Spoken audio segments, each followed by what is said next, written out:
Good morning, folks. How are you? Hope that everybody is doing well today.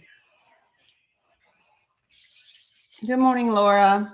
Good morning, folks over here that are on Substack and Twitch and YouTube and Facebook. What's up, Jay Nice, Tawana, Amy, Vibration, Conchita. Good morning. Hello, hello, hello, folks. Hope you all are doing well this Friday. What's up, Tam Bam? Hey, David. Hello, Melinda and Sue and Lisa. Thank God it's Friday. Oh, yeah, to that. Absolutely. Hopefully you guys are doing well. Hello. Who did I see? Good morning, Witch. Good morning, Mel Gray. Good morning, awesome, amazing Alice. Good morning, Vismia. Good morning, Melinda. Hello, hello, hello, folks. You're up early on the West Coast. Love that, Monica. Good morning. Yeah, it is hella early. It's like 6 a.m. So yeah, glad you're up this early on the West Coast. I wanted to just to give you guys to let you know that I have done a couple of things in the link tree. So number one, I updated. Yeah, Amy, I would be really excited if Mila didn't wake up with a fever this morning after coughing and sniffling all night. I'd be really excited. Good morning, Kim.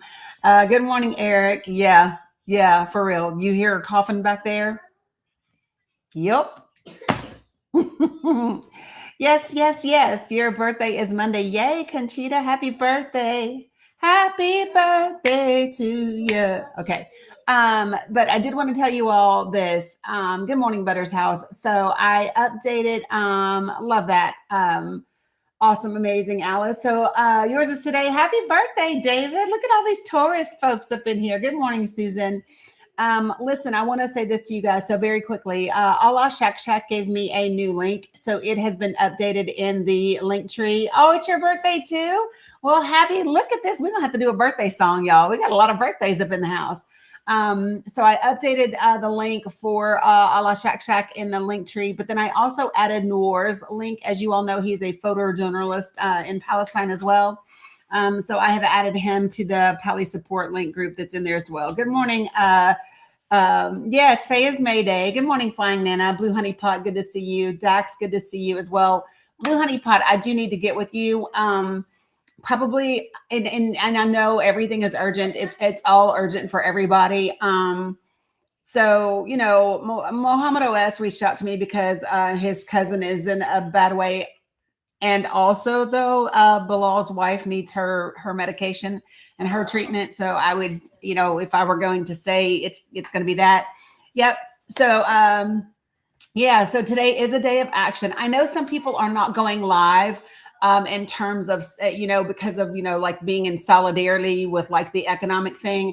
This is the way that I figure. This is the way that I see it. To be quite frank, is that. It's the first of the month. Yes, Blue Honey Pot it is. Good morning, Chris, Tech Lady. Good morning. I think of that. I know that social media is part of like the big, you know what I mean? I just also know that social media is also where we do a lot of organizing and we can make the most benefit, right? So good morning, Grayson. And so that's just kind of my thought. So happy Beltane, absolutely. Right back at you, Witch. So good morning, Jess Tracy. I've got my candle burning. Sandy sent me an early birthday gift, and one is my necklace because I still haven't found my necklace with my knots on it. So Sandy sent me a necklace with some knots, and then she sent me a candle that I've got burning over here. So yep, absolutely. So good salam, Abdul. Good to see you as well. So listen, folks, if you are joining me anywhere other than TikTok, good morning, Taz. Please make sure that you say hello so that I can greet you in the comments, because I don't get to see when you join. If you are on Substack, I don't get to see your comments. That's because Restream and Substack don't talk to each other for some reason. Thank you, Be Action. And I hate that, but I'm glad that you're here and I'm glad that you are watching. All right. So, hey, Carla. Oh, and I have a surprise for you, Carla. So I will send you a tracking number. I know you've been waiting on your deck, but I have something else that goes with it that is finally ready for you. So I need to send you a tracking number to go with it. Okay. All right. So, love you, mean it. Appreciate your patience. So things that I want to talk about this morning. As you can see, I have a list. You guys can't see because I forgot to put up the image, but let me put it up here for you. How about that? Mila, can you bring Tutu her mints, my peppermints in the bucket in the bowl? What? She said, I'm playing dress to impress. There's only 3 minutes. She's telling. Good morning, Just Shia. Hey, Sissy, it's right there on the floor. You can bring it real quick. I mean, at least you can tell time, right? Appreciate you. I don't know, oh, look, you guys, it made it really large. Let me flip that. That's better, right? Yeah, it's a countdown. So yeah, no, Amy, I'm gonna need it before then, though. I still have that nasty metallic taste in my mouth. So, okay, so I want to kind of give you guys a little bit of information, right? Okay, so if you have registered for Project for the People, I started sending out emails yesterday, grouping you all together. So I got through Alabama, Arkansas, California, Florida, Georgia. All of you guys got an email yesterday afternoon / early evening that tells you the counties that people are in, along with their names and their email addresses. So you are now able to connect with your people that are in that area for you. So if you are in those cities, if you are in those states, those are already out. And so some more will be coming out today. No, Jaybird, they haven't given me any medicine yet. So I have the ultrasound on Monday. And then I'll get some medicine, but apparently this is supposed to be, I just Googled it yesterday. And so they, it's supposedly a symptom of that. He's my Lord. No, I don't worship men. You must have me confused with members of the GOP, Clisson. I don't worship men. So Trump could never be my Lord. Never. Yeah. Like you must have me confused with some members of Congress, not me. I don't worship a man ever. So, it's okay though. Try harder. And so, right. It's just so weird the things that people say. So let me be clear. Here's what's interesting about people like this that come in. Nowhere on my prompt do you see anything about MAGA.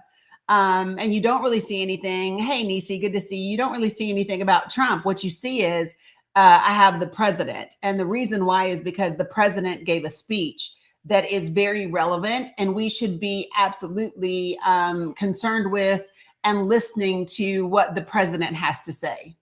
Right. However, we have a lot of other things that are on this list as well. So if you'll notice, the first thing that I have is self-professed allies. You're up.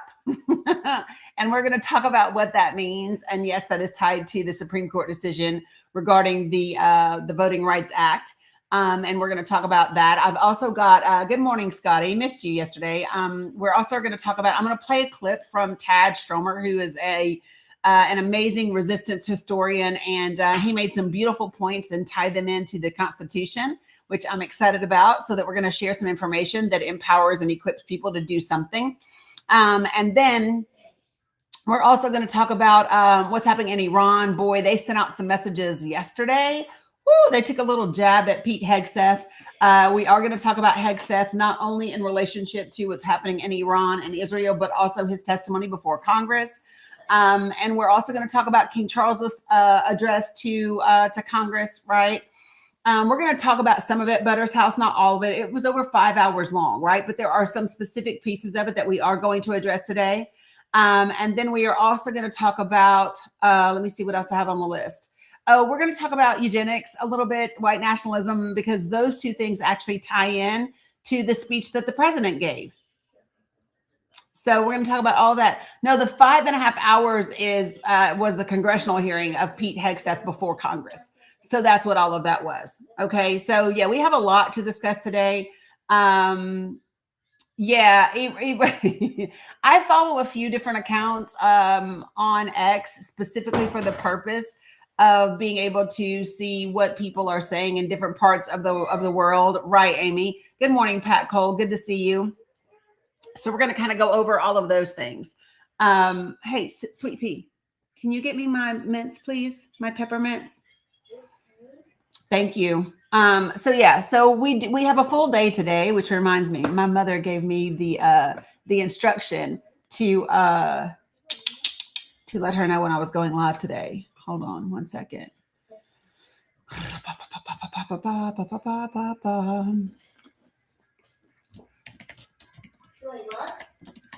The big bowl of my mints, the red and white mints. Will you get it from over there for me? Yeah, by the couch where I was sitting. Good morning, Till Dawn. Good morning, DNS Payne. Good morning, Crystal. Also, somebody remind me if when Abis Raj comes in here today, remind me to let him know that I did reach out to that national journalist that I know to see if they would be interested or if they knew. No, baby, the bowl of the mints. She brought me over this box of like snack mix, and I said, no, the bowl of mints. And she went and like hit her head like, oh, woe is me. She's so funny. She doesn't even call it candy. And you know what's so crazy is they love these I love the soft peppermints. Thank you, my dear. And so, yeah, I know, I heard you. So I got some soft peppermints because of this metallic taste in my mouth. Good morning, Big Daddy D. And then of course we still have to talk about the flotilla, and what's happening there, and the calls around the world for, yeah. So this is this metallic taste. I just got it yesterday for the first time, and yeah, your show is on. Love that, Big Daddy D. Good morning, folks. All right, so I know Spain is doing its thing. Spain said, fuck y'all. Good morning, Allah Shack Shack. So let's rock and roll. I have a lot of things that are pulled up. So you guys bear with me as we kind of kick this off and get things bumping. Before I kick everything off, no, Celia B. What? Super cute. Love it. Look. I see you, girl. Do you want to hear a song?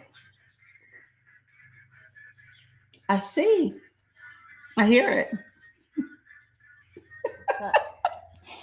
She needed me to hear the song, y'all. Okay, so listen, I wanted to go over something. Do y'all remember the other day where somebody was in here, or maybe it was on another panel, and some white boy was trying to talk to me about Native Americans not having been here so much and so on. Do y'all remember this conversation that we had? And it was like this. Good morning, Sandra. And it was supposed to be like this diss, and we were talking about no, Native Americans have actually been here for a really, really long time. Yes, Blue Honey Pot, love that. All right, so y'all know me. I like to kind of pull things out and let people know like the actual facts. So I went and I found this. Good morning, Linda. So did you all know that there was a 2022 DNA? Yeah, I did. Allah Shack Shack. It's already been updated. So did you all know that there was a 2022 DNA like research that was done? It was a DNA studies research that was done on the Blackfeet tribe in Montana. Did you all know that this is a thing? Yes, no, maybe. So this was a thing. It was a 2022 DNA study that was done on the Blackfoot tribe in Montana. And so they released that study in 2023. And I wanted to share some of it with people because for those folks that have been in here that are claiming, that that Native Americans haven't been here any longer than white people and so forth and so on and blah, blah, blah, blah, blah, blah. I'm just going to give you kind of the short of it. You ready? And I actually pulled up three different sources. So one is the University of Montana that's talking about this DNA research that was done. Another one is from, I don't want to download anything, is from Live Science or Live Science, right? And they're also talking about this same study. And then the last one is ResearchGate, which has the study itself, right? So it's pretty awesome. That one is, and you can download the citation from them. But it's pretty cool to see. So the genetic, I know. Tracy said that's where you lose them, science. I know. But having said that, I thought if I just brought out at least 3 different sources. Good morning, Lanny. With this referencing the same study and the same information. Good morning, Owen. Good to see you. Good morning, Macon. Good to see you as well. That this might be helpful for some people that didn't know this. And you all know I just have a special affinity and respect for the indigenous people of this country and pretty much all over the world, right? But anyway, so let me just tell you. So the studies that were released in 2023 established that the Blackfeet DNA to be it's actually 18,107 years old, with origins linking them to the landscape, which is now called the Blackfeet Reservation in Montana. They are the only tribe in Montana that has remained on their ancestral land since time immemorial. Isn't that something? Ha, ha, ha. That's like fucking like woo. So over 18,000 years to the land where they currently still reside. And so it's really, so I'm just going to read a little bit of this article to you. So it says traditional ecological knowledge was demonstrated by them through their sophisticated management of the prairie ecosystem. They set fire to grasslands, knowing their main food source, the buffalo, would gravitate towards the new growth. This practice is the most plausible explanation on how they received their name, Blackfeet, right? Their moccasins were blackened from treading on these burned lands. The Blackfoot Confederacy consists of 4 tribes, 3 of which reside in Canada. I know I'm going to mess up these names, so I don't even want to try them, but I will try them. So the Siksika, the Kainai, and the northern and southern Piikani tribes. Blackfeet being the South Piikani tribe after the 49th parallel was placed, which if you've never looked into the 49th parallel, and the fact that it's not a straight line, and like they thought this was a good idea, it really wasn't a good idea. It's really on the West Coast. It's really a bad idea because in one place on the West Coast, because they were trying to do the 49th, but they had to go up and around. There are children that have to go to school and they have to take an hour bus ride to go to school in Canada. They literally have to go up and over, and it's wild. But anyway. So the Blackfeet territory once ranged into southern Canada and south through Montana to Yellowstone National Park. Theirs was a nomadic life.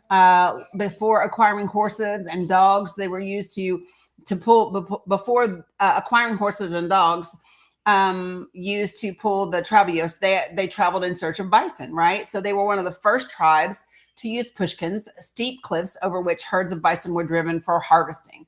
So I wanted to just share that with people so that, since time in memoriam, which is just amazing. It's amazing to me, right? So I think it's just really important that people know a little bit of this information, and just respect it. There's no need to refute science. There's no need to diminish somebody else's existing. It's wild. So listen to this. Almost 10,500 tribal members reside on this 1,525,712 acre reservation, a large portion of which, in this case, nearly 40%, is owned by non-Indians. How about that? The reservation is home to 56% of the enrolled tribal members and is the largest Indian population in Montana. So there you go. And that's just a little bit. I'm going to stick some of these in there. Why? I couldn't tell you, Scotty. It doesn't say that in here. But yeah, so I did want to offer that opportunity. And this is a great time for me to plug this website again, we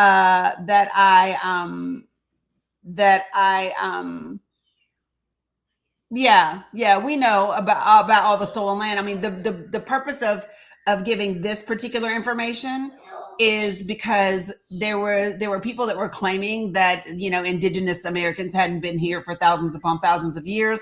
And so I wanted to bring up this particular DNA study that was conducted in 2022. Good morning, Wes. That shows that they have been here for 18,000 years, right? Is it true no one is allowed to go in there? You have to get permission. It's theirs. It's their land. So they determine who does and doesn't come on their land. You know? So, you know, I was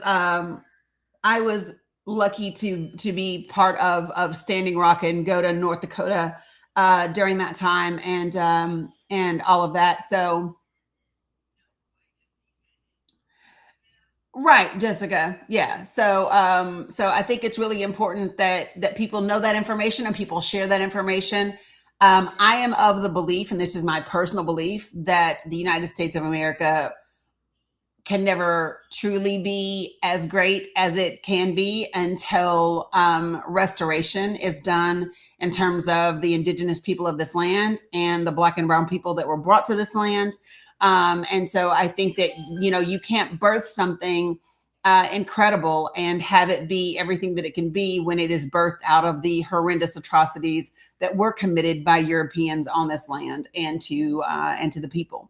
So that's just my personal opinion, right? So just saying. All right. So I wanted to make sure that folks had that bit of information. I'm going to put these 3 things in like a little group that's in my link tree so that people can take a look at them and know them. Yeah, it's just kind of, you know, you can't grow great plants out of bad soil, right? And we definitely fucked up the soil here, just saying. So we just want to offer that to people. You agree, Sandra? Yeah. I mean, to me, it just makes sense. If you just Google DNA studies, Blackfeet tribe, 18,000, it'll come right up. But I'm going to put, there's 3 different ones. One is from the University of Montana. One is from ResearchGate. And the other one is from Live Science. So it's all there. So good morning, Well Mama. Yeah. So excuse the mint, you guys, but I have a horrible metallic taste in my mouth. So yeah. So I wanted to make sure that I gave you guys that so we could just sit and digest with it. This is another time. I don't know if it helps or if it just covers it up. It covers it up. It effectively covers it up. Good morning, Zoe.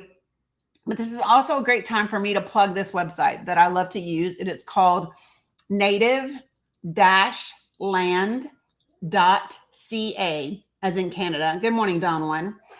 native-land.ca. What's great about this website is you can go to this website, to the map. There's an interactive map.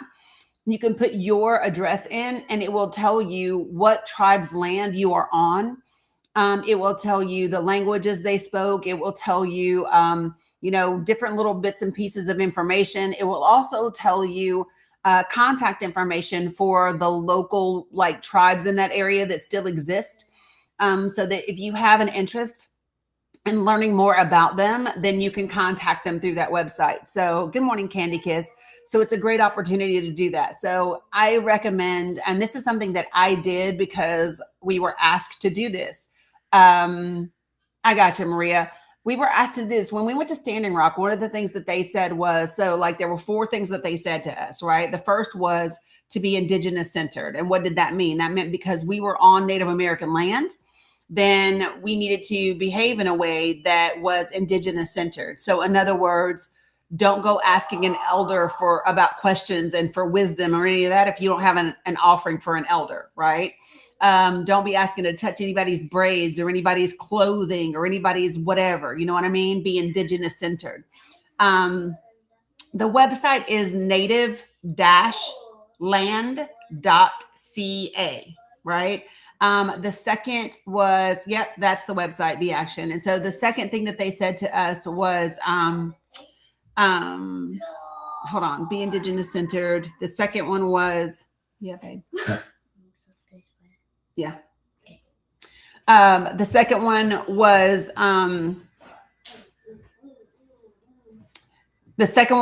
that we are creating a new generation.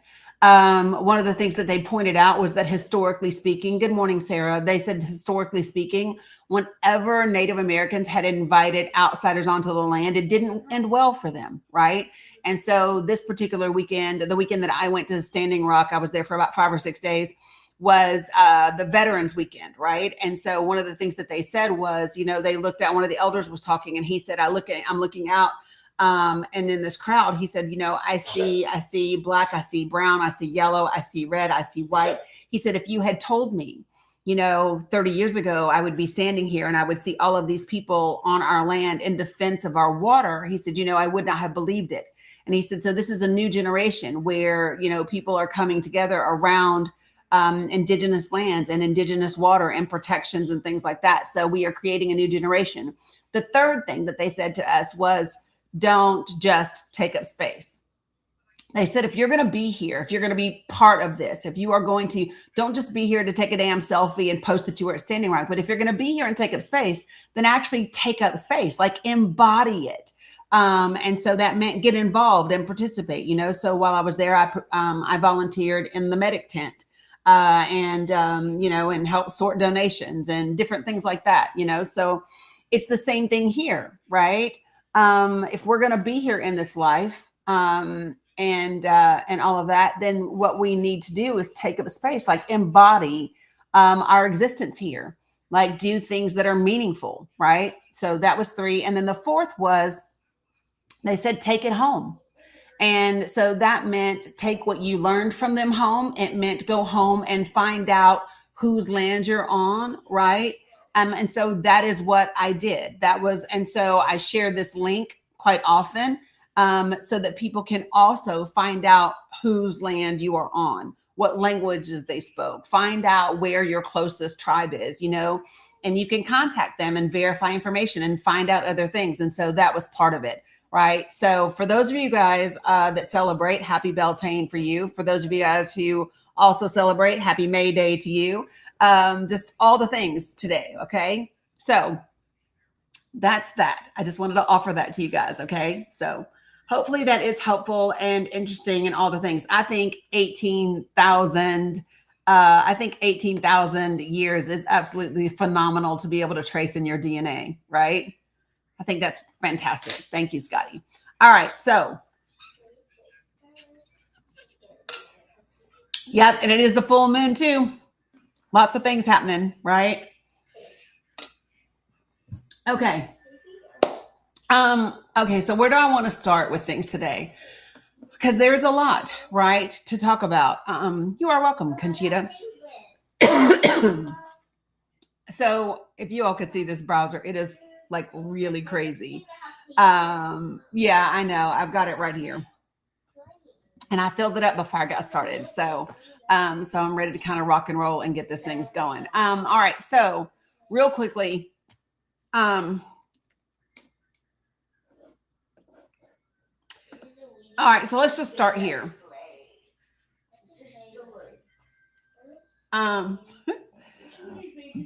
So apparently,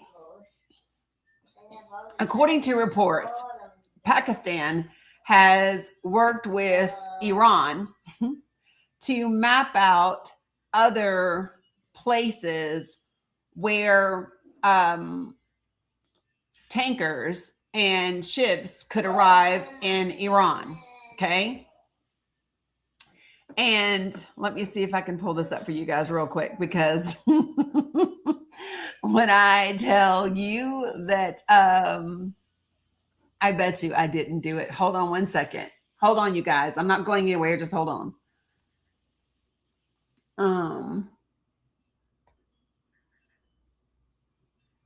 There it is.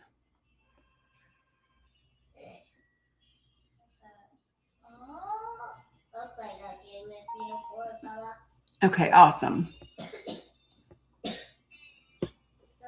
Oh my God, let me get back to TikTok. Okay, I'm back. I know I paused, but I paused for a good reason. So I want to show you all. So on X, I follow several different accounts. I follow some Palestinian accounts. I follow some journalists and activist accounts. I also follow some Iranian accounts, right? Because I want to get well-rounded information. Okay. And so first I'm going to share, I sound like I'm in a fish tank. Go out and come back in. See if that helps. Do I sound like a fish tank to anybody else or no?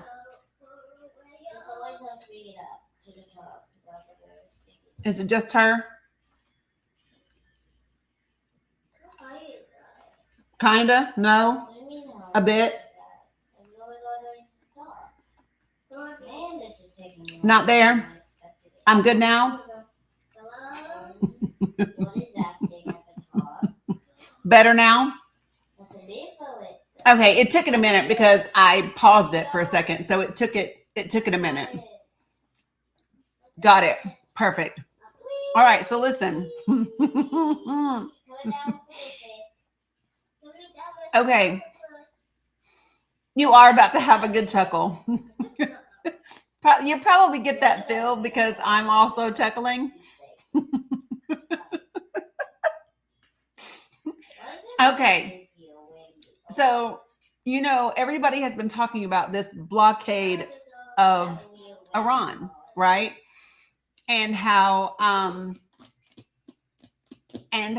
this was such a smart move on the United States behalf, and how this was really going to be an issue for Iran, and it was going to just cripple them because it's $500 million a day or something that they're losing, blah, blah, blah, blah, blah, blah, blah, blah, blah. Right? So I happen to follow one of the leaders in Iran on X. I almost said Twitter. But anyway, so he puts up this map. He puts up this map with kilometers and then miles in parentheses. And I'm going to read and share the map with you guys, okay? So this map shows the United States of America with these two dotted red lines, which would represent the two sides of Iran. Bless you, Mila. And it says, quote, if you build two walls, one from NYC to the West Coast and another from LA to the East Coast, the total length will be 7,755 kilometers, which is still about 1,000 kilometers short of Iran's total borders. Good luck blockading a country with those borders. And then he says, P.S. for Pete Hegseth, 1 kilometer equals 0.62 miles.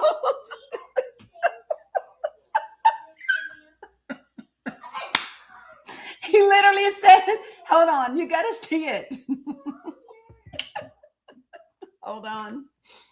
P.S. Pete Hegseth. Yeah, yes. Look. P.S. for Pete Hegseth, 1 kilometer equals the shade. The shade. Oh my gosh. I said, oh wow. Oh wow. Yeah.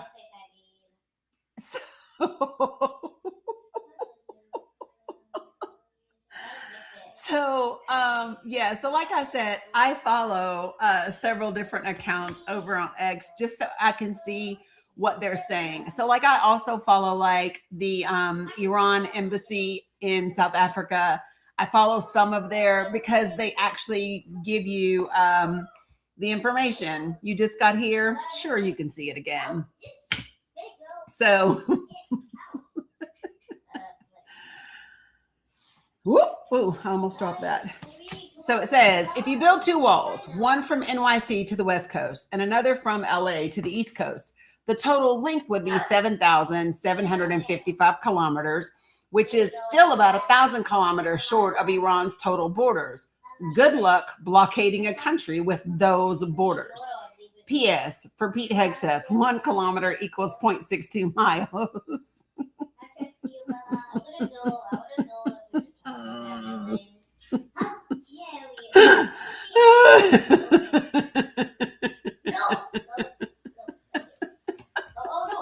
I'm just saying. And I would just say, I would just imagine that that comes as part of the hearings that they were having yesterday, the hearing that they were having in front of Congress, right? Okay, so here's what it means. Let me just share with you what it means. Okay, so listen. So the United States of America said that it has blocked Iran's ports, right? So that Iran can't get any of their oil in or out or any of that stuff, right? They blocked the ports.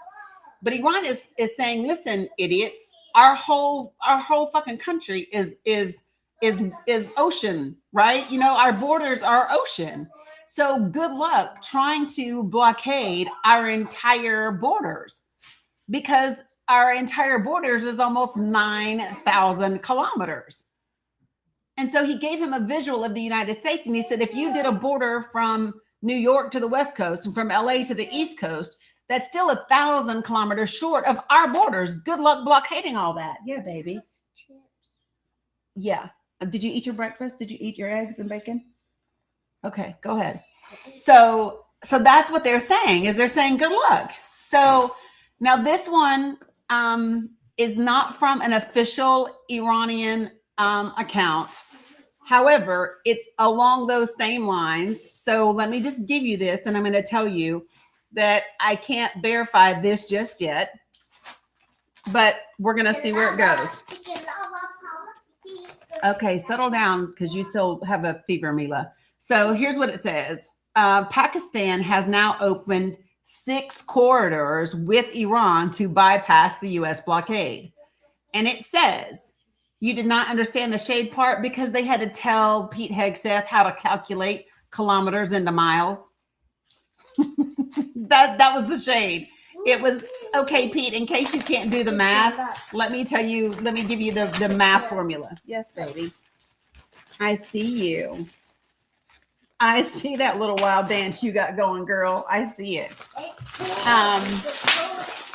Yeah, so that's the shade. So give me 1 second. Let me just see if I can find this anywhere else real quick.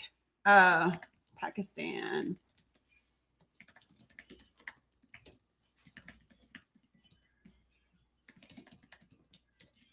I just want to see, because I screenshot this last night so that I could take a look at it today.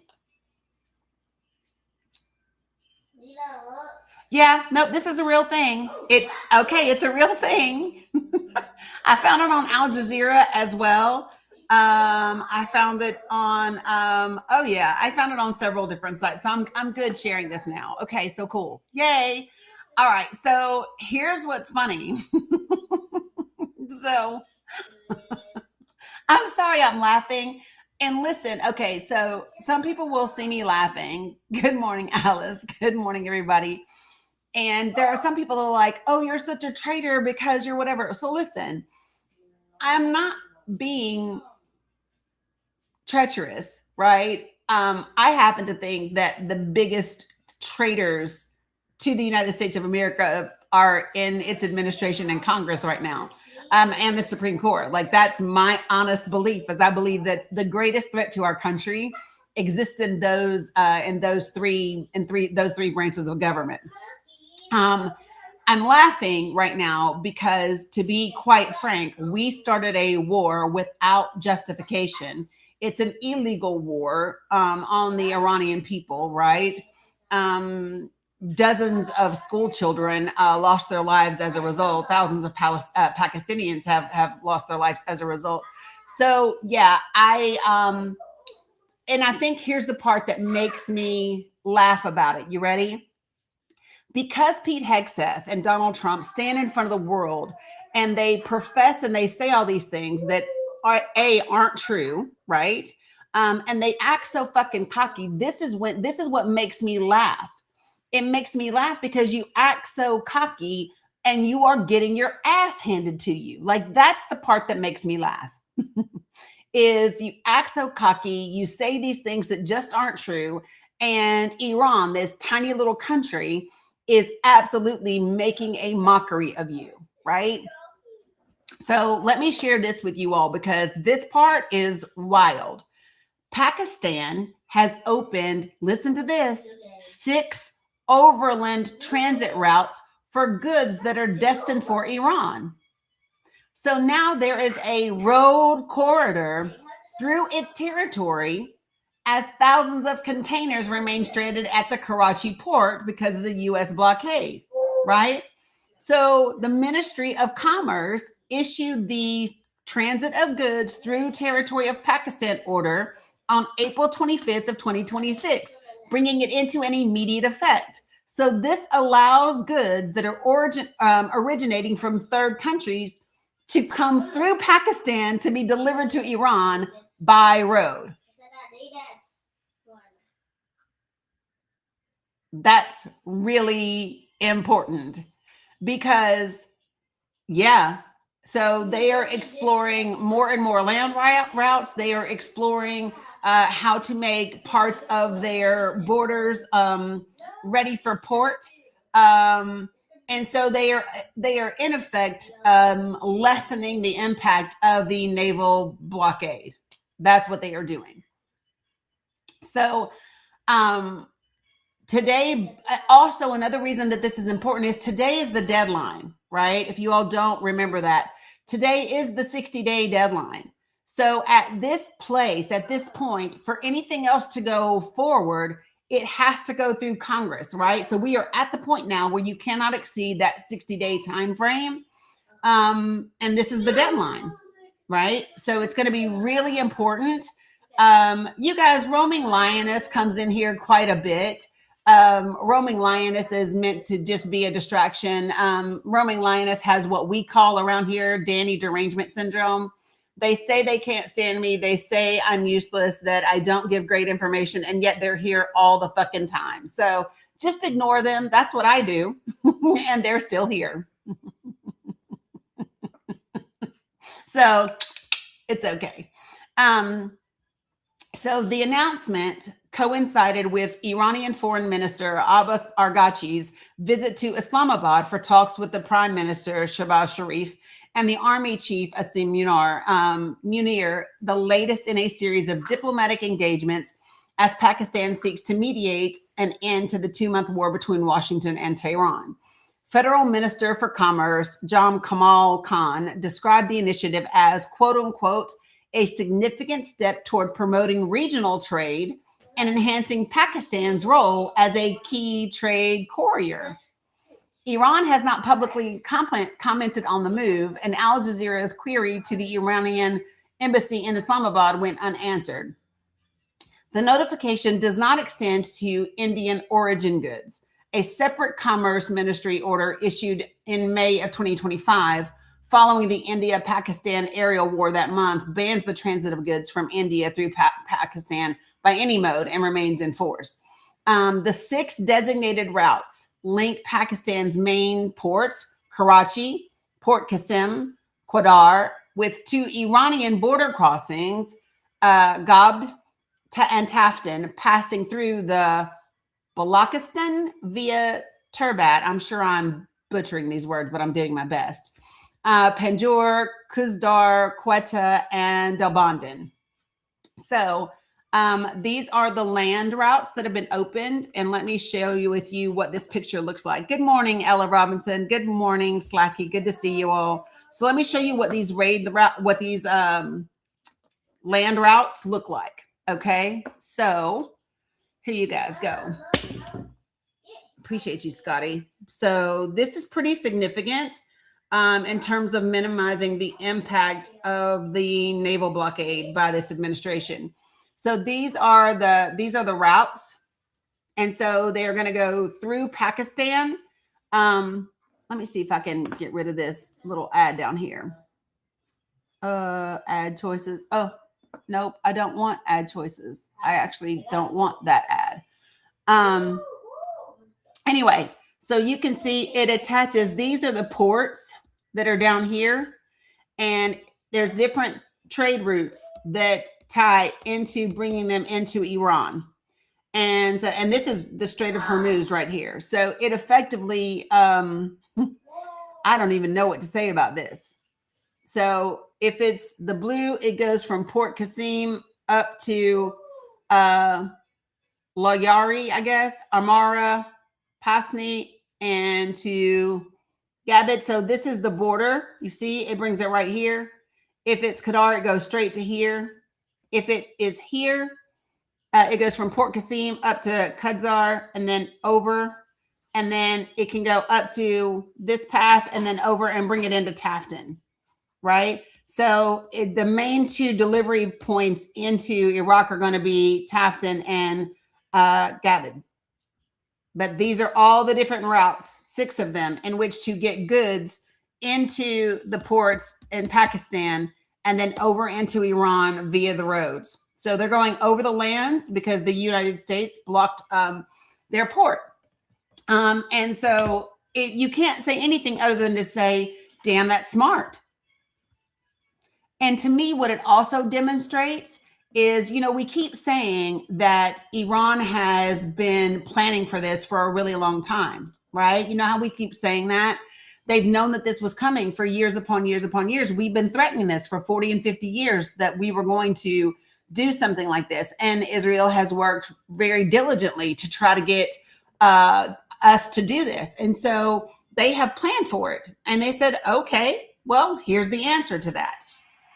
And so what this does is this allows the over the land trade routes to give them some reprieve while they take the rest of their borders and get those borders ready for ports. I mean, look how much of the country is on the ocean, right? So when they say they have prepared for this, they absolutely say they have prepared for this. Yeah, so blue, this is the thing. It's more than 7. Yeah, it's absolutely 6 or 7,000 miles away. They do not have a nuke. They never have. And they don't have a delivery system that would even reach us, even if they did, right? So this is the thing that people don't seem to understand. So yeah, these are the corridors that are now going to bypass the blockade. So it's really, really wild that people don't know about this. And that, so listen, here's the other thing that bothers me. Bless you, sissy. There's not a single that I know of mainstream US news outlet that has talked about this. Can you all name one? I don't know that I haven't heard this from any. I mean, I don't watch news, but I haven't even seen anything coming from anywhere else. Had I not seen it on X because of the people that I follow, or found it on Al Jazeera, which I usually check every day, but I hadn't checked for 2 days, I wouldn't have known about it at all. And so here's the problem, right? The problem is now Americans are screaming, don't you think this is smart? Don't you think the blockade is a great strategy? Nope, I don't. No, I don't. And the reason I don't is because not only is it illegal, but 2, they've already worked a way around it. Period. Right? And so it makes us look incompetent and all kinds of other things, Do you understand? Oh, wait. Ooh. I can't wait to get to that one. I can't wait to get to that one. I almost forgot that I had this one to do as well. Okay. I needed to, yeah. So it's not that Mr. Global's outlook is grim. It's that Mr. Global's outlook is based on fact, right? And he's correct, right? So I think everybody needs to remember that the UAE has pulled out of OPEC. Why? Because prices are about to skyrocket. So their removal from OPEC won't impact prices. So they won't be responsible for the cost and the raise in prices because the prices are already up. Why? Because of this dumbass war on Iran, right? So the UAE is out. We are basically fucked. Brent crude was what? $1.20, right? Brent crude. was $1.20. Appreciate you, Buffani, right? Which is crazy. And I don't know if anybody saw this yesterday or not, but it is worth talking about. So, as of right now, the United States of America has a debt that is greater than its global GDP. This is the first time since World War II that has happened. How many of you guys saw that report? The United States of America has a global debt that is greater than its GDP. Yeah, for the first time since World War II, that's a fact.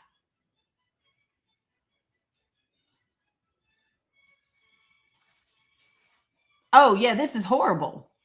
This is absolutely horrible for us. You didn't see this? So let me pull it up for you guys real quick. U.S. debt greater than GDP.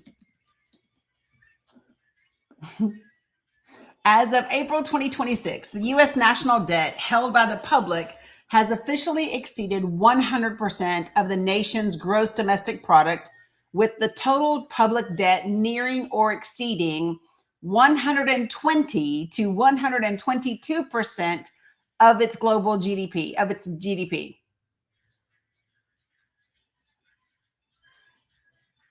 Isn't that wild? I don't know if he said 15, right? Taryn, I don't know. I couldn't tell you. So The Hill put it out yesterday, but other than that, The Hill is the only like mainstream. I guess the Wall Street Journal said it yesterday, but all it says is this: U.S. debt tops 100% of GDP. But it doesn't say like what that means. It's really crazy, folks, that everyone isn't talking about this. And so Fox Business talked about it briefly yesterday, but not mainstream Fox, which the average MAGA person doesn't watch Fox Business. They watch just Fox, right? And that's a problem. So in 2017, it was 77% of our GDP. Now it is 120 to 122% of GDP. I need someone really quickly that can give me a mod announcement, because I need to do something really quickly. Like really, really quickly. Can somebody do that for me? A mod announcement? I would not ask if it wasn't necessary. Thank you, Cam. I'll be right back, guys. I know, Candy. Thank you. Hey guys, happy, what is it, Friday, of course. How can I forget? Happy Friday. My kiddo had crazy hair day, so I just finished getting her hair crazy for crazy hair day, which is not related to what Dani's topic is, but just letting you guys know what I was up to. I put like little loofahs in her hair, like little buns on each, like 2 buns. And then there's like loofahs, and then I glued like little rubber duckies. So she's got like little rubber ducky, soapy, crazy hair day for today at school. But yes, hey everybody, happy Friday. I put it in the chat too, but Dani's obviously gonna probably go through it in more detail, but in addition to what she just shared about us having more debt, right, at this period in time, also Jerome Powell, right, the head of the Federal Reserve, stepping down pretty much any day. He's going to still be on the board or whatever, but, that's also interesting timing. Hey, cats. Post in Discord? Okay. Yeah, maybe I'll do that. What was I going to say? I don't know. Dani will be back in a few minutes. She just has to take care of something really quickly. In the meantime, please tap and share out the live. Looks like there's a little over 300 people in here, so that should be plenty if all 300 people just even share out one time, then that's a lot of shares, and TikTok will love us in the algorithm. So please do so. And also send your daily heart rate. If you have never done that before or you don't know what I'm referring to, it's on the top left-hand corner. There's like a little heart next to Dani's name. If you've never done it before, you might not have a number there, but if you have, then there might be a little number there. Either way, there's like a little orangish heart up there next to her name. And then you just click that, and then what do you do? And then you click send heart meet, and then you hit send, and it is like $1, and it lets Dani and the TikTok algorithm know, hey, we are here and we are engaged. No, it wasn't Spirit Week, Gio. It was her little pre-K graduation is coming up, in June. So they're doing like this like countdown of like all these different letters. So it's like ABC. So today is C for Crazy Hair Day. Crazy and so literally every day for 26 days we have something that we're supposed to do. So yesterday was ball day. We had like animal print day. So it's kind of a lot because all these days are a lot on the parents and caregivers, as Dani knows. So I don't know. I mean, it's a lot. It's cute. Some days are like easier to do than others. Like this one's Crazy Hair Day, so it's a little bit more. Like I was gluing the little duckies down and stuff last night on the little loofahs. I don't know if you heard. Did you hear what I was saying? I don't know. Yeah. So like her Crazy Hair Day, and then there's like a few other ones where you like dress like what's it called? Like an old person, old timers days next week, I think. Girl, we had vacation day. We had hat day. All the days we're doing like a marathon of 26 days. Thank you. So this like countdown to the end of graduation, A through Z. So all the girl A through Z. So they have this is C for Crazy Hair Day, but like next week, I don't know. We're gonna be on D. I don't know what D is, but yeah. Wow. So, well, better you than me, sis, because they would need to give me it like way in advance. They need to give me that shit at the beginning of the year. That's we got ours. No, Dani. None of us parents knew until like a week and a half before it happened, and we were like, wait, right. Wait. Like some of them are easy. Like yesterday was ball day, so we just had to bring a ball. So we brought like a soccer ball that she already had in the house. Easy. But some of them are a little bit more like, okay, we gotta buy stuff, we gotta like prepare, glue, whatever. So yeah, that's my life. So yeah, I'll let you guys. But yeah, I might drop a picture in the Discord. I actually grabbed a picture before she left. But I think my husband was gonna take one. So love that. Dropping her off. So I will try to drop one in there. Yeah, share it for us. Appreciate you, Cam. Thank you so much. No problem.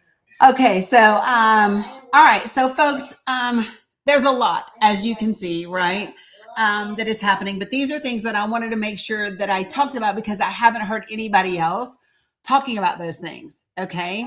Yeah, Cam always holds me down if she's able to. And so I greatly appreciate it. I have a couple of different videos that I want to talk about today that I want to play for you. I want to talk about things that I don't want to miss. I don't want to miss. Cam, I don't. Not for folks that are already in it. Like I think those of us that joined before were just grandfathered in and whatever. I don't know what it is now. Nobody has said that they have for the people that are joining my Discord now. Nobody has said that they had to do that. Yeah. So, yep. Happy May Day. Okay. So things that I don't. So Stephanie said she didn't see. So I think that they said no. So random chick, I think they talked about doing it and then there was so much pushback that they said no, right? Good morning, KK. Okay. So please don't let me forget things that I want to talk about. I really want to talk about, I have to talk about the president's speech. I have to talk about, what King Charles said in comparison. I have to talk about, Hegseth and testimony before Congress. I also need to talk about something that happened with AOC. I need to talk about journalism and Eric Trump. There's a clip that I want to play for you guys because it irritated my soul. So there, as you can see, we got a lot to talk about. Good things though. We don't have a hard stop today. We don't have a hard stop today, which is beautiful, right? So we've got time to dig into all of these things. So yay for that. Okay, so let me go back. Again, I want to say this because if you weren't in here when I first started, you may not know this. So if you joined Project for the People, right, which is our movement, if you joined, oh, thanks, Lisa. Mila, you're okay. Hey, you're okay. Remember. Don't do it again, please. Okay, so then hey, then do something different. We need to remember what Tutu said. Okay. So something else that I want you all to think about this, okay? So yes, that's the point. Lisa's on it, so she sent me a message, and so everybody knows this, right? So we borrow against our GDP, like you would borrow against equity in a home, right? Good morning, DJ. And now that our debt has exceeded our GDP, we don't have anything to borrow against. So what they've been hoping for is this new Fed chair, right, to come in, and they want the new Fed chair to lower interest rates so that they can print money. The thing is, though, Powell is going to stay on the Fed board. And so that's not going to be an easy thing, right? Even if this new Fed chair were inclined to do Trump's bidding, which people are saying they don't know that he is, the other members are not inclined to. And with Powell staying on the Fed board, it's not likely to happen. So what does that mean for all of us? It means for all of us, inflation is likely to skyrocket. That's what it means for all of us. So literally one of the things that I am going to do this weekend is I already have all of them picked out. So I'm getting plants that have already been started, and we're starting the garden on the balcony. My daughter has started one as well. And then I told you all we're getting a Costco membership so that we can all work together to make sure that we get the groceries that all three households need, because me, my daughter, and my niece all live relatively around the, yeah, her seeds are popping up too. So that's one of the things that we're doing for here. So I just got a raised garden bed that's fit for a balcony. And so those are some of the things that we are doing in preparation. Right. Right. And I think that everybody needs to be doing these types of things so that you are prepared. Right. I don't own a house either. But so what I got was, does this Costco sell gas? I believe so. And so these are just thought processes, folks. Now, here's the one thing that I don't want people to do. I don't want you to live in fear. What I want you to do is to plan now, because these are things that we're not going to feel the impact of today. We are going to feel these impacts in about 4 to 6 months. We are going to feel it in 4 to 6 months. And so it's smart to just go ahead. Yeah, Costco sells gas. I thought so. And so I just want people to, this is your first garden. Love that. Yep. So rice is a good idea. Just the staples, folks, right? And so it's really important, to think about those types of things, right? And so for me, one of the biggest ones, like I said, was because all three of us live in the same area. Then it's really easy for us to chip in together the Costco membership, and then you'll be able to buy meats and divide them up and that sort of thing, right? But those types of things. Okay.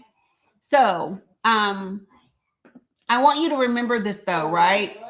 This is the time where, Will Westmoreland talks about it. Yeah.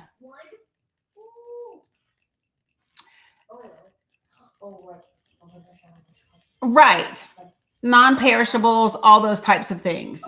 And this is why This is why, if you're able to. So I don't know if you guys have seen or not, but they have these like little like garden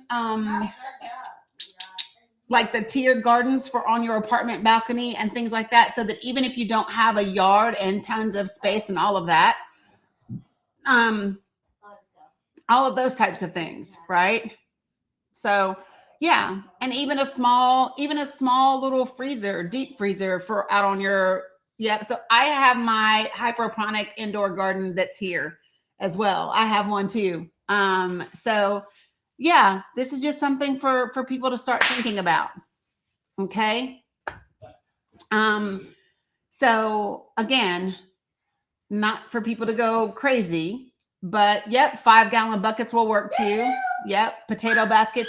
Scotty, do you know what I saw? I saw yes. Yeah, you can have a granola bar. I love I've seen the coconut bowls. How many of you all have seen this? The coconut bowls. Good morning, Cheryl. So every year there's like hundreds and hundreds of coconut shells that are just ditched or burned, which is not good, right? And so they've taken these empty coconut shells and they take them and they actually make them into beautiful coconut bowls. And they're reusable and all of that. You can use them to plant things in. You can use them for your actual food. It's all the things. So just pointing that out. And something else that I was watching, this guy who does his own food, grows his own food. And he was saying that when he first, you have one, Jamie, do you love it? Because I've been thinking about getting some.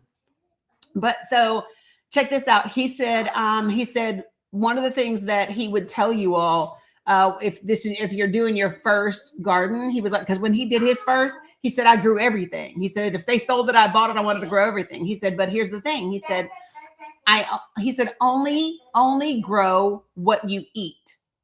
And then he was talking about succession planting, right? So when you've put your first round of tomatoes in, he said a month later, go put another round in so that when you harvest that first one, there's already another one in the works. So he talked about succession planting.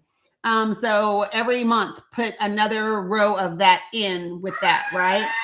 Now, I will say this, there's lots of places right now that are having trouble with lack of rain. So like I know North Carolina is like in its most horrible drought. Like there's like you can't burn anything, any of those types of things. Like VA is like that. Yep, a lot of places are. So anyway, just a thought. So be thinking about those things, and maybe we can even, like in the Discord, we could have like a little garden channel so people can have ideas, not just about garden, but maybe we could just make it like a community, like little channel for specific tips, whether it's about gardening, whether it's about, ways to make, use of the most things, like blah, blah, blah, blah, blah, blah. I don't know. Okay. Anyway, shit, there was something else. Hold on. So one of the things that I wanted to write, sustainability. So one of the things that I want people to think about with this is that the people that own the majority of our debt is the Federal Reserve, federal intragovernmental holdings like Social Security, mutual funds, pensions, and then private. This is the part that should be like crazy scary for people, is private citizens. Now, not to be like a conspiracy theorist of all of or any of that, but there's long been this question for the last several years: why the fuck does Bill Gates own so much farmland?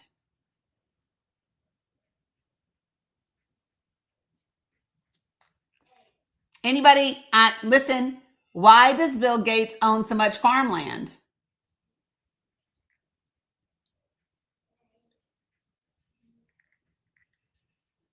I mean, we say AI, you say AI, but one of the biggest things that they are investing in right now, you all, listen, they will own the food and water sources.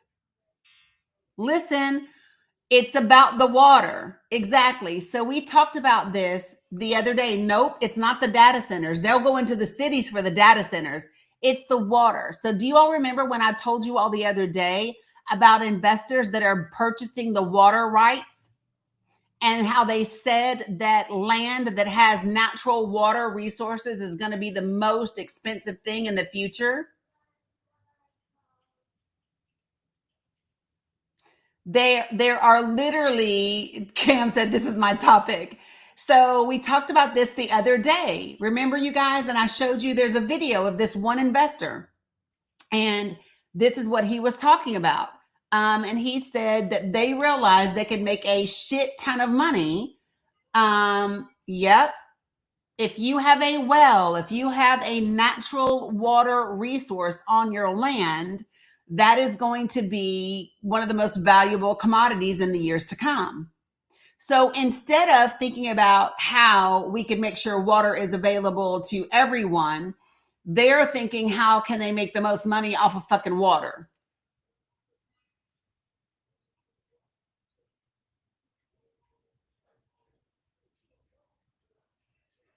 So I just want people to remember that, I mean, and this is their mindset. Oh, I love that, Cam. So yeah, so you have water rights to a spring. Yeah. So see what I'm saying, folks? This is a big deal.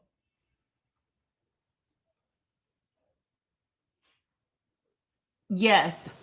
And so what I would ask folks is I would start checking as to who has the water rights for your community, for your state. Different states have different laws. Like, it's a lot. Yeah, Cheryl, that's a very valid concern. Good morning, Marilyn. So, I bet you have looked at all the map. Cam said, "Nope, I'm coming up. This is my subject right here." Oh my gosh, yes, I'm like super into this. Cause my dad got me into like this concept of like the next war not being about oil, right? Like I think a lot of people just always assume because that's like one of the greatest resources, right? Obviously we all know water is, but we never think of it as being the next war or whatever. But yeah, the next war is definitely going to be over, the world's greatest resource, which is water, right?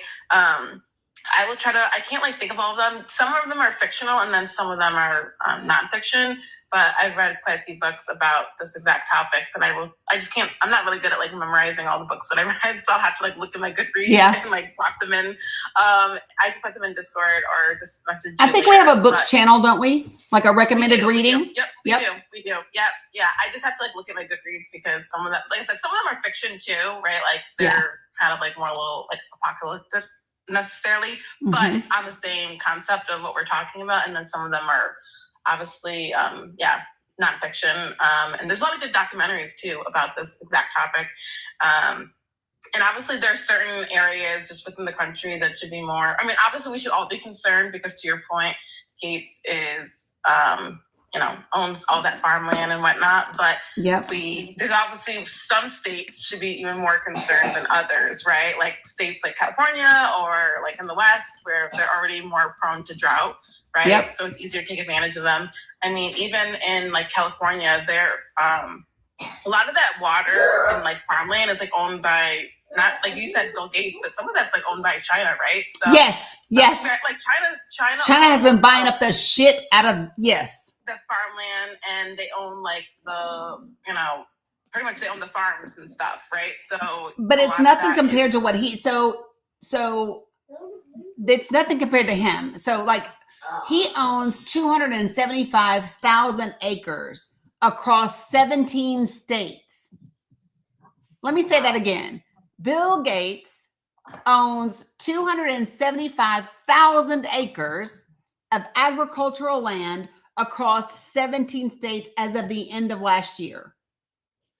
Which is a shorthand version of saying he literally owns the US. Like he literally he has significant acreage in Louisiana, in Arkansas, in Nebraska. Yeah, I'm sure it's all like, a lot of the plain states for sure where there's, but I'm sure it's everywhere, to be honest. So let me tell you the rest. You ready? Can I give you this piece? So he is farmland. He is farmland. The other land, like timberland and richland, there's a man by the name of Stan Kroenke. He owns 2.7 million acres. And the Emerson family owns 2.44 million acres. And then as of 2022, 3.4% of all U.S. agricultural land is held by foreign countries.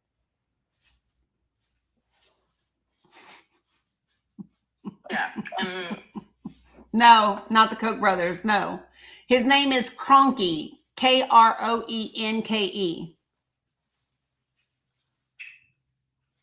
Okay, let me say it again. So let me see if I'll grab this report and put it in for you guys. So there's this report. It's called landreport.com is the website.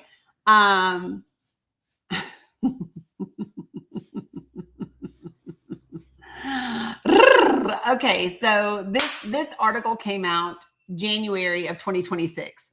It was published originally January of 2021. Okay, so he's talking about all this land that was trading hands, and like in Washington State and other places, and it was all going to Bill Gates. So here's a map. Let me show you. I'm just going to show you this map. Oh, Cam, we're going to talk about this because let's get into it. Yeah, so let me show you. Look at this. Guys, don't be thinking Rothschilds. Remember the names that I told you. They're not the only rich people. So, but just listen. Look. That's Gates and where he owns land. Yep, not surprised. So Louisiana is almost 70,000. Mississippi is 17,000. Florida is almost 15,000. Arkansas is 48,000. Look at Iowa, just 552. 20,000 in Nebraska. 26,000 in Arizona. Washington State, 16,000. This is where Bill Gates owns land. Yeah, and if you look at the map, none of those states should be that surprising. Nope.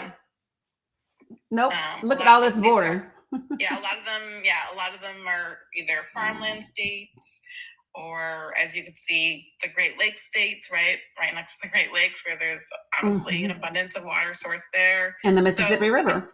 Yeah, Mississippi. So you can just tell exactly these states were very methodical. So, and when you say wonder why no VA, because VA is leading the country in data centers.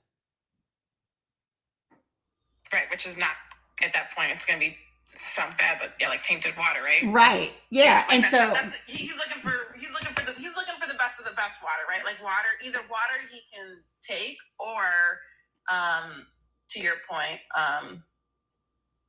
like in the West, it's not necessarily water there's not a lot of water out there, but there's other reasons. So yeah. And so listen, I need you all to understand, yes, China owns land, but they are not the greatest amount. So listen, they are not the greatest amount in terms of owners, right?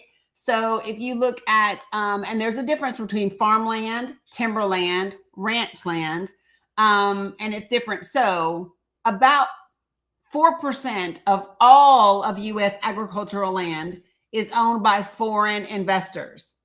Of those foreign investors, of that 4%, Canada owns a third. Canada owns a third. I see you sending text messages, Cam. Because I was about to put something in I'm about to put something in Discord, because remember I put in the chat the Great Lakes Alliance thing that I'm in. It's a great resource. They also have like activities and events and stuff, but it's specifically about protecting the Great Lakes. Because So everybody knows who Ted Turner is, right? Does everybody know? Everybody knows who Ted Turner is, right? I don't know. Maybe. So like, if I see Turner Broadcasting, CNN, like, yeah. Oh, yeah. Okay. Okay, so he owns 2 million acres of farmland. The Emerson family owns 2.4 million. John Malone owns 2.2 million. The Reed family owns 1.6 million. And Stan Conkey owns 1.6 million. Yeah, this should concern everybody. Yeah, I remember when I first like went down this like crazy rabbit hole, and I still do, right? Like it should concern like if there's anything that you should be concerned about, it's land and water grabs. There's pretty much nothing really like not like I'm not even being alarmist. That's just the truth. It is the truth. that's just the truth. If there's anything to be concerned about, it's definitely always going to be water. And or rich land, right, that can produce water. So and I know for me, like I've looked up because there's been like I've looked up by me, like I'm off Lake Michigan, but I've looked up, just because you're off of the Great Lakes doesn't mean that you're definitely getting like a direct source from Lake Michigan. Like it's kind of weird. It's hard to describe. I don't know the right terminology for it. I'm not being, can't like describe it. But if you look up, long story short, like everybody from the Great Lakes, like your water is likely from the Lake Michigan to some degrees, but sometimes it's like a well or whatever. But when I looked it up, there's a map that shows a clear border, right? And it's actually closer than you would think. Like it goes around Chicago and certain areas. But there was a big, let me see, I think it's Milwaukee. There was a big lawsuit not too long ago about it, about a specific town, like trying to fight for rights to Lake Michigan, saying, hey, no, we fit in the boundaries and we should get water. So, there's already been cases about people fighting for water, essentially. Yeah. And California is the same, right? Like California, I know that there's been cases about, different water and farmlands and whatnot there too. Yeah, I mean, you guys, China has been buying up a shit ton in Africa. Listen, but let me level set before some of y'all start biting your fingernails and shit. Yeah. I've been to Africa and I remember specifically I've been to Kenya and I remember so many signs in Chinese. So many. Yes. Yeah. So many. Let me say this to you guys. I want to level set before you guys start like biting your fingernails and looking for your Klonopin. Before you start looking for your Klonopin. Okay, listen. So let's just take a breath for a moment. And like I said, we want to be wise so that we know what's happening, right? We want to know what people are doing. And then we want to think about what do we have the ability to do? And the answer is quite a fucking lot. And the mechanisms for doing these things is actually in the Constitution. So you all know that I listen to Tad Stormer, who I love, and he actually was talking today about something very similar to what the Supreme Court did yesterday, day before yesterday with the Voting Rights Act. And he talked about how these radical individuals within a particular party in Congress use the provisions within the Constitution, get this, to even take a court case away from the Supreme Court in the middle of the case. They took the jurisdiction away from the Supreme Court. So listen, when I say to you that the solution to much of these things that are giving us anxiety is in our vote, I am dead ass. I am so serious. So I pulled this clip up because I want to show it for you today because it gave me even more hope than before. So, Kim, did you want to add anything else on the water stuff? We can do a whole show on it one day. We can do a whole line. I found the map that I was looking for, but it's a good like watershed map that shows exactly where, because like I said, just because you're touching one of those Great Lakes states specifically doesn't mean like your specific town or area has rights to that water. Right. Yes, and obviously we share borders with Canada, so that's not even all our water. So that's why when, you know. Correct, Titus. Some states don't allow you to collect rainwater. Correct.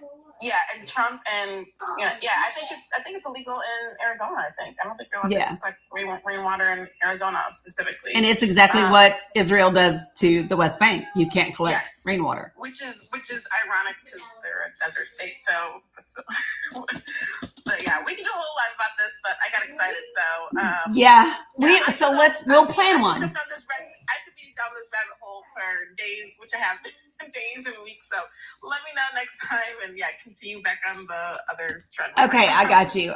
So let me just pull him up real quick because I watched a video. Yes, we love this, Cam, and we will do it. We'll plan one. I'm down. Yeah, I'm sure. Yep. Okay. Good. All right. Bye. All right. So folks, I'm going to pull this up and I'm going to play this video for you because if you are like me or can pretend that you're like me for a moment, this will excite you. I hope it's his latest one. Okay. So this is his, if you don't know this dude, please follow this dude. So he is the writer of, Resistance History. And so he's a historian, he's a teacher, he's an author, he's at the University of Southern Denmark. He also does Johns Hopkins University. And so his book that he published is A Resistance History of the United States. And it's amazing and incredible. And what he said today really spurred me on. What he said today, I was like, fuck yes. So let me share my screen with you. You guys, I'm going to turn it around for you. He is an amazing historian. Listen, he's a challenge for my ADD though. He's a challenge because I'd be like, oh my God, talk faster. Oh my God, talk faster. But it's okay, right? So let me share it with you. So hold on, I'm going to show you. I'd be like, oh my God, he's killing me. But he's so good, right? He's so good. Thank you for the reminder, Scotty. Okay, so you guys watch this.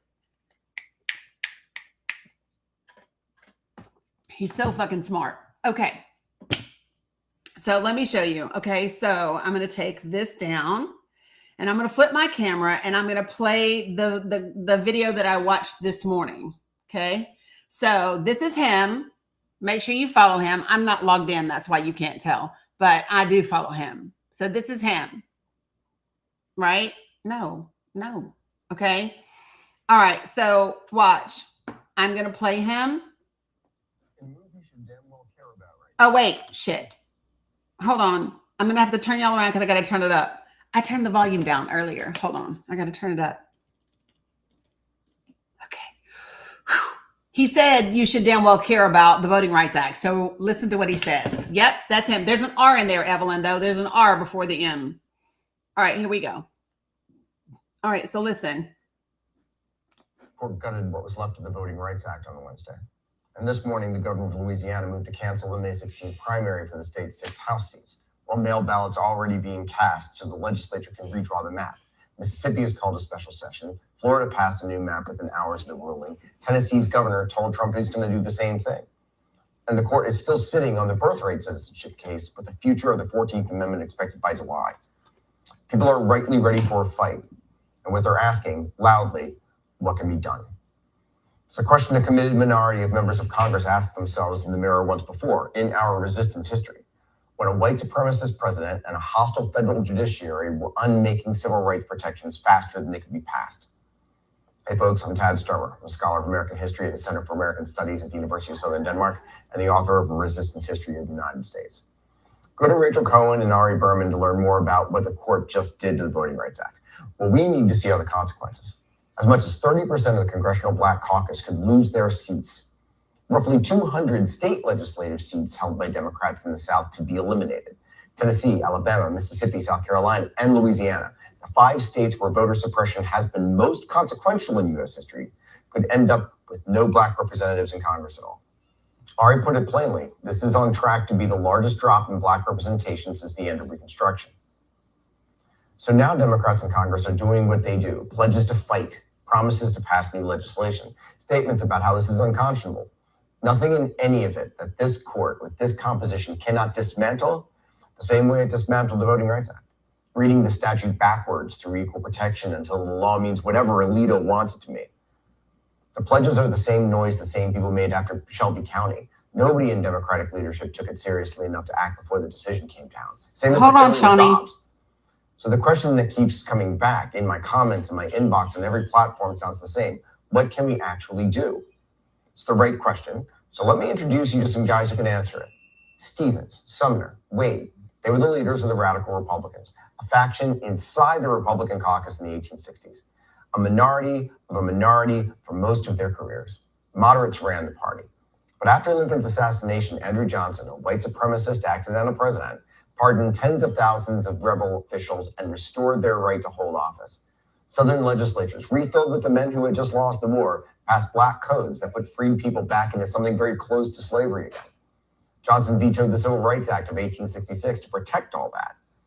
Congress overrode him, led by the radical Republicans.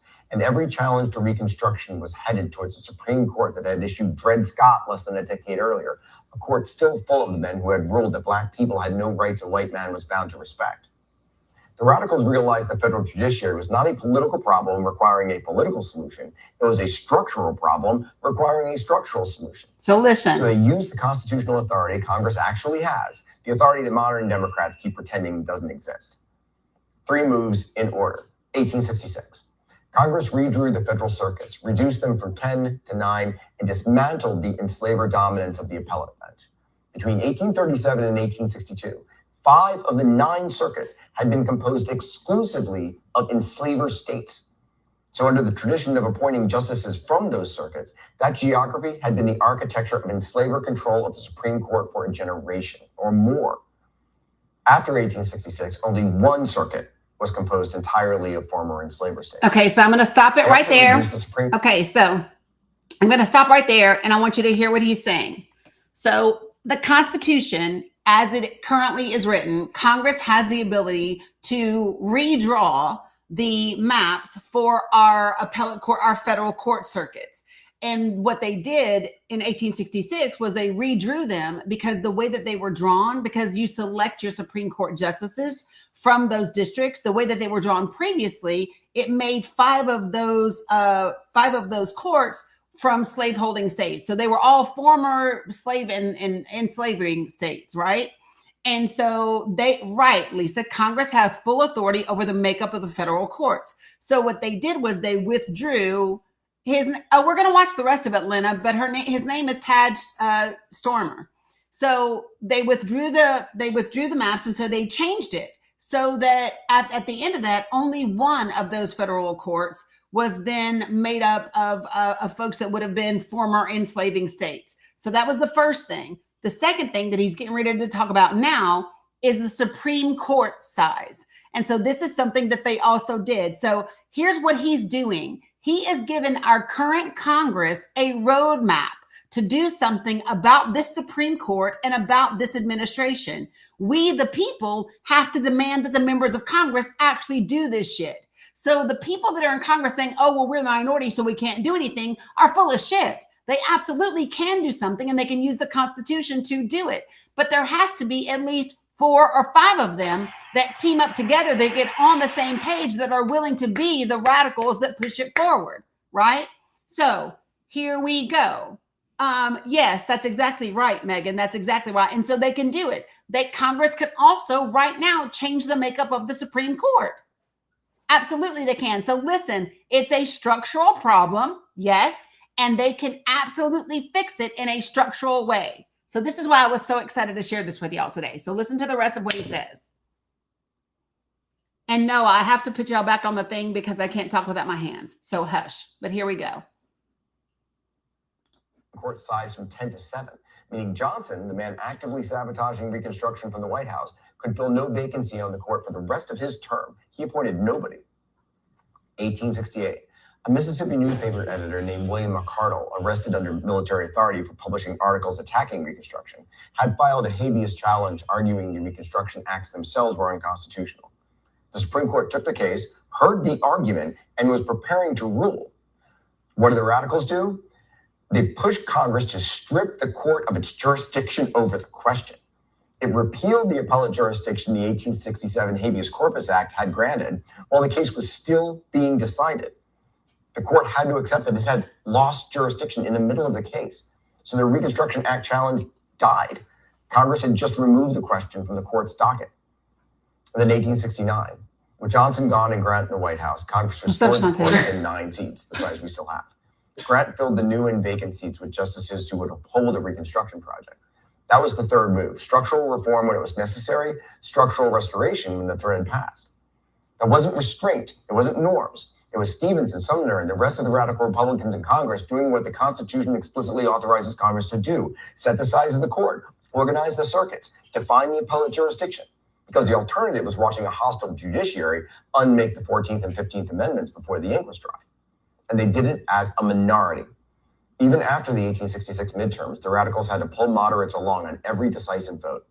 They built the coalition. They moved a caucus that mostly didn't want to be moved. They got the votes. Now, what they built didn't last, but it was not because they didn't do enough. So could a committed group of congressional Democrats do something similar today, with a pledge that would actually drive something like that? I don't know.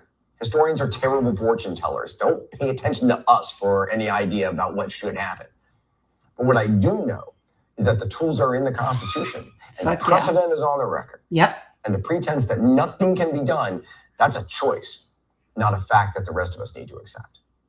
Allons-y. Ha ha ha ha. So listen, the tools are in the Constitution. So what needs to happen? We need to have radical Democrats and radical people pushing the radical Democrats to do their fucking job and use the tools that are in the Constitution and use the precedent that already exists.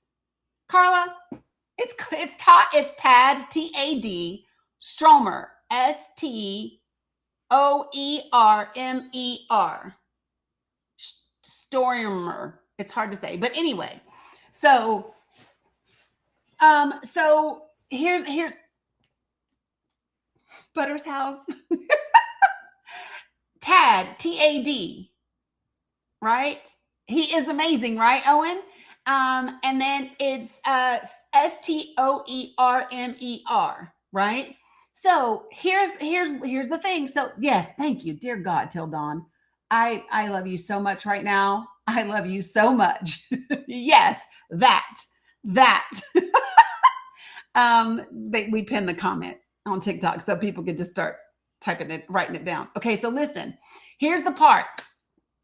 The fisticuffs with a smile. Yeah. Okay. Yeah, he's amazing. So, but here's the part. So just like we were talking about yesterday, how many of you guys were in here yesterday when we were talking about Hawaii's bill? How many of you guys were in here yesterday when we were talking about Hawaii's bill, SB 2471? Put a 1 in the chat. Put a 1 in the chat if you were here. Put a 2 in the chat if you were not here. Put a 2 if you were not. Put a 1 if you were. 2 if you were not. 1 if you were. Okay, lots of 2s. All right, so let's get to talking. Because this is what we're going to do today. We are going to talk about the fuckery, but then we're also going to talk about the work. Okay? We're going to talk about the fuckery, but we're going to talk about how we do the work to minimize the fuckery, right? So this is what I want you. Here's the way that I want you to think about this. I want you to think about what Congress, what this administration, and what the Supreme Court is trying to do. I want you to think of what they're doing, like the United States' blockade of Iran's ports, right? So you might think, oh shit, we're not going to be able to get what we need because of what they're doing, right? But then we've got to think like Iran is thinking and say, nah, you know what? All we need to do is find a workaround. We need to find a way to go around it, a way that it can be done. We can use things that already exist to make a plan and then work that plan. And so this is what we've been doing. And we're going to do it the same way with what Tad told us today and with what we were talking about yesterday with the state of Hawaii. Okay, so here's what Hawaii does. Hawaii has a bill right now that is one step around. It's one step away from going to the governor to be signed. So you ready? So listen. So SB 2471, appreciate you, Donna Ski. SB 2471 will literally nullify Citizens United in the state of Hawaii. It will make Citizens United completely irrelevant in the state of Hawaii. So it will take corporate money, those super PACs, that dark money, out of their elections, which is fucking amazing, right? So when you can't do it on a federal level, when we keep saying, oh, Congress won't do the legislation, you get your state to do it, right? So here's what we talked about yesterday. So what we talked about yesterday was taking Hawaii's bill and you download it. And hold on, Jay Bird, and you download what Hawaii state has done, that piece of legislation. Hey, baby. Here, let me take your temperature real quick. Your ear's hurting? Okay, let me see. Lay your tongue down, please.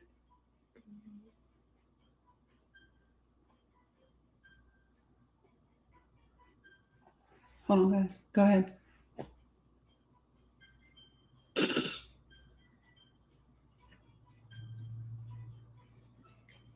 Okay. All right. So it's SB 2471. How can you be respectful when you're so disrespectful that is country question another DEI? Paris, in order for me to like be able to respond to you, you have to like make a coherent sentence. So like when I read Paradise, here's what it says. Here's what your comment says. How can I be respectful when you're so disrespectful that is country question another DEI hire? Like I literally have no idea what you're trying to say. So if you would like for me to be able to respond to you, I need you to make a coherent sentence because that is not one. Yeah. So try again. Maybe write it down first and then type it. Like write it, read it, make sure it makes sense, and then type it into the chat.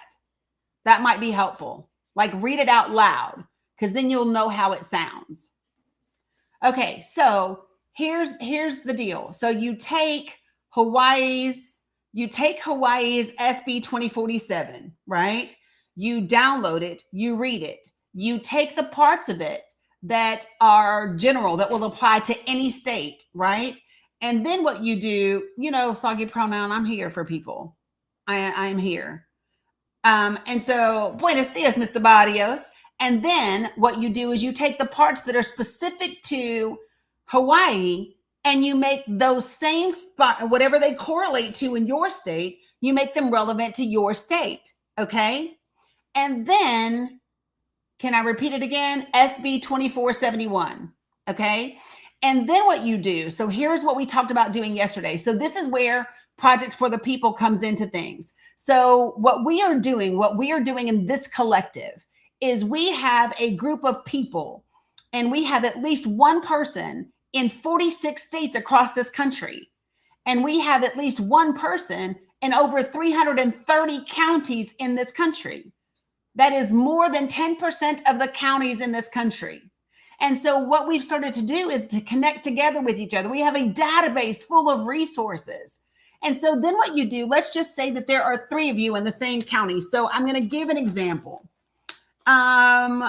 Utah, there are 3 counties, right?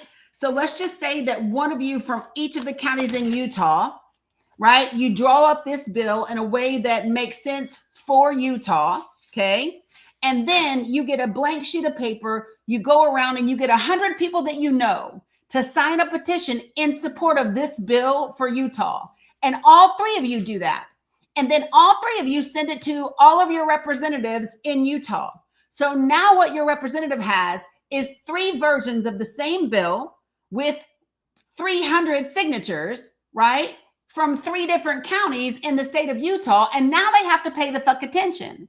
And then what you do is you send a copy of all of those signatures along with the sample bill, along with your letter to the editor, and you send it to your local news station. You send it to your local radio stations. You send it to your public radio stations. You send it to your local Department of NPR, right? And now you've got media attention that is backing the fact that you want this bill. And 3 counties in Utah want this bill. You understand? Now, if you're in the state of North Carolina and you do that same thing, we have people in 22 states in the state of North Carolina, in 22 counties in the state of North Carolina. North Carolina has 100 counties. So if one person in each of those 22 states did that same thing, that would be 2,200 signatures in 20% of the, almost 25% of the state.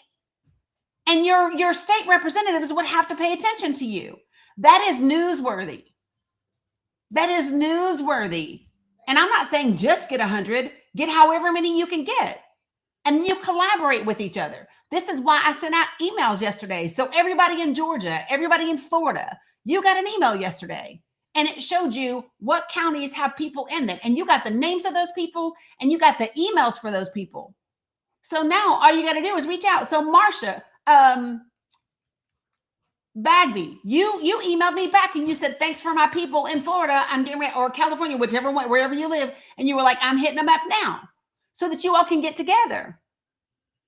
This is how you make things happen. You build power in community, right? And so now you do the same thing with what Tad is saying. You do the exact same thing with what Tad is saying.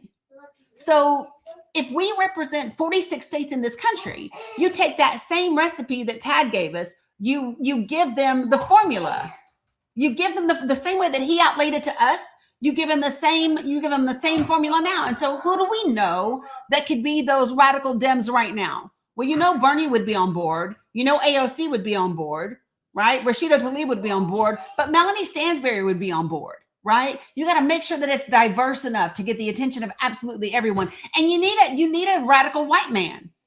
You need a radical white man. I already sent out Georgia's yesterday, Carol. If you have signed up for Project for the People, then you need to check your email because I started sending them out yesterday. So if you are in Alabama, if you are in Arkansas, if you are in California, Florida, and Georgia, I sent out all of your emails yesterday.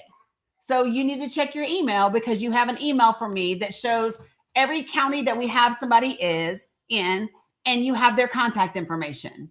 You're welcome, Jacqueline. So you need to get a couple of, you got yours from California. Love that. So we need to have white men, black men, brown women, white women, right? And if we got some, we need some LGBTQIA folks in there as well. And then you need to get those radical people on board. But right now, in this moment, y'all, right now in this moment, because they need to be doing the same things that they did in 1866 that they did back then, they need to be doing that today. So if they need to be changing the districting of the federal courts, do it now. Tallarico is not in office right now, and Buttigieg is not in office. We're talking about people that are in office right now. Right? If there are cases in the courts that we believe that the Supreme Court puts in jeopardy the rights of the citizens, then we need to be taking the jurisdiction away from those people. Right? Crockett. Right? That's the focus. And so this is where we have to be thinking about. So the first thing we have to do is get into the 3 steps that Tallarico got you, the 3 steps that Tallarico gave us, right? We need to look up exactly what those measures were, how they were accomplished, and then lay it out for them. So this is the thing. If you want those folks to implement anything, you have to give them the roadmap and you have to make it easy for them. Oh, thanks, Audra. I appreciate that. So you have to make it easy for them. So we got to go look up. I don't know what I said, which. Right? Appreciate it, Beth. Somebody just checked their email. Okay. Yeah, I said Tallarico. Yeah, no, I thought I said Tallarico isn't in office yet, but the idea is that Tad gave us. That's what the fuck I meant to say. Yeah, that's a glimmer. That's a glimmer, invisible string, right? That's a glimmer. Well, thank you, Evelyn. So this is why I keep saying Project for the People is so important. This is why everybody that you know you should be talking to and saying you need to be part of this community. Thank you, Hark the Harlot. You know what I'm saying? Because this is the stuff that matters.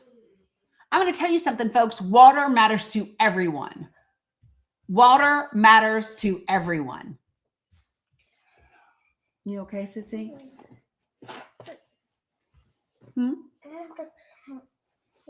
What do you want? You want to lay on my shoulder? Okay. Come on.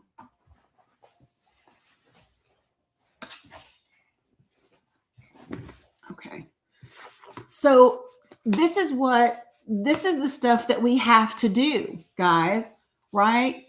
This is how we make a difference. And it does take work. And she doesn't feel good, Jay Bird. She was coughing and sniffing all night. And she's got a little low grade temp today. So yeah. So yeah, she does. Yeah. And then she just told me her ear's hurting. So I'll keep a check on her ear. Yep. Democracy IO and 5 stars is an app that people use. But let me tell you what's also really, so this is what we have to do, folks. You have to also apply pressure to Congress. So listen, when you use the 5 apps app or the Democracy app to call them, also put on your social media that you called them. Put on your social media that you left them a message.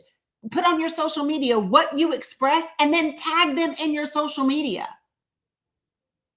You have to tag them in their social media. I wish that we did not have to publicly hold our leadership accountable, that we didn't have to shame them, that we didn't have to push them, but we do. Power concedes nothing without force. And I don't mean physical force, right? I mean energetic force. I mean doing the workforce, right? Now, let me tell you something. There are some people in Congress that have no shame, right? Psychopaths and sociopaths don't have shame. You are never going to be able to shame the President of the United States. You will never be able to shame some of these folks because it's not in them to be shamed. But you still apply the pressure. You still apply the force because there's enough people that can be that you do the work regardless. Right? Okay. And so this is what I'm talking about. So there is no reason. Can you all imagine by the time we get to this time next year, having Citizens United be pretty much stripped from the majority of our states? That would be fucking amazing.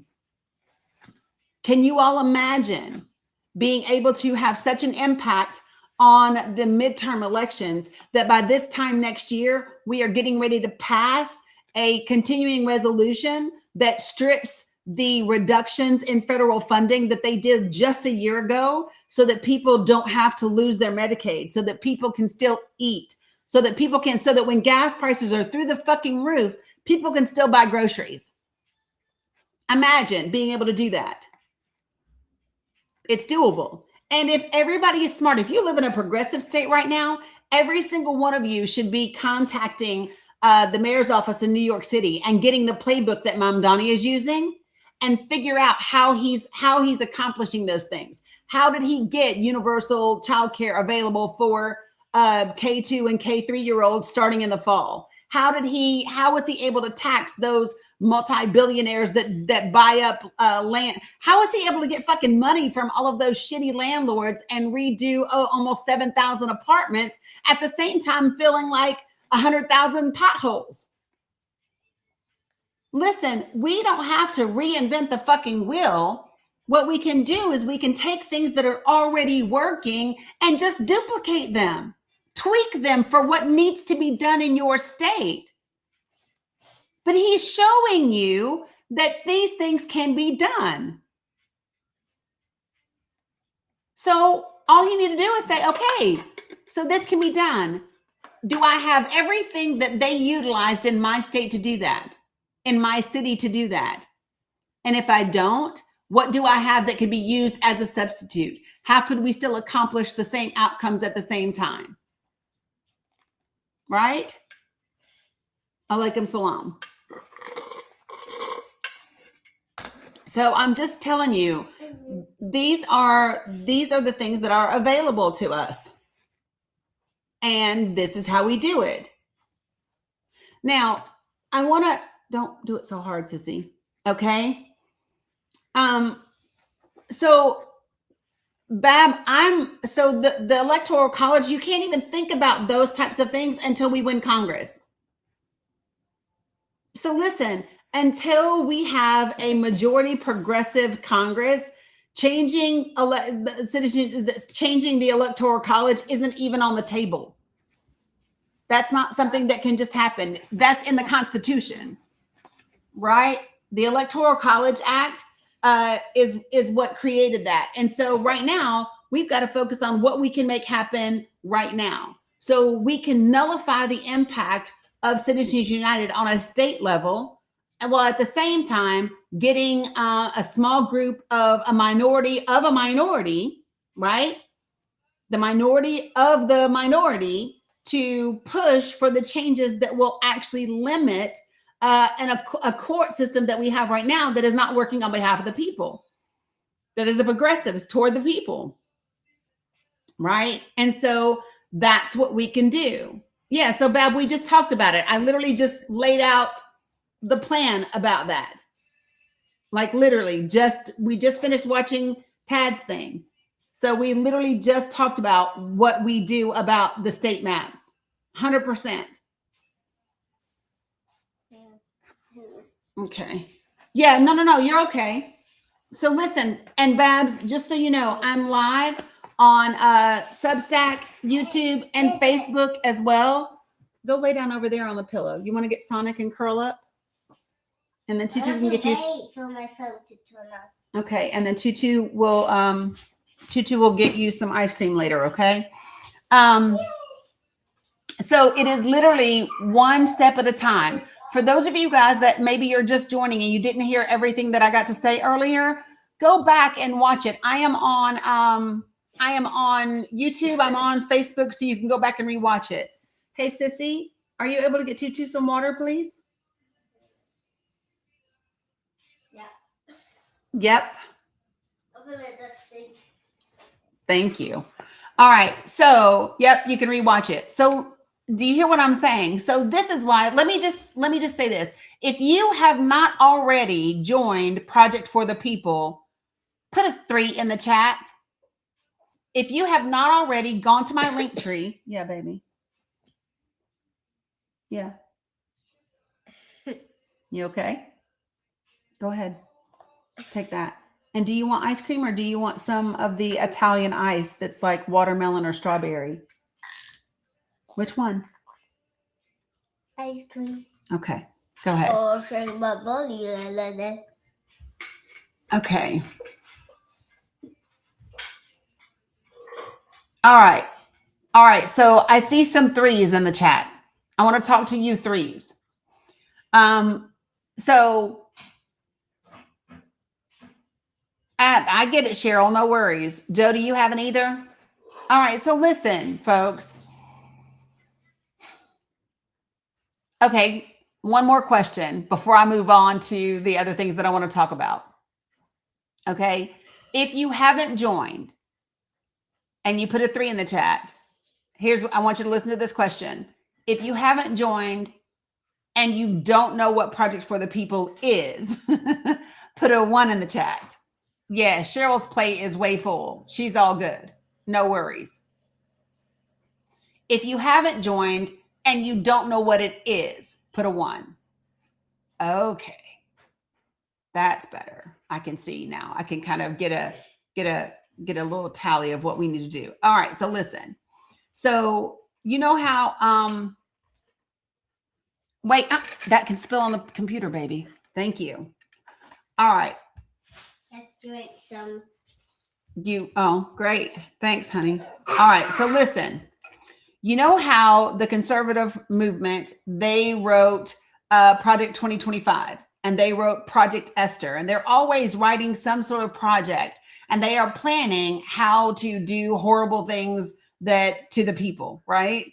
So I wrote yeah, I know you saw my face, but she didn't have the straw, Jen. She didn't have the straw. She did it out the side of the glass. But so listen, so I wrote Project for the People, and it is literally a playbook on how we are able to really have an impact on the midterms, and then between 26 and 2028, really turn things the right way.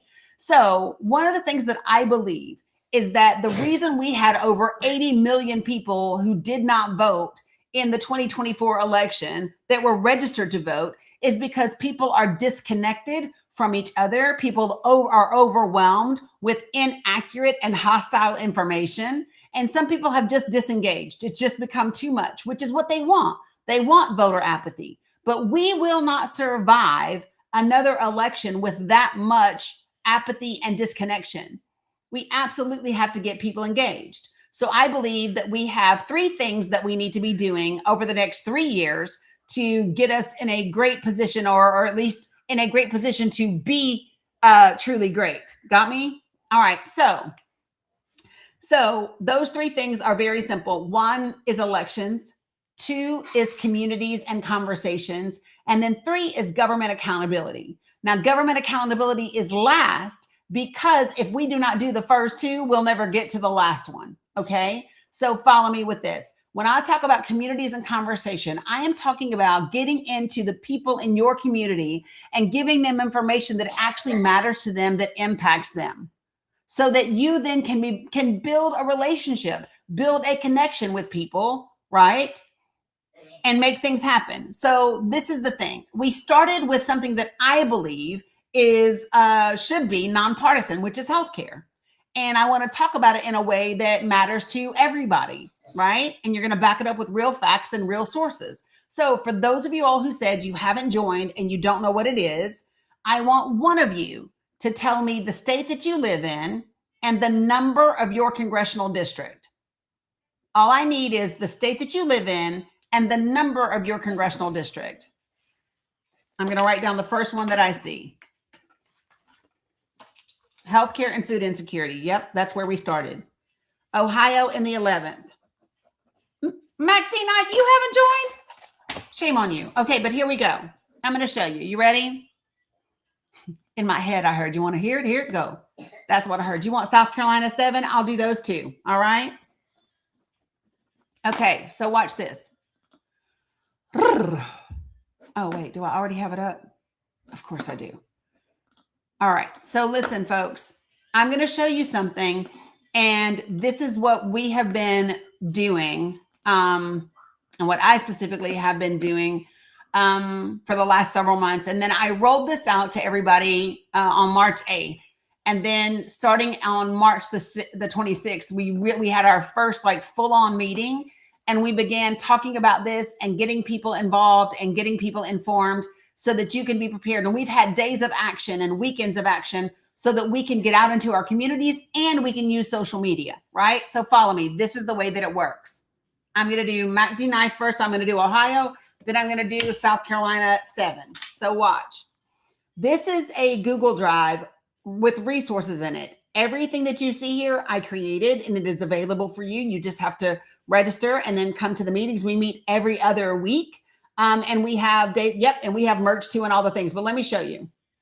So imagine being able to go in here. So we have Ohio 11th first. So I'm going to go to state resources. I'm going to go down to the state of Ohio. And then I'm going to go to the 11th congressional district. Now I can do it in English or I can do it in Spanish, either one. I'm going to go into English. Now watch this. In your district, Mac D. Knife, 47,000 people are going to lose their Medicaid health insurance because of the one big beautiful bill. And in your state, 63% of nursing home residents are covered by Medicaid. Okay. Imagine being able to go into your neighborhood and talk to people and say, hey, I found out some information that if you have anybody in your family or your friends that you know that are on Medicaid, they might need to know this, right? Same thing for SNAP. 37,000 children and adults are projected to lose some or all of their SNAP benefits because of the bill. This is because of a reduction in federal funding specifically. Okay.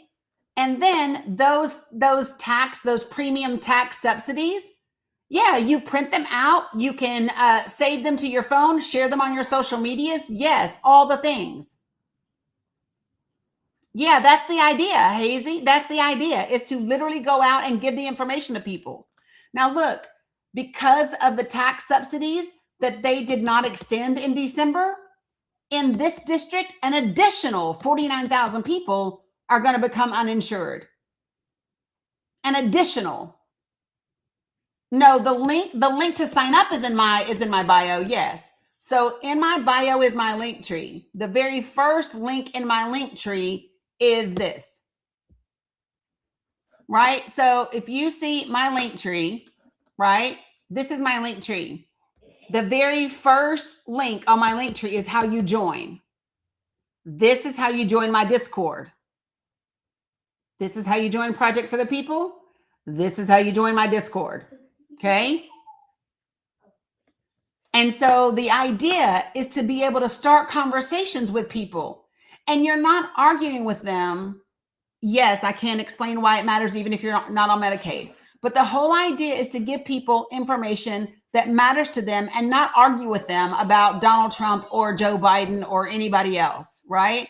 Now watch, if I go down here to Ohio statewide graphics, look at this. Did you know that in the state of Ohio, 72% of the adults that are on Medicaid actually work? Ain't that something? 72% of the adults in Ohio on Medicaid work. And Medicaid also covers 45% of adults with disabilities in Ohio. So this idea that people are just sitting on their asses while they collect Medicaid is bullshit. It's not happening. So this is my question for every single one of you. Do you think that this is information that you find beneficial and that you think people would be interested in knowing? Because every time I do this, people start going, this state, this district, this state, this district, and they want me to pull up all their stuff. The same way that you want to know this information is the same way that the people in your life want to know this information, right? So let me just kind of give you an idea. This is not about, good morning, Irvette. Good morning, Nance. This isn't about any changes in requirements. This is literally about a reduction in federal funding. That's what this is about. Okay. So I want you to think about this. I'm going to role play with you for a second. So here I am. I live in your neighbor. You don't really know me, but you've seen me go in and out of my house, right? And so I'm in the neighborhood and I'm knocking on your door and I say, hey, I'm Dani. I live down the street. I know we don't know each other really well, but I recently found out some information about some healthcare and some food stuff that impact people in my family. I don't know if you've got anyone that's on Medicaid or they get SNAP, but there's changes to the federal funding that's specifically going to hit our district really hard. And I want to make sure that the people in my community have it, right? So you give them the information. And then there's another flyer that we have that has a QR code for them to also join. And then you say, if you have additional questions or you want some more information like this, you can just scan that QR code and sign up.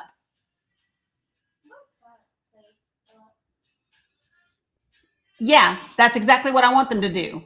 I want them to carry how they can sign up as well. The other thing that's in this Google Drive, you guys, are Google Docs with the links to all the sources. And you remember how they just said we have merch? We do. And so look, we are Project for the People. We are not an organization per se. We are a group of citizens. That's it. And also people can scan the QR code that's on the back of your shirt.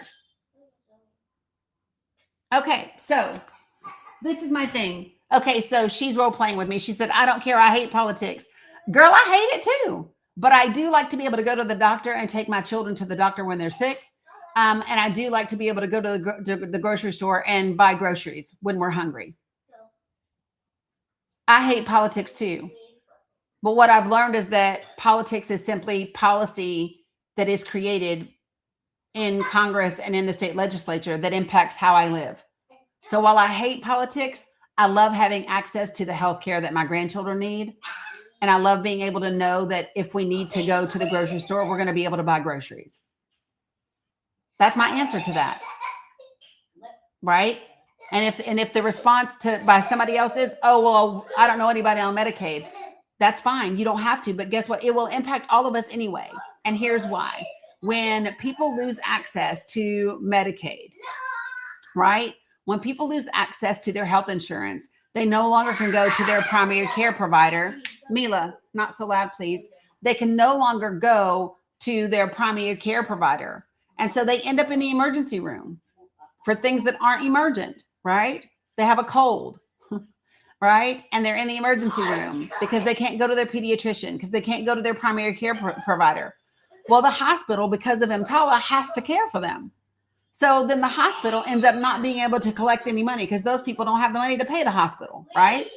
So what is the hospital going to do? The hospital is going to change its rates. They're going to increase what they charge, which means insurance companies are going to increase their premiums, which means you that have private insurance are going to end up paying more because these people no longer have insurance of their own. Right? So, and Scotty, we can all say, I care about people not receiving medical treatment, but not everybody feels that way. So for me, what I know is incredibly effective is when I share with people how what happens to one person impacts all of us. Because this idea that somehow what can happen to one person doesn't have a ripple effect is just false. It's false in everything. When something good happens and when something bad happens, because we are all connected together. There's not a single human being on this planet that isn't impacted by what happens to other people in this world. And it's ridiculous to think so. Whether you think it's fair or not fair doesn't really matter. That's just life. That's the way that it works. You know? You throw a rock in the creek. Like the fifth or fourth ripple isn't like, well, damn, I didn't want to do this, but here I go. Why? Because somebody threw a rock in the water. It's a ripple effect. And it doesn't matter whether you're the first ripple or the last ripple, there's an effect.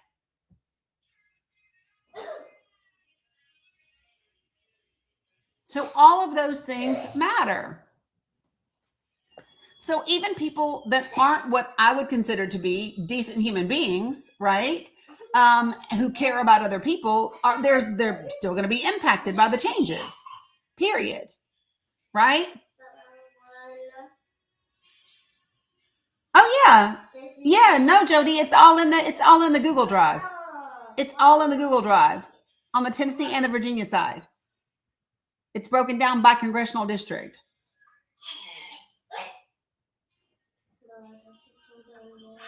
Good morning, Dr. Gott. How are you? Hey, good morning. How you doing? I'm doing great. What would you like to say? Yeah, you were talking about like healthcare and access. I'm just curious of what your take is on regulations that prevent people from getting access to things like stem cell. What do you mean? Yeah, so a lot of times we talk about like regulations like saving people's lives, but often and too often regulations actually unalive people. So Yeah. I'm just curious on your take. Yeah. I think that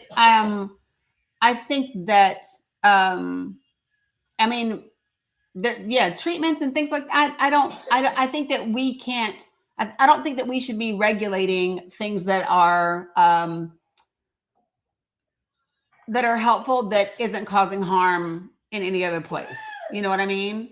Okay, cool. So what about like IP? So if I'm a company and the government subsidizes, like we'll use EpiPens for example. Like the reason why EpiPens are so expensive today is there's exclusive IP rights to it, and if the government didn't grant those rights, EpiPens would be, even like insulin would be so cheap that we wouldn't need to build this like central planning, right? Because it would be abundance within capitalism. Mm-hmm. So, Yeah. but we create these regulations to say we're protecting people, and yet we're not allowing the free market to operate as it should. So I think when you say we're not allowing the free market to operate the way it should, is like you don't need deregulation all the way across the board in order for corporations to not overprice their medications. Well, you're strawmanning my argument. I didn't make that claim. So, well, you kind of did. So what is the claim that you are making? Because you specifically said that we are, well, let me just see if I heard you right. What you said is we are regulating so that the free market can operate the way that it's supposed to. And if we weren't regulating, then insulin wouldn't cost what it costs. If you want to consider IP a regulation, sure. My claim was more specific to like IP, intellectual property rights on like things like insulin. Right. I mean, intellectual property rights are gonna. I mean, like it's law, right? So intellectual. When you say it's a regulation, no, it's a law actually, right? We have laws around what constitutes intellectual property and what doesn't. Well, I made two different claims. You're going back to my first one. That's why I was very specific about my second one, which is just effectively that government grants this IP rights over insulin, which drives up the cost because government is giving certain, benefits to one company over others, not allowing them to create insulin to actually allow the market to work as it should. Yeah, well, the only way the government does that is if the government is involved in the research for that particular thing with that particular company. So not everybody gets a grant from the government for their research. Therefore, then the government doesn't play any role at all. Well, yeah, I'll grant you that, but don't you think it's wrong if the government steals your money and gives it to a company to develop something and then tells you also don't have the right to produce it? So first of all, the government doesn't ever steal my money, right? You don't pay taxes. So what I'm saying is, so you use the word steal. Sure. Which is different. Okay. Can we agree with that? No. Okay. Well, that can be your opinion, but theft is different than people paying their taxes. So that's like a completely different subject matter. And so I think it's like words are important, right? So what you are saying is if the government uses tax dollars, right, to work with a particular company, and they do R&D, they develop a product, and then they have intellectual property, right? And then for a period of time, whatever time that may be, because the company's also going to be applying for a trademark and all of those things, and it's going to limit it no matter what. So here's my thing: even if the government didn't participate, and if the government didn't assign IP rights, when a company develops their own product, regardless, and they apply for their patent and they apply for their trademark and they do all of those other things, it impacts the same way, where other people are still not able to develop that thing. It's the same thing whether the government gives intellectual property rights or not. Well, let's just go with your concept of not stealing. So what if you kept the money that the government didn't take through taxation, and you were able to create the insulin with the capital that you had, but you didn't get to because the government took it from you, right, through taxation and gave it to somebody else to create the product? What if you would have created a better insulin? But you just said to me that I kept it and the government didn't take it from me. And now I'm saying, what if the government didn't take that money from you and give it to somebody else to create a product, and you actually had the money yourself to create the product? Well, but here's what I would say about that. If I had the money to create the product and I was a company that was in the market to create those things, then I could do it with the government myself. Right. So these are all just a bunch of, it's just a bunch of hypotheticals. My point is that whether the government gives IP or not to someone is irrelevant to if that person develops something, gets it patented, gets it trademarked, and then people are still prevented from being able to use it. Yeah, but my point is that you were not able to make something in the market because the government chose a winner, right? They took people's money through taxation, and they gave it to somebody and decided that person was going to be the winner, and that that person would have exclusive rights to being the winner, and no one else can compete with the winner, which would effectively cause the price of it to go up because there's no competition. But so here's what I'm also saying is that would exist whether the government's involved or not. If I have two corporations, right? And one of them has their own money, they don't take anything from the government. They develop a product, they have that product patented, and whatever, then the other people can't create it for a certain period of time anyway because it's already patented. Well, how would they do that if it's absent of government? You said without government, it would still happen. Yeah, because people have intellectual property rights that don't have anything to do with the federal government. Well, who grants them that IP? I mean, there's a process for going through it, just like there's a process for your patents. But through Yeah, but patents. Okay, so let me be clear though. But that has nothing to do with your tax dollars, and that's not the government choosing someone. That's someone developing something and then applying for a patent. But you said absent of government. But so what I'm saying is the absent of the government using tax dollars to participate in it. Okay, sure, I'll grant you that, but the government still because absent of the government, I wouldn't have a company. Because absent of the company, absent the government, nobody would be issued an LLC or be incorporated or be a nonprofit. You could still be a company absent of an LLC. That's just how you're filing taxes. Well, no, but in order to file your paperwork, you file it with whom?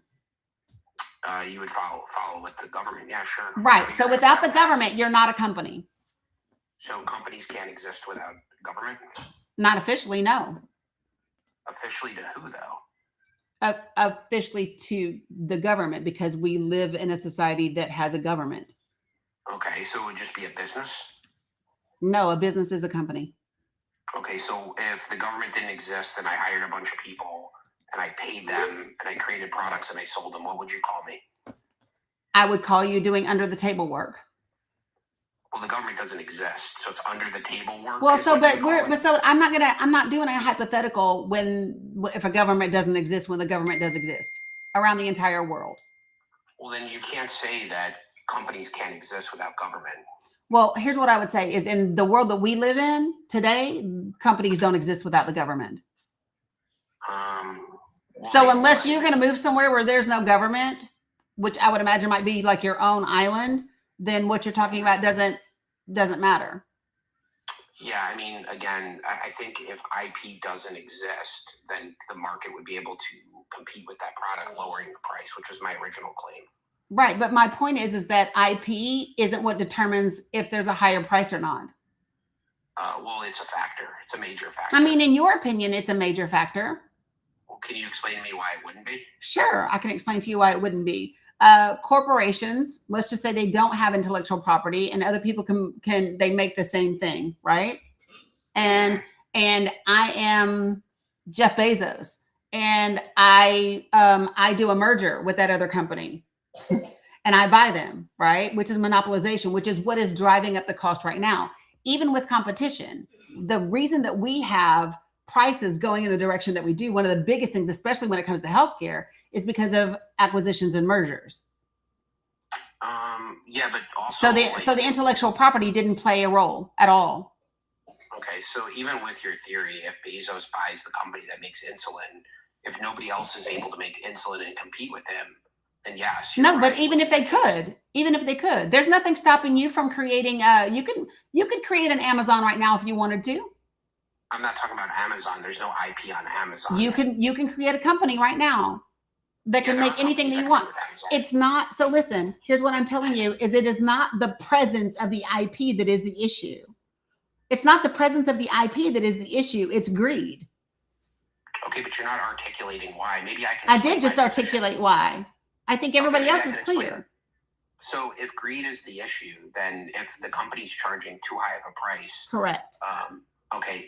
And if somebody, a competitor, somebody wanted to enter the market, saw that, what they would do is they would see an opportunity to take market share from the competition, right? So they would enter the market at a lower price, and and take them out. But I wouldn't be able to do that if there's IP. But even if there's not IP, do you know what happens? Is you go ahead and you go to empty the market, and then the billionaires come to you and say, I can give you more money than you would make in the market. And then they take that money, instead of doing the work to be in the market, they take the bigger money that they're going to get from the easy way out, and then they're going to go lay on a beach somewhere. It again has nothing to do with the intellectual property. Yeah, I mean, again, and then if they started price gouging again, didn't offer the best price, another competitor would just enter. And they would gobble them up without what? They would gobble them up without the regulation and the enforcement of the Federal Trade Commission, which is what we've seen happen since the 80s.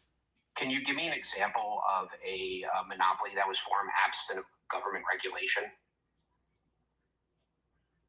There's tons of people that have been deemed. I mean, when you say absent of government regulation, in what way? Yeah, sure. I'll give you an example. Like sure. Ma Bell became a monopoly, but they did it through government contracts. Ma Bell. Okay, so I'm not sure how old you are, right? But in the 80s, Ma Bell was broken up because they became a monopoly. Well, they became a monopoly because they had special contracts. They were broken up because they became a monopoly. Right, they became a monopoly because they had special contracts from the government. And with the right enforcement of the laws, then they get broken up. Yeah, that's what happened. MCI did it. MCI is what caused them to be broken up. I'm not arguing that point. I'm just saying, you asked me for an example of where government created a monopoly, and I gave you one. No, I didn't. I asked you, what did you mean? You said, I'll give you an example. I didn't ask you for an example, right? My point is simply this. Your original question was, what did I think about intellectual property? And what I'm telling you that I think about intellectual property is that it is not, I wouldn't even put it in the top 5 reasons that our systems work the way they do, right? Especially not when we're talking about healthcare, right? So I think when you're talking about why healthcare has the rates that it has, I think you have to be talking about monopolization. I think you have to be talking about a lack of regulation enforcement. I think you have to be talking about vertical acquisition and building, right? So then when you have a company like CVS that's involved in the pharmacy, that's also involved in healthcare, that's also involved in insurance, that's also involved in whatever, right? That vertical monopolization, those are the things that are causing the prices to be what it is, and the refusal of these companies to have less of a profit for their stockholders when they have way more than they need at this point, right? And so the problem that we have as a society, but especially in the United States of America, is this idea that corporations are more valuable than people. Well, I agree that PBMs were created and have caused disruption in the market created by government. But I guess it goes back to my question. Can you name me a monopoly that was formed absent of government, I guess, special advantages from the government? So here's what you're doing. You're literally making my other argument for me. You don't even have a company without the government. So if you can't have a company or a business without a government, then you can't have a monopoly without the government either. Okay, so I'll grant you, you established an LLC, right? Okay, now can you, just granting an LLC doesn't give you any advantage. It's the same advantage everybody else has. Can you give me a company that rose to power as a monopoly without other special advantages in the marketplace? So again, those advantages aren't necessarily IP, are they? No, they could be any advantage. Right. And those advantages can come, whether it's from a government, whether it's from another business, whether it's from foreign investment, right? Advantages come from all different types of places.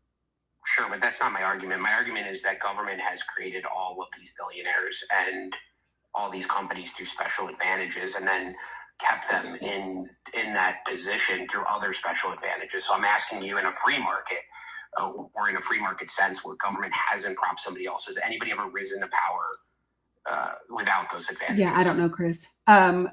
So we don't live in a country where the government has never been involved, right? So I guess you could hypothetically say whatever that you wanted to say, right? But you simply just don't know the answer to that question because it doesn't exist.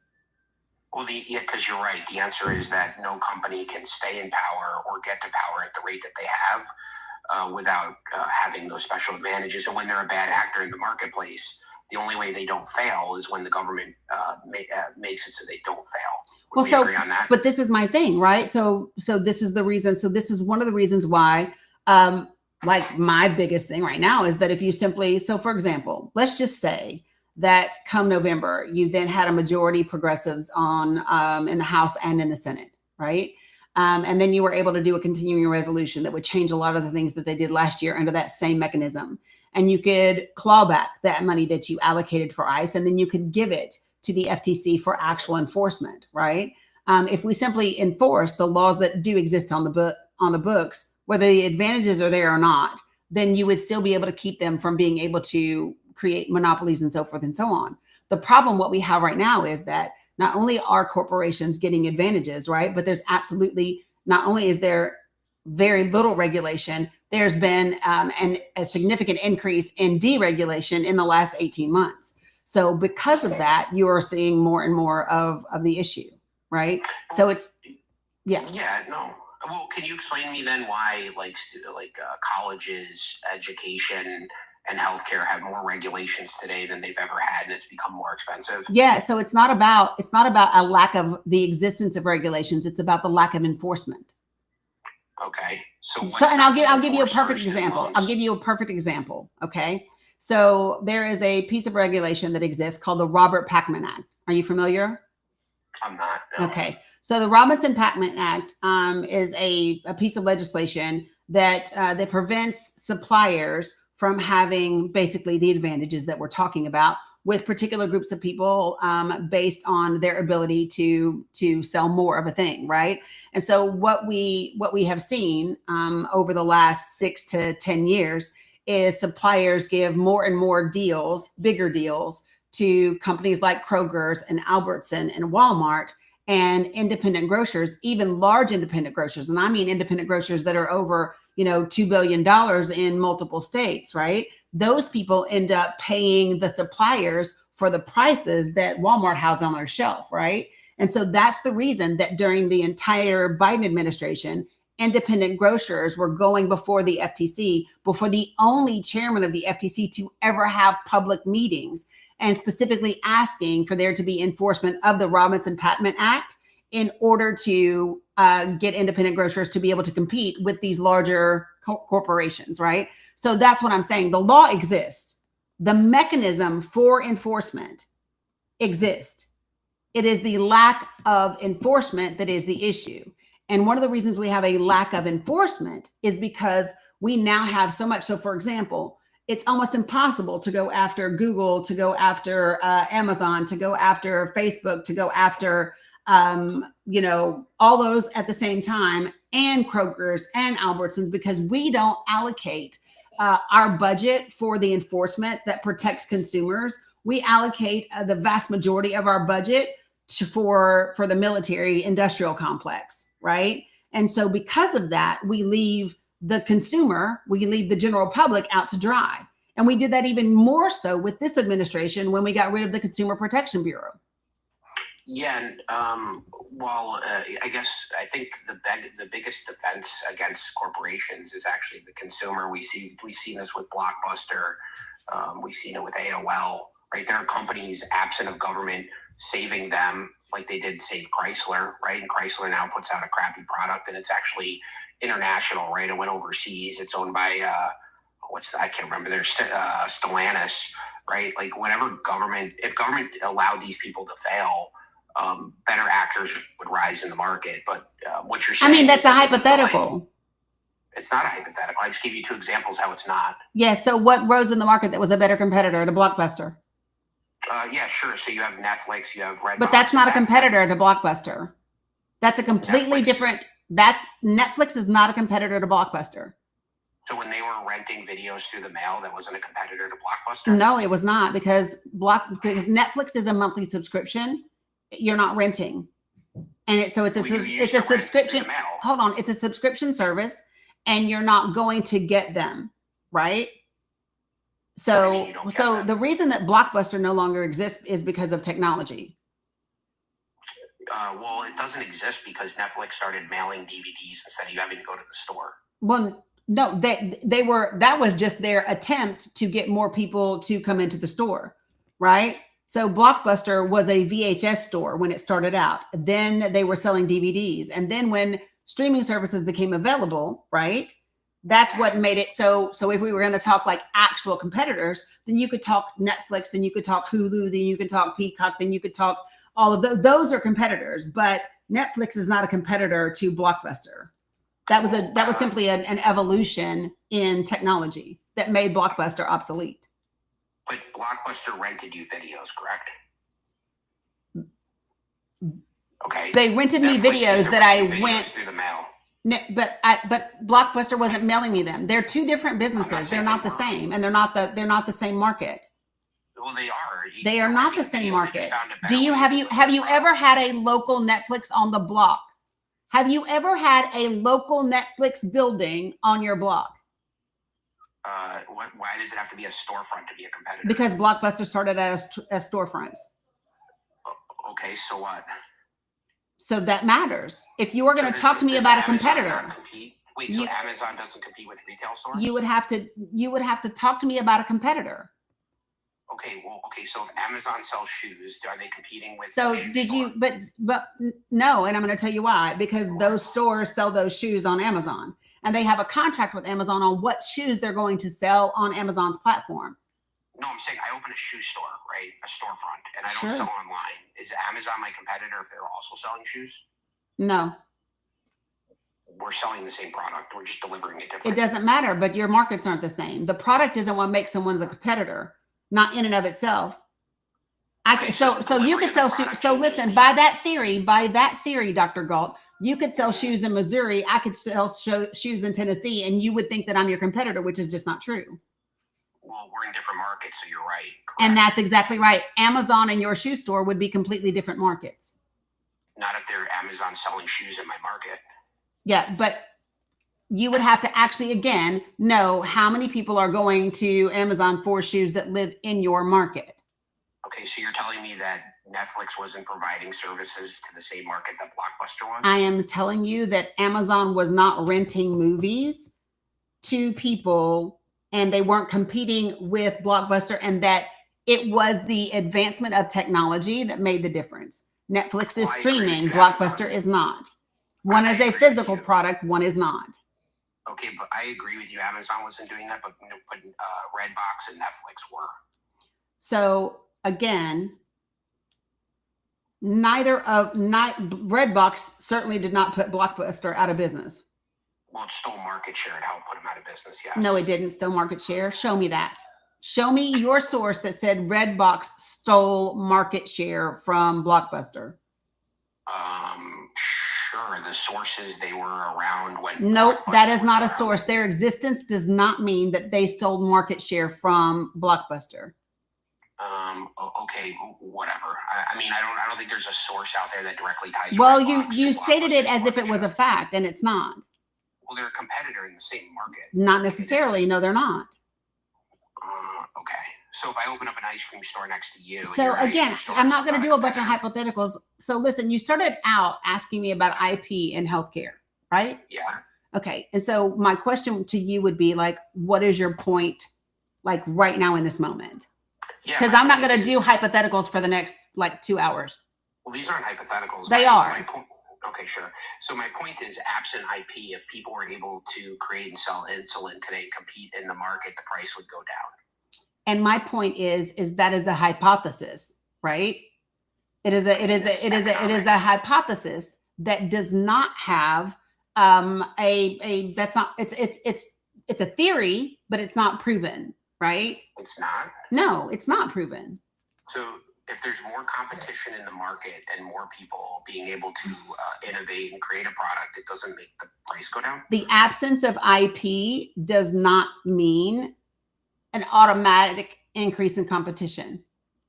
I didn't say it's an automatic, but you said without the IP, there's an increase in competition. And what I'm telling you is that's a hypothetical. You don't know that. Yeah, if people are price gouging, to your point, if people are price gouging, that opens up the market to opportunity for people to come in. And that does not mean that the price is going to go down, because what it absolutely can mean is what's been happening today.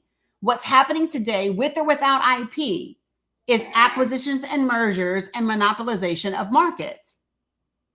And so that doesn't have anything to do with whether or not there's an IP or not. Yeah, but those are other factors, like and there are always other factors. That's the point. Yeah, which are typically government granted exclusive. You can say that they're typically government granted. What I would ask you is give me the source for your data. Sure, I'll say Elon Musk got granted $10 billion. No, but that's not a source for data. Like so here's what I mean. Okay, so listen. If you wanted to really make that argument, okay, what you would need to do is you would need to have a source of a bunch of different companies that all got the same this, that all got the same that, and then you would also have to have a stretch of companies that did not get those same things from that same government thing, and then you would have to be able to demonstrate that this one led to an increase in competition and a decrease in prices, and this one did not. But you don't have that. So while you can speculate that is what would happen, there's nothing out there that says specifically this is going to be the outcome if this did not exist. Why can't you do that? Because it's not the only determining factor for the prices. Okay, well then maybe you can explain to me why things like TVs and LASIK surgery have gone down in price. Because it's the same thing. It is the same reason that cell phones, or that, let me make a different one. So TVs, because it's the same reason, like when I was growing up, if you had an Atari 2600, right? It was the first thing that came out, right? And so what we know is the more that we have advancement in technology, right? And it doesn't cost as much to make those things, and those things become like household things, then that's what brings the prices down. It wouldn't matter. It wouldn't matter if, so the changes have happened in this world. So like, it doesn't cost the same anymore. Money is different today. Like you had to be really rich to have whatever before. Yeah, right. And so what you can't tell me is that the prices of TV is based on the lack of an intellectual property from the government. Well, this isn't even an IP claim. It's more of like cars have gone up in price because of regulation, because of mandated things, where TVs have gotten better technology wise, and yet the price has gone down. Can you explain that to me? So again, we are not talking about one particular thing, are we? We're not. Well, you asked me for an example. I provided you a comparison between. When did I ask you for an example? No, I didn't. You said that the last time. I didn't ask you for an example. I'm literally asking you, what is your point? Because here's the thing. So stop. Okay. When you first got on here, I know he snickers. I don't give a shit about him snickering. It doesn't matter to me. I know. Well, we did. Everybody heard you. Next time, snicker softer. If you don't want people to hear you. Snicker. You did. Speech impediment. No, it was a snicker. I don't snicker. I'm sorry. No, it was a snicker, bro. It was. Okay. 100%. So anyway. Making fun of my disability now? Nope, because you didn't have a disability. It was your snicker. Well, I'm apologizing. Because we've heard it twice. Respect me. Yeah, but it wasn't you speaking. That was the issue. A snicker has nothing to do with your speech. Okay. I mean, but that was a nice try though.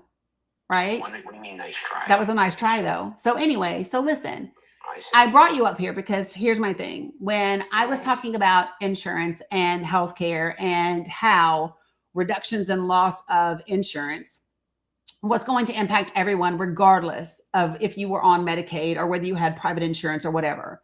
And when I said that, you said in the comments, that's not fair. And then it's not fair. I said that's not right. Or you're wrong. Okay. Actually. No, actually you said that's not right. That's what you said. And so when you said that, right? And then you came up in the chat, my thought was that your comments were going to be about what we were just talking about. And they haven't been. You brought up intellectual property, and that originally was related to healthcare. Since then, you've gone to Blockbuster and Ma Bell and a whole bunch of other shit with really no point. So the question that I'm asking you right now is, what is the point that you would like to make other than you believe, absent IP and government contracts, that all of a sudden more competition would automatically miraculously appear, and that automatically would mean the decrease in prices. Other than that claim, that belief that you have, what else is it that you are trying to communicate? Yeah, and I'm not even making the claim it'll automatically do it. I'm just saying if you believe that people are price gouging absent IP, if people are truly price gouging as you claimed, that would offer. I didn't claim that. You claimed that prices would go down because prices are because they're being overpriced right now. Okay. That's what you said. Well, if that was the case, then I would get my friends together and we would start selling those products at a cheaper rate to beat the market. I mean, then get your friends together and do that. Okay, well, again, you just proved my point. IP exists. Thanks. Yeah, but absent the IP, it wouldn't matter. Why? I already told you why. Like 5 times. You just conceded that I should go do that, and I just told you why I couldn't. Which well, goes back to my I would say give it a whirl. For all you know, the government might give you special IP. So now you're telling me to break the law? How did I do that? Because IP exists, and if I go do it, it would be me. What I said is go create something. Maybe the government will give you an IP for whatever you create. That wasn't the point, though. The point was is if something is high price and I go to compete with them, I can't because of IP. I gave you an example. And this is my point, is you don't know whether you could compete absent the IP. Well, if I can't, then clearly they're not price gouging. They're offering the best price to the market. No, that's not clear. Then why not? Well, I just told you. You didn't tell me. You just said, nah. No, but I told you before. If you weren't listening, not my fault. Okay, can you repeat it? No. All right, well, this is, I appreciate the conversation, but clearly, you haven't really presented an argument that I can... I wasn't trying to argue with you. I said present an argument, not argue with me. It was present an argument against what I said. Well, so here again, I didn't need to present an argument against what you said. What you said doesn't have an automatic conclusion. So I don't need to argue against it, right? All I need to tell you is that you don't know what your claim is because you don't have any statistical evidence. You don't have any data. You don't have anything to back up your idea of what you think might happen. So I don't have to argue about your opinion. You can have an opinion. So you're telling me then if a company is overcharging for a product and I can enter the market and offer a lower price, that wouldn't mean there would be a lower price?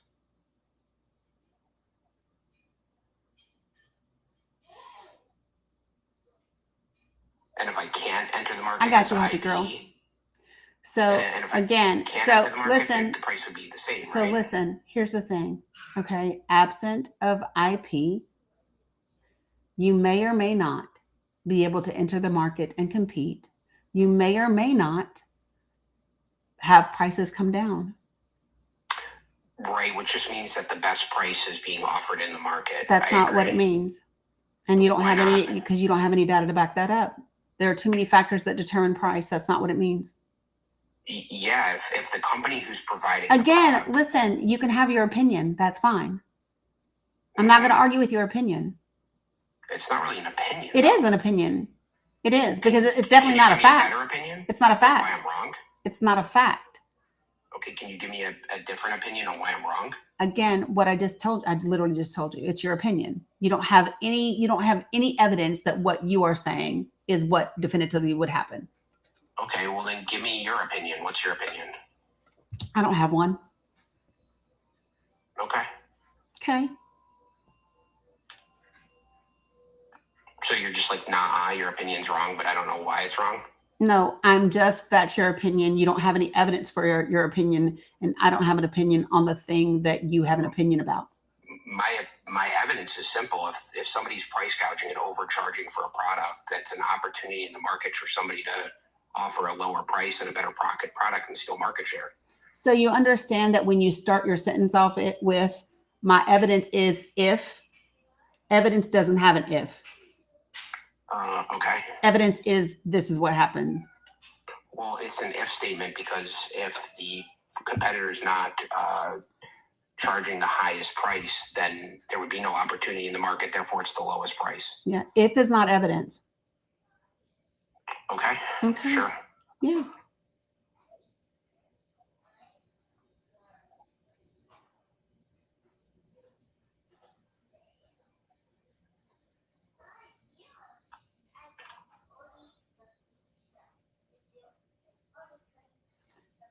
Well, you could say anything except that, Hangway, and now you're blocked because we do not make fun of disabilities. Yeah, we shouldn't do that. That's bad. Yep, 100%. Are you going to apologize to me then, host? No, because you were snickering. Okay. Okay. Pretty fucked up. I mean, you block somebody for doing it and then you're doing it. It's pretty hypocritical, no? No. Okay. Does that make you like feel good? Do you feel good? No, I don't. I actually feel horrible. I thought you'd be consistent. Yeah, I am very consistent. Clearly not. Clearly so. All right, well, you have the day you deserve. I always do. Appreciate it. You do the same, Dr. Galt.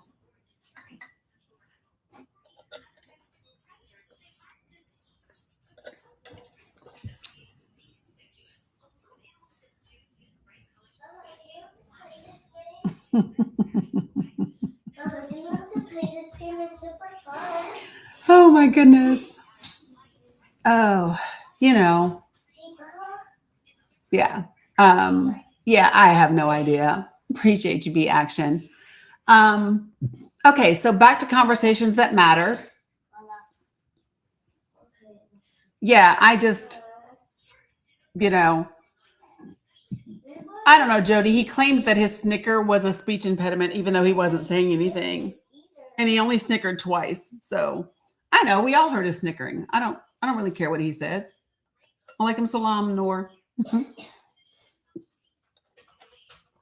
That's why he got that look on my damn face. Like, bro, I'm not going to sit up here and do hypotheticals with somebody for fucking 2 hours. Right? I thought we were going to have a discussion about how losing Medicare coverage for a particular group of people is going to actually end up impacting everyone. Yeah. Appreciate it, Nance. So, I know you saw my whole ass face, right? Like, yeah, you don't know economics. He does. Okay, Aquarian, then follow him right on out of my life. If you believe he knows economics, cool. Then go follow his economics. Because like in here, like if he knew economics, then he would 100% have had evidence to back up his claim. But there is nothing like that. Well, follow him right on out of this live. Yeah. So someone who doesn't understand that correlation doesn't equal causation doesn't know economics. Right? Like that's just a fact, right? If you do not understand correlation does not equal causation, and the absence of one thing isn't going to change everything, right? And it's just that simple, Yeah, there's nothing. So if you actually had reports and if you actually had statistics that talked about the impact of IP on cost, and you had something that demonstrated the absence of IP and the impact that it has on the free market, then we could have a conversation. But he didn't have any of that, right? And when I asked for it, he could not provide it. So if you can't provide it, then it either doesn't happen, it either isn't there, or you don't know it, right? So yeah. No, so when you say you ask for evidence for a line logical reasoning deduction, no, so a line logical reasoning deduction is called an opinion. It's just you're just trying to make it a long-winded way of saying it. When you say line logical reasoning deduction, that's also known as an opinion, which is what I told him he had. Yes, logic is an opinion. Yeah, logic is an opinion. Yeah, unless you can back that opinion up with facts, it is an opinion.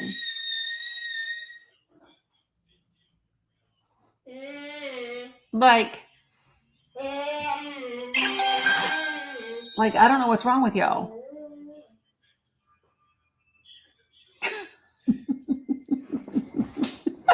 It's crazy. It's wild.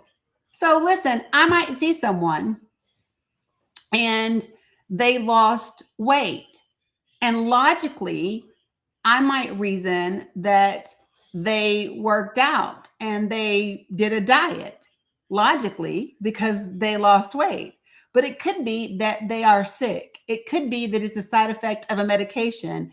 It could be that, you know what I mean? Like logically, I could say, oh, you lost weight. You look great. You must be working out. You must be eating well. Like, because logically, that would make sense. But it doesn't mean that that's the fact, because it could be a whole bunch of different shit. So, no, logic is not fact.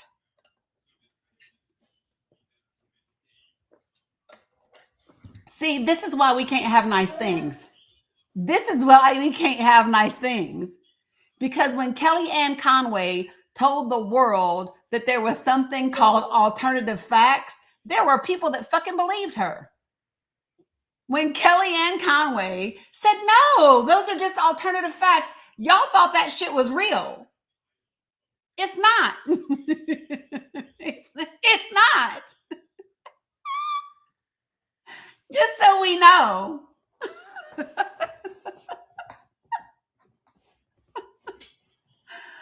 Ooh, low B. Okay. Yeah.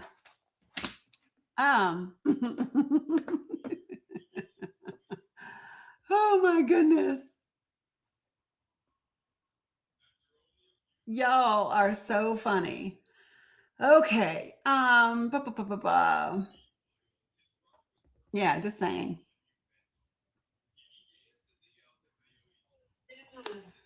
Yeah. Good morning, Katrina. Katrina, did you mean to come up? No, I'm guessing no. Okay. All right. So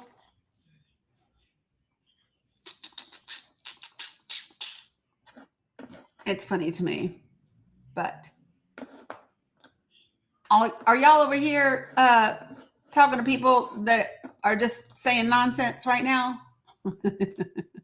Oh, please tell me that you're not. Okay. I apologize, you guys. I really thought he was going to be talking about Medicaid and shit.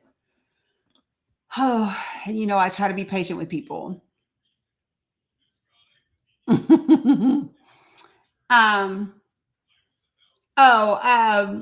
The end was just he ended up leaving.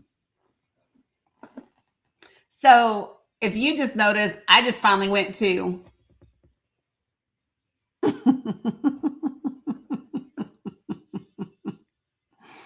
oh my gosh. Yeah, like, yeah, I just stopped playing. So what's your opinion? I don't have one. I don't have one.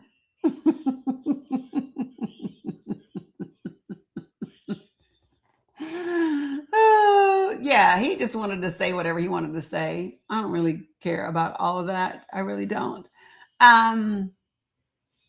So 7 vessels transited the Strait of Hormuz in the last 24 hours.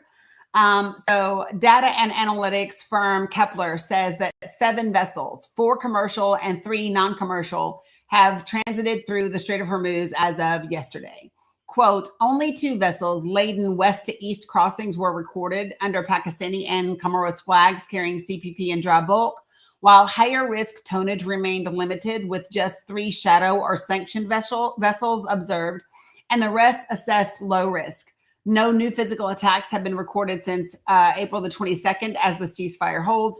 Most vessels are still using the IMO regulated traffic separation scheme to reduce collision risk. Trump has said, of course, that he doesn't believe he needs Congress to continue the war with Iran. For some reason, they think that this ceasefire may have, quote unquote, reset the clock, which is not a thing that happens. The White House has said that they have no comment on the latest thing from Iran, right? maybe Farah, because I think 22 ships were. So Geraldine may have been on one of those ships. By the way, folks, you have the ability to contact your consulate's office in Greece and ask that they do something about getting our people back. So the proposal from Iran is the one that China had proposed a while back, and it's basically about the same. And all that is that the proposal is simply that Iran will open the Strait of Hormuz if the United States of America will end its blockade, and they will leave the nuclear discussions for a later date and time. And the White House said that they have no comment about that proposal as of now. Okay. Things that I do want to talk about, though. In addition, I want to play a clip for you that I believe is. I was just in the Middle East with your dad. That started real fast as soon as I brought it up. So I want to play a clip for you all, and then I want to share with you why I think it's a example of one of the biggest issues with journalism as it exists today. User 1981. Why do you have 1981 in your name? Because you wanted it? That's why I have a 7 in my name, because I wanted it. All right, so here we go. Let me share this with you guys. I must have poked a bear, you guys. I must have poked a bear. I'm just saying, shit. Why is your username your username? Because it's what you fucking wanted. That's not difficult.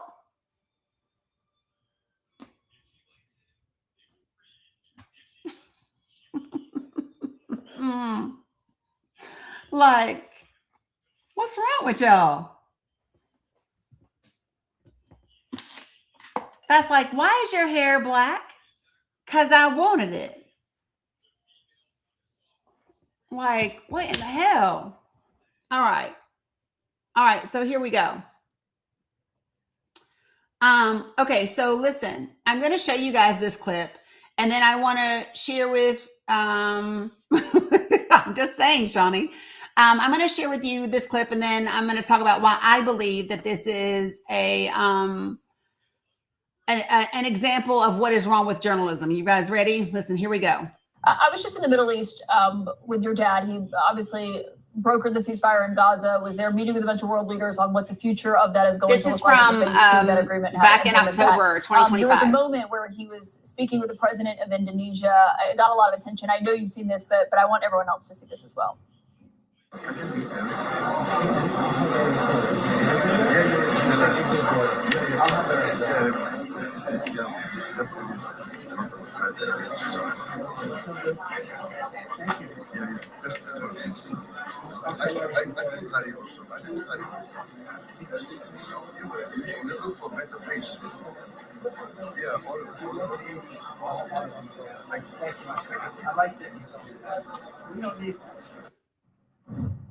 Obviously, there are investment projects happening in Indonesia. First off, have you heard from the president? Has he called you?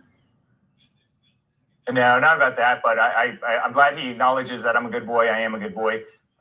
We have two of the biggest projects in Indonesia. We signed those in 2014, 2015, respectively. Got a great project in Bali. We've been working on it for a decade. We've got a great project right outside Jakarta, a great golf course that I operate every single day. Incredibly proud of it. It's probably the greatest course in the region. And so I'm honored that the president knows about it and clearly asks about it, because they're probably two of the most consequential real estate projects, obviously, in the region. That started before my father's first presidency, before my father first even won, probably before he actually started campaigning. So listen, I'm honored that he knows about it. I've never met the president of Indonesia, but it doesn't surprise me given the magnitude and prominence of those projects, that he knows about what I'm doing over there. For people who see that moment and say, well, there's supposed to be, this wall between the president and his business and what's happening, as you described it, a big wall that was put in place, and he's not supposed to be involved in the day-to-day activities. Yeah. I mean, what does it say when a world leader clearly thinks he is and is asking, it seemed in reference to that, and asking to get in touch with you? I think there's a huge wall. I mean, there's so much of a wall that the guy's never met me. I mean, think about that, Caitlin. Think about your question, right? I mean, the president has never met me, and he said, I'd love to meet your son because I know he has two of the biggest projects in Indonesia that started over a decade ago. All of that is horseshit, and I am pissed at her that she let him get away with it. Listen, I'm going to take you all back. I'm going to play this clip, and then I'm going to tell you what the real question should have been about this. She asked the wrong fucking questions, and it makes me furious. And y'all fell for it too. You all focused on the good boy. I don't give a fuck if he calls him a good boy or not. You all are paying attention to the wrong shit and playing right into their hands. Hold on. I'm going to play this clip, and I want y'all to listen. I was just in the Middle East with your dad. He obviously brokered the ceasefire in Gaza, was there meeting with a bunch of world leaders on what the future of that is going to look like. Hold on, Sam. I know. Watch. There was a moment where he was speaking with the president of Indonesia. It got a lot of attention. I know you've seen this, but I want everyone else to see this as well. Now watch.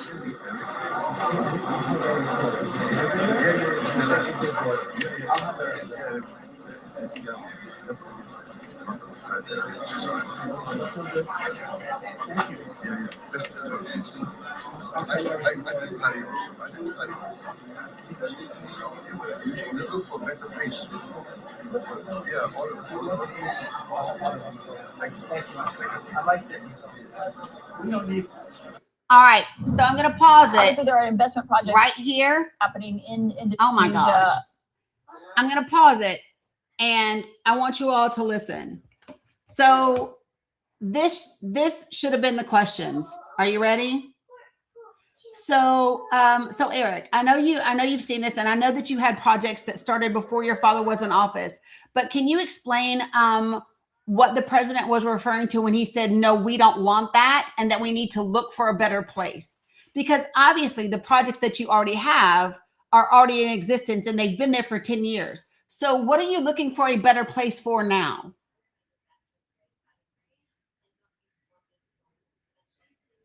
What did the president mean when he say, no, we don't want that? I'll have Eric call you. What did the president of Indonesia mean when he said, we'll look for a better place? A better place for what, Eric? Because that would obviously be something that is happening right now. Not the two projects that you started before he was in office. But do you understand the difference? The focus on the wall, dumbass question. The good deal, the good boy, dumbass question. The fact that she let him say, oh, well, yeah, we have these two projects, and they started a decade ago, and they happened before he went. And the fact that she didn't stop him and say, I'm aware of those projects. My question is, what did the president mean when he said, we don't want that? I'll have Eric call you. And the Indonesian president say, we'll look for a better place. What are you looking for a better place for in Indonesia right now, Eric? That's the question. And that's the question that should have been asked.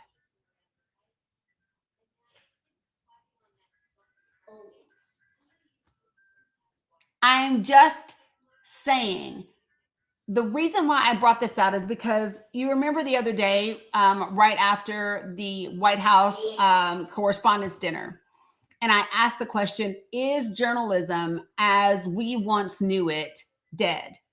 Does it no longer exist? And I think that it's true. And I think that it's true even for some independent media. You hear me? I think it's true even of some independent media.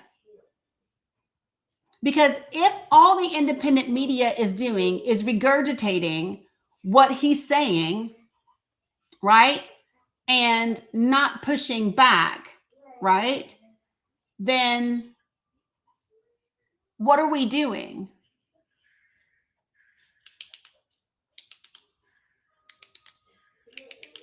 Where's the actual accountability that's happening? Because sometimes I see it and many times I don't. Wording matters. Headlines matter.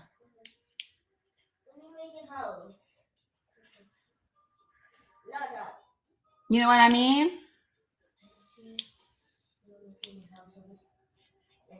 Yeah, but so my thing is, if you have fear, then you're not a journalist. Because what I would tell you is that Palestinian journalists have fear every day, and yet they're still there. Lebanese journalists have fear every day, and yet they're still there. They're still there.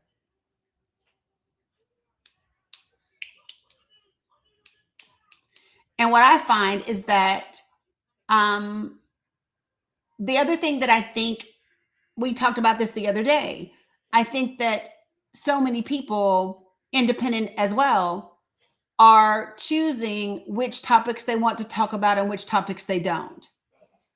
Many of them avoid the real hard topics.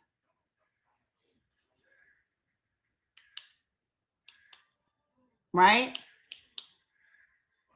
How many people, I'm just being honest, the things that are divisive, the things that could cost them something. Hey, Morgan, right? Well, Don Juan, I don't believe that. I don't believe that she wasn't prepared to have tough questions to ask. She played the fucking clip. Right? Exactly, which she had decided going into that interview what she was going to ask. What's up, no going back? And so she stayed on that path instead of listening to what he said. Correct, VJ. Don Lemon doesn't talk about Gaza. Who do we know? So can we think about, besides Democracy Now,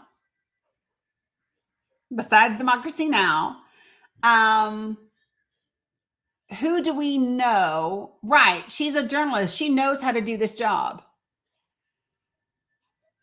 She does. And so we have to start asking the questions is, why aren't they doing their job? So do you know what would have been a really fucking amazing statement? You know what would have been an amazing statement is at that White House Correspondents' Dinner if none of them went. What if none of the journalists went? Or what if every single journalist that went wore a keffiyeh or had signs or whatever? Right? But my whole thing is, let me just tell y'all something. I think that they should want to lose access to him. And I'm going to tell you why. Can you imagine how he would function if he didn't see his name in the media every day? Do you all understand that if the press simply stopped talking about him, he would fall apart? He would not know how to function. He would not know how to function. And even if all the press did was stop using his name in the headlines, instead of saying Trump did ABC, just say the president, the president, the president, the president. Do you understand that if every major outlet stopped using his name and only said the president, the president, the president, he would lose his fucking mind? Yep, the president, the administration, the president, the administration, the president's administration, the president's secretary of state, the president's secretary of defense, the president's secretary. Stop using all their fucking names. They would lose their collective minds. Brian Boyd, arrest the president. Yeah, just saying.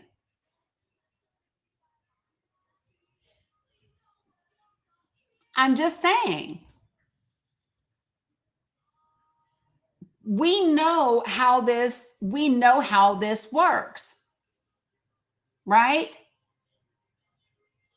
Stop it, Till Dawn. Talking about, I'm just snickering here. Not the snickering. Look, tomorrow my picture is going to have a big Snickers bar in the background.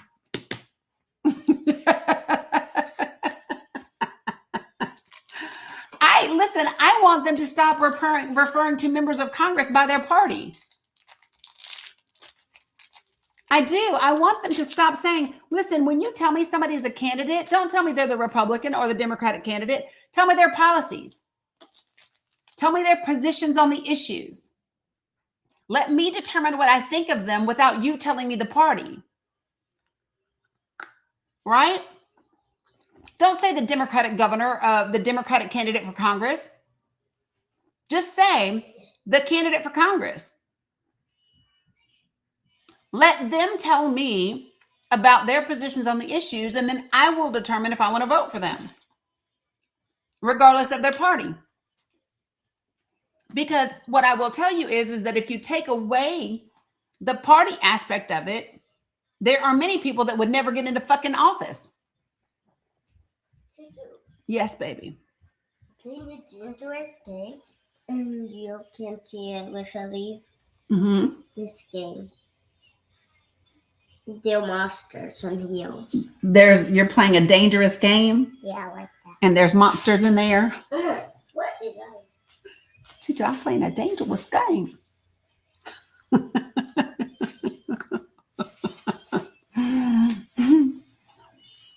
Oh, y'all, she loves scary stuff. She loves scary stuff. Walla, Bilal, I got you.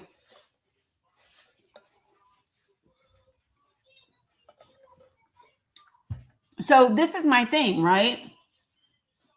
I think that, oh yeah, Rebel, I did. I did. I can't deal with that. But this is what I think we need to do across the board is we have to start putting information out that in a nonpartisan way. If you want issues to become nonpartisan, if you want, and I guess that's the choice, right? Is do you really want it to be? So do you want to know why I think the media doesn't ever want things to be nonpartisan? Is because they're making a hell of a lot of money right now. And the media corporations, the mainstream ones, are all owned by the same group of people. All the multi-billionaires, they want this because they know Trump is clickbait. They know that this is what generates them money. I bit the fuck out of my lip yesterday.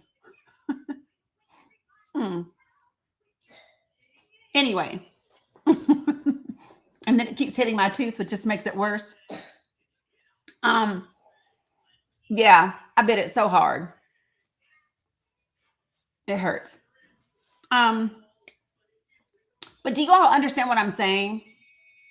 And I think that we need to be challenging them on it. You know what I mean? What's up, Devil Dog? I would love to see us. How do we impact mainstream media? How do we impact those folks? How do we get them to stop playing the game? Because that's the game right now, right? That is a game. And so from now on, right. So I don't watch any of them. She came up in a reel, right? On my, right. Yep. Stop watching. Do y'all know I canceled my Paramount Plus the very first time they talked about firing Jimmy Kimmel, and I never got it back. I never got it. And there's some good shit on Paramount that I love. What's the show with Jeremy Renner? God, I love this show too. Come on, he's the mayor of Kingstown. I love that show. And I'm really sad that I don't get to see the next season, but it's on Paramount Plus. Therefore, I'm not going to see it. It's a great show. I love it. Lioness is good too. Right? Did they refire Jimmy since he was never fired yet? Right. And so we have to make choices. Right? And so I think about what I keep for the grands and what I let go of. You know what I mean? I don't do Hulu anymore. Nope. I don't have Hulu and I don't do Paramount Plus anymore. But there's also other things, right? Because there's so many people that Americans are so spoiled. I still do have Disney for the kids. So like I watched Hulu, I watched Paramount Plus. I didn't ditch Disney because of the babies. Yeah, the Hulu. Yeah, I kept Disney for the babies and I ditched the other ones because they were for me. And listen, my grandbabies give up enough. You hear me? My grandbabies give up enough for the cause that I'm not taking everything away from them. They know so much about what's going on. I'm just saying. We were all sitting up here last night singing Mufasa. If you want to go far, go alone. There's a road you could go.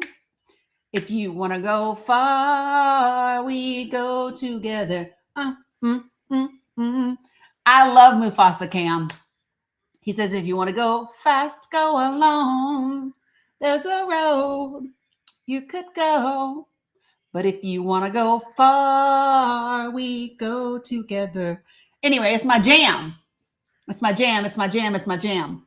So anyway, yeah, I love Mufasa. For me, Mufasa is like tied with the original animated Lion King. And that's saying something for me because I didn't like the live action Lion King. Right, Cam? It's so good. The storyline is amazing. It's perfect. For those of you guys who are going to participate, please get ready. We're going to have our Pally panel in 30 minutes. Okay? So, and listen, there are people that need significant help if you got it. Right. So listen, Bilal is going to be here today. And here's what I would say to you is that if you really want to help him out, use what is in my link tree because Bilal's wife needs medication and she's got a significant issue and her stuff is around $400. So that is how much he needs. And I want you to think about the fact that 2,000 coins in TikTok is literally only $8. Oh, I know, Lin-Manuel. That's why I'm a Hamilton girl too. Sounds good, witch. Okay. So, yeah, it's my jam. I know all the songs. I know all the songs. I got it, Scotty. 100%. Just so y'all know. Oh, you're going to love that, witch. Going to Maine. Okay. No worries, Jay Bird. No pressure. Y'all know that. No pressure whatsoever. Another boat was intercepted 7 minutes ago. Was it also off the coast of Greece? Oh my God. Don't get me started, Cam. I always wanted the brother. Stay away from my brother. Woo! I know all of them, Cam. You saw Geraldine's video yesterday? Oh, girl.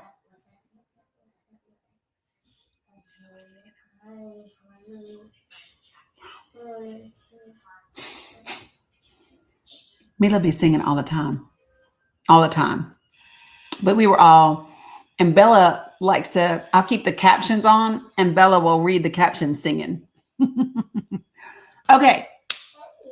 So I got to that. Okay, so wait. I did that clip that I wanted to play for you. There's another one. So so do you all remember the other day when I was telling you all, and we're getting ready to do the Pally panel? We can move up the Pally panel. I don't know which. It just depends because Mila has a fever. No worries, Sacred CT. No worries. So listen, I want to say this. So do you all remember the other day when I was talking about that Maha event that was happening?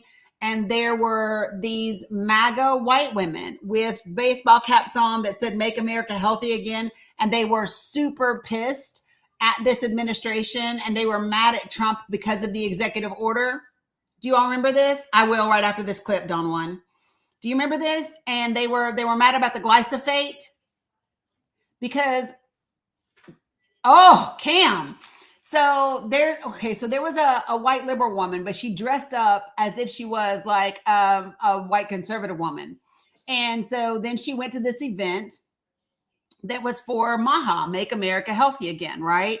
And so she was asking them how they felt about things, and they were really, really pissed.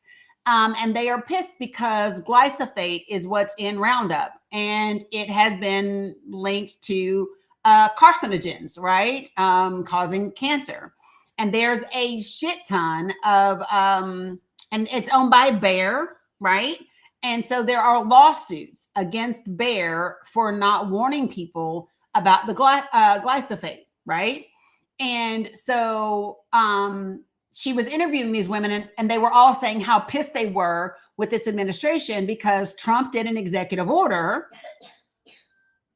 Trump did an executive order, you guys, that not only sought to deregulate like the production of glyphosate, but also to give immunity to Bayer for the lawsuits while they're in the middle of being argued right now. Hey, Stacey, right? So these people are super pissed. And she was like, come November, they're going to find out, right? So how pissed we are with this administration. So that's what this was about. So I don't know if you saw this clip or not, but AOC is actually talking to the dude for the EPA. And this is really something. I wanted you all to see this because the questioning, as usual, was fucking amazing, right? And the evidence was there, and it was also incredibly amazing. So let me share this so that you all can see it. That ain't it. So far we go to. Okay, so Cam, that shit is your fault. I'm over here still Mufasa-ing. You wanna go fast, go alone. There's a road you could go. If you want to go far, we go together.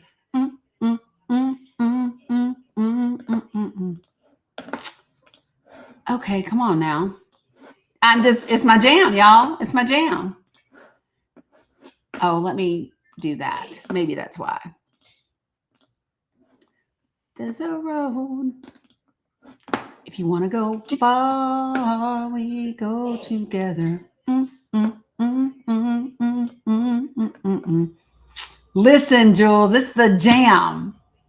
Mufasa is my ish. I would get off here and play that shit right now. I love Mufasa. There we go. I got it now.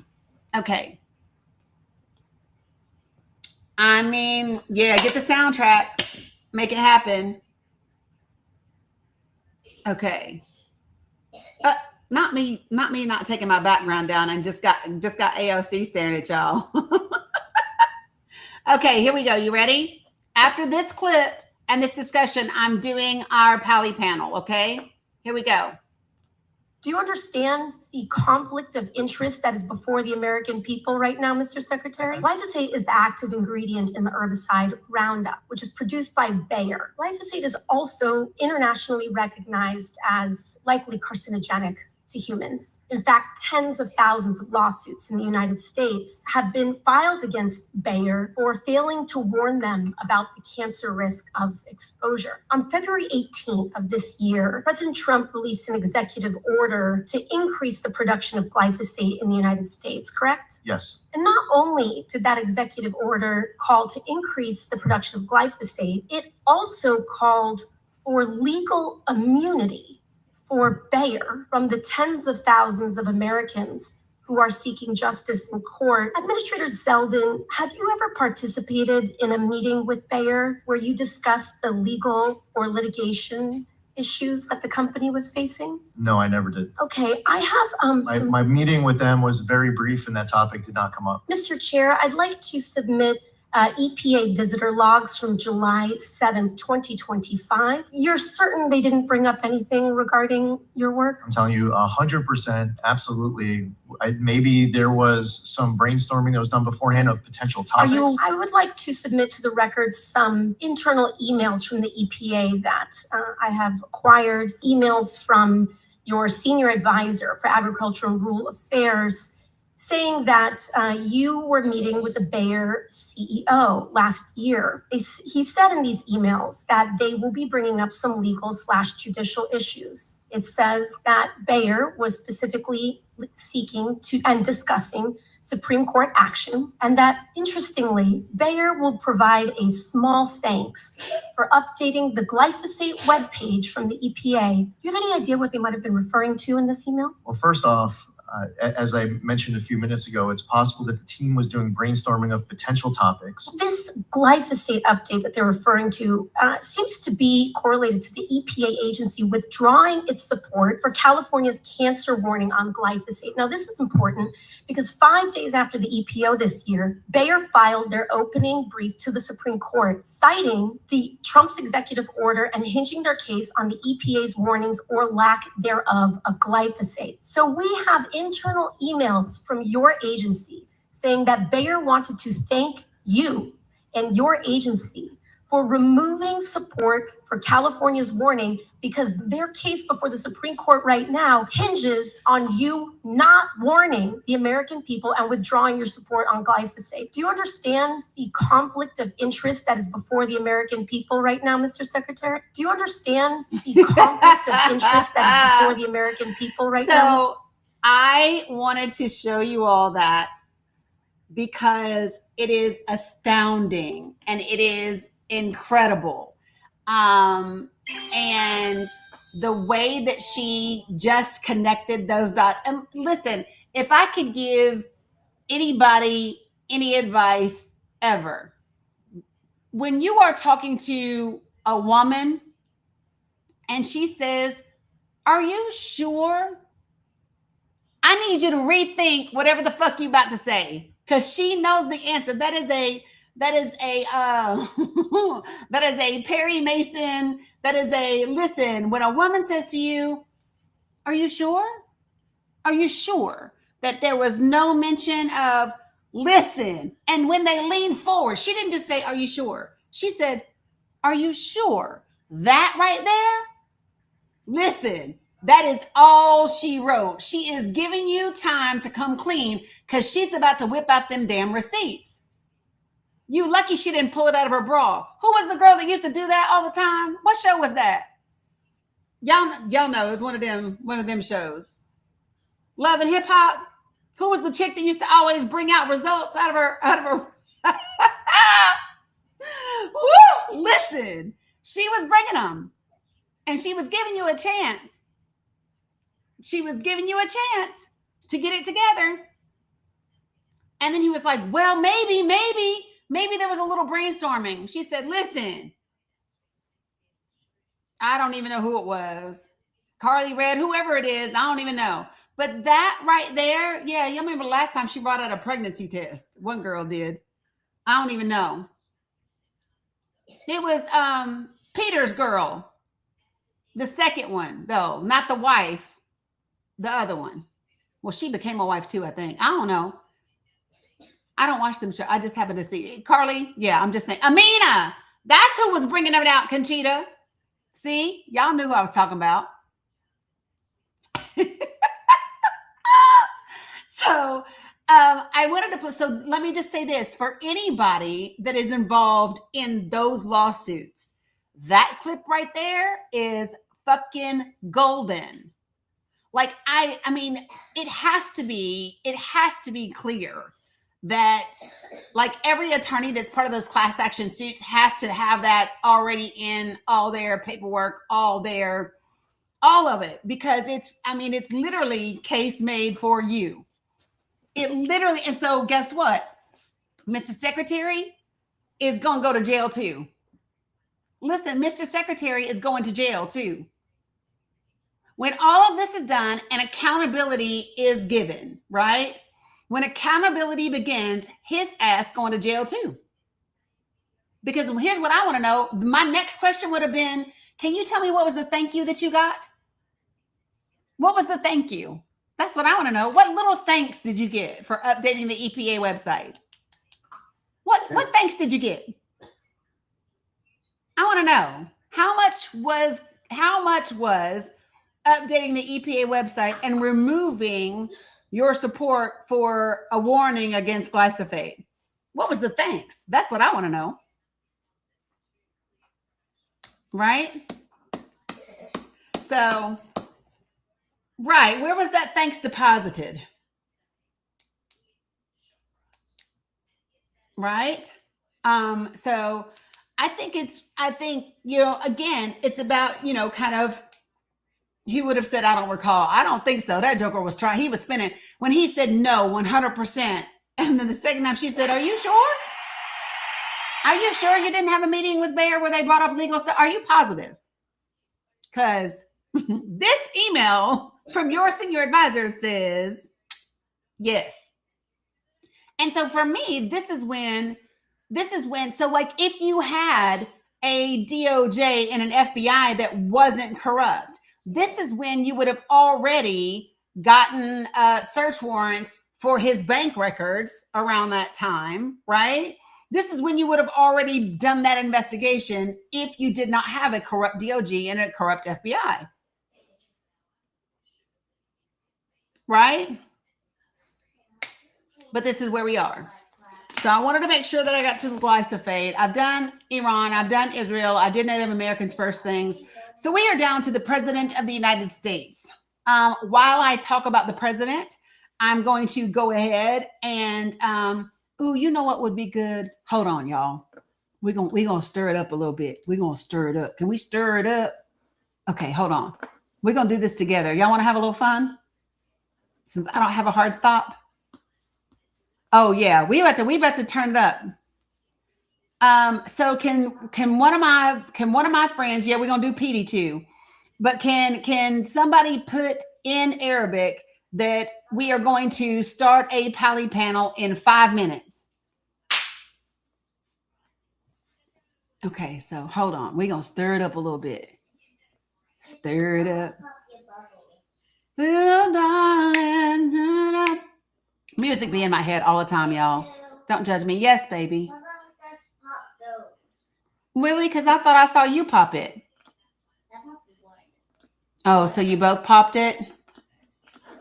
Okay. Okay, so let me go grab this. It's okay, y'all. It's okay. It's okay. We don't have to try to over tattle each other. I promise. Okay, I'm going to take this and I'm going to go right here. And girls, chill, please.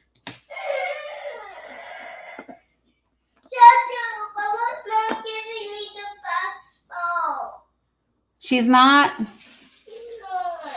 Okay, let me see if I can do this.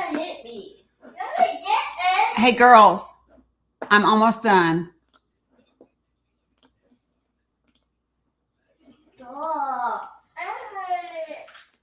Girls.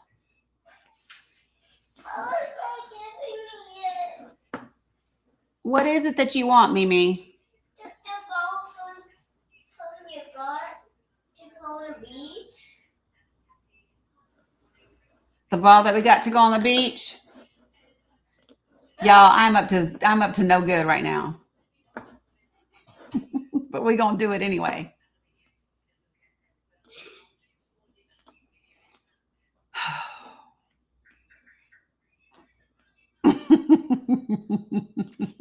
I ain't got no damn sense. I mean, I do, but.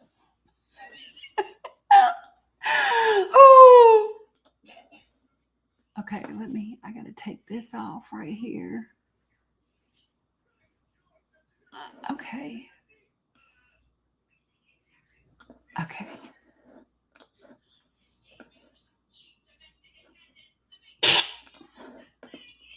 Okay, I got it.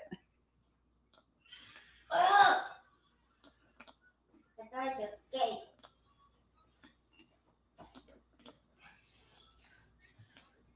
No. Bella bit me. I didn't bite you. Guys, enough. Okay.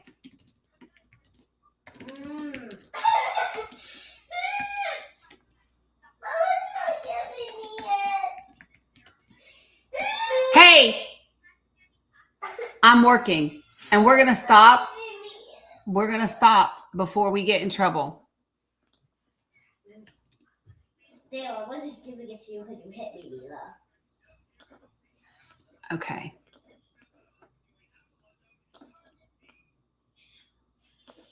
Okay, I'm going with it. Okay.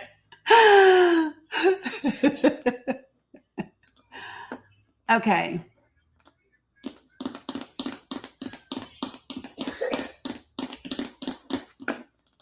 Okay, TikTok, I'm going to update your graphic, okay? I'll be right back. Hold on. Okay.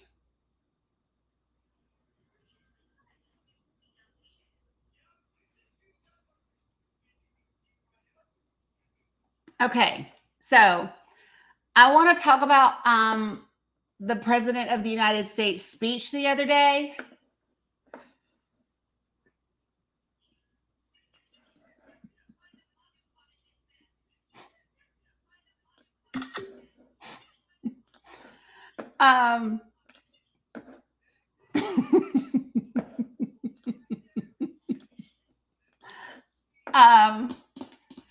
Y'all, it was hard to go around the Nessie. But here we go. So I'm going to update your video over your stuff over here.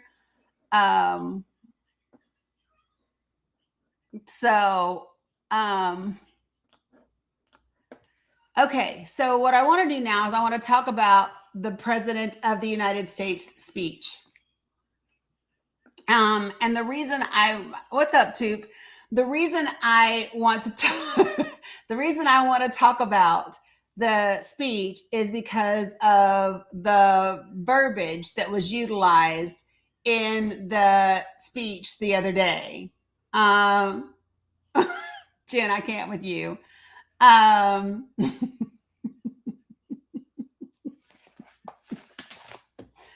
Okay. All right. So hold on. I need to pull it up because I have it. Jen, I ain't fooling with you today. I am not fooling with you today. Okay. So now let me find. Nope. I have that one already. Yeah, this is it. So this is really important, you guys, because there was language that was utilized during the President of the United States' speech the other day, right? And yeah, I can't with Jen. If you saw the question she asked, I cannot with Jen, 100%. So, whoops, hold on one second. I need to get this in. Y'all know I got up 5,100 browsers. And so, okay, I'm done with that one.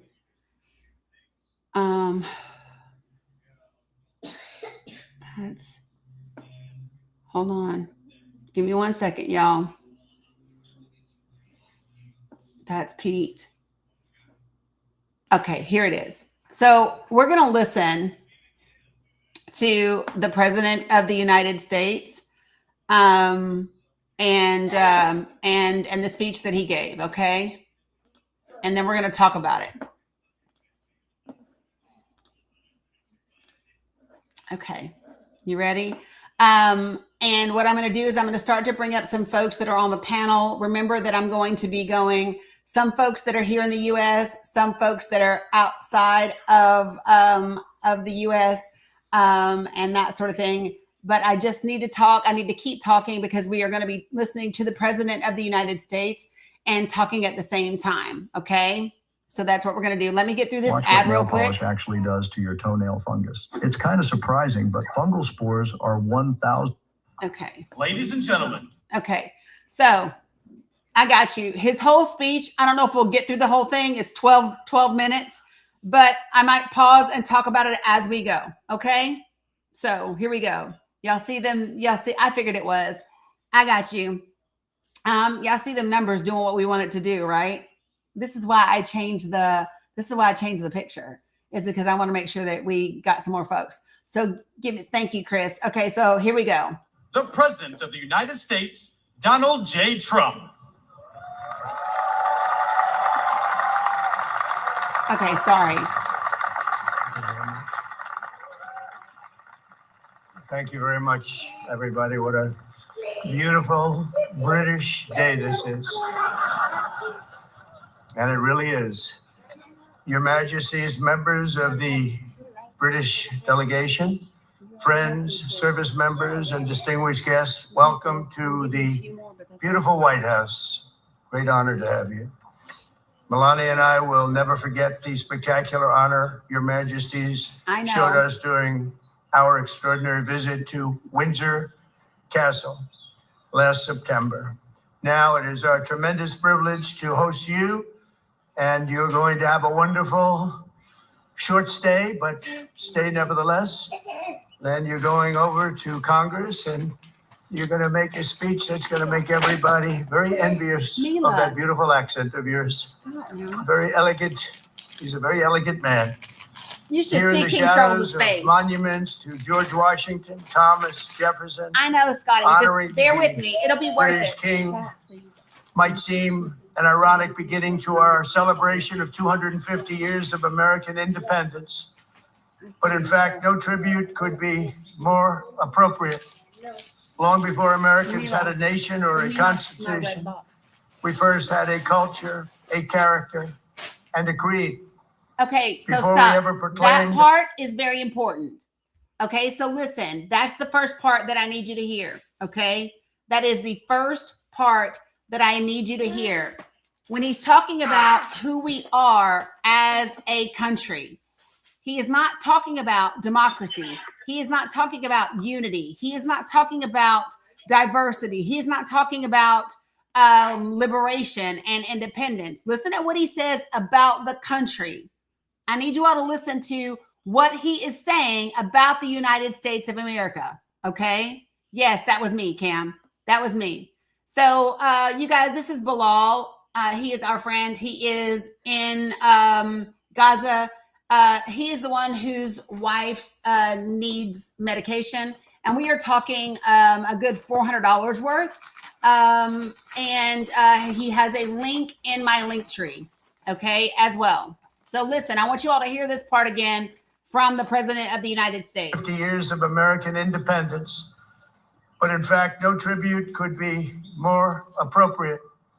Long before Americans had a nation or a constitution, we first had a culture, a character, and a creed. We had a culture, we had a character, and we had a creed before we had a constitution. Y'all follow me?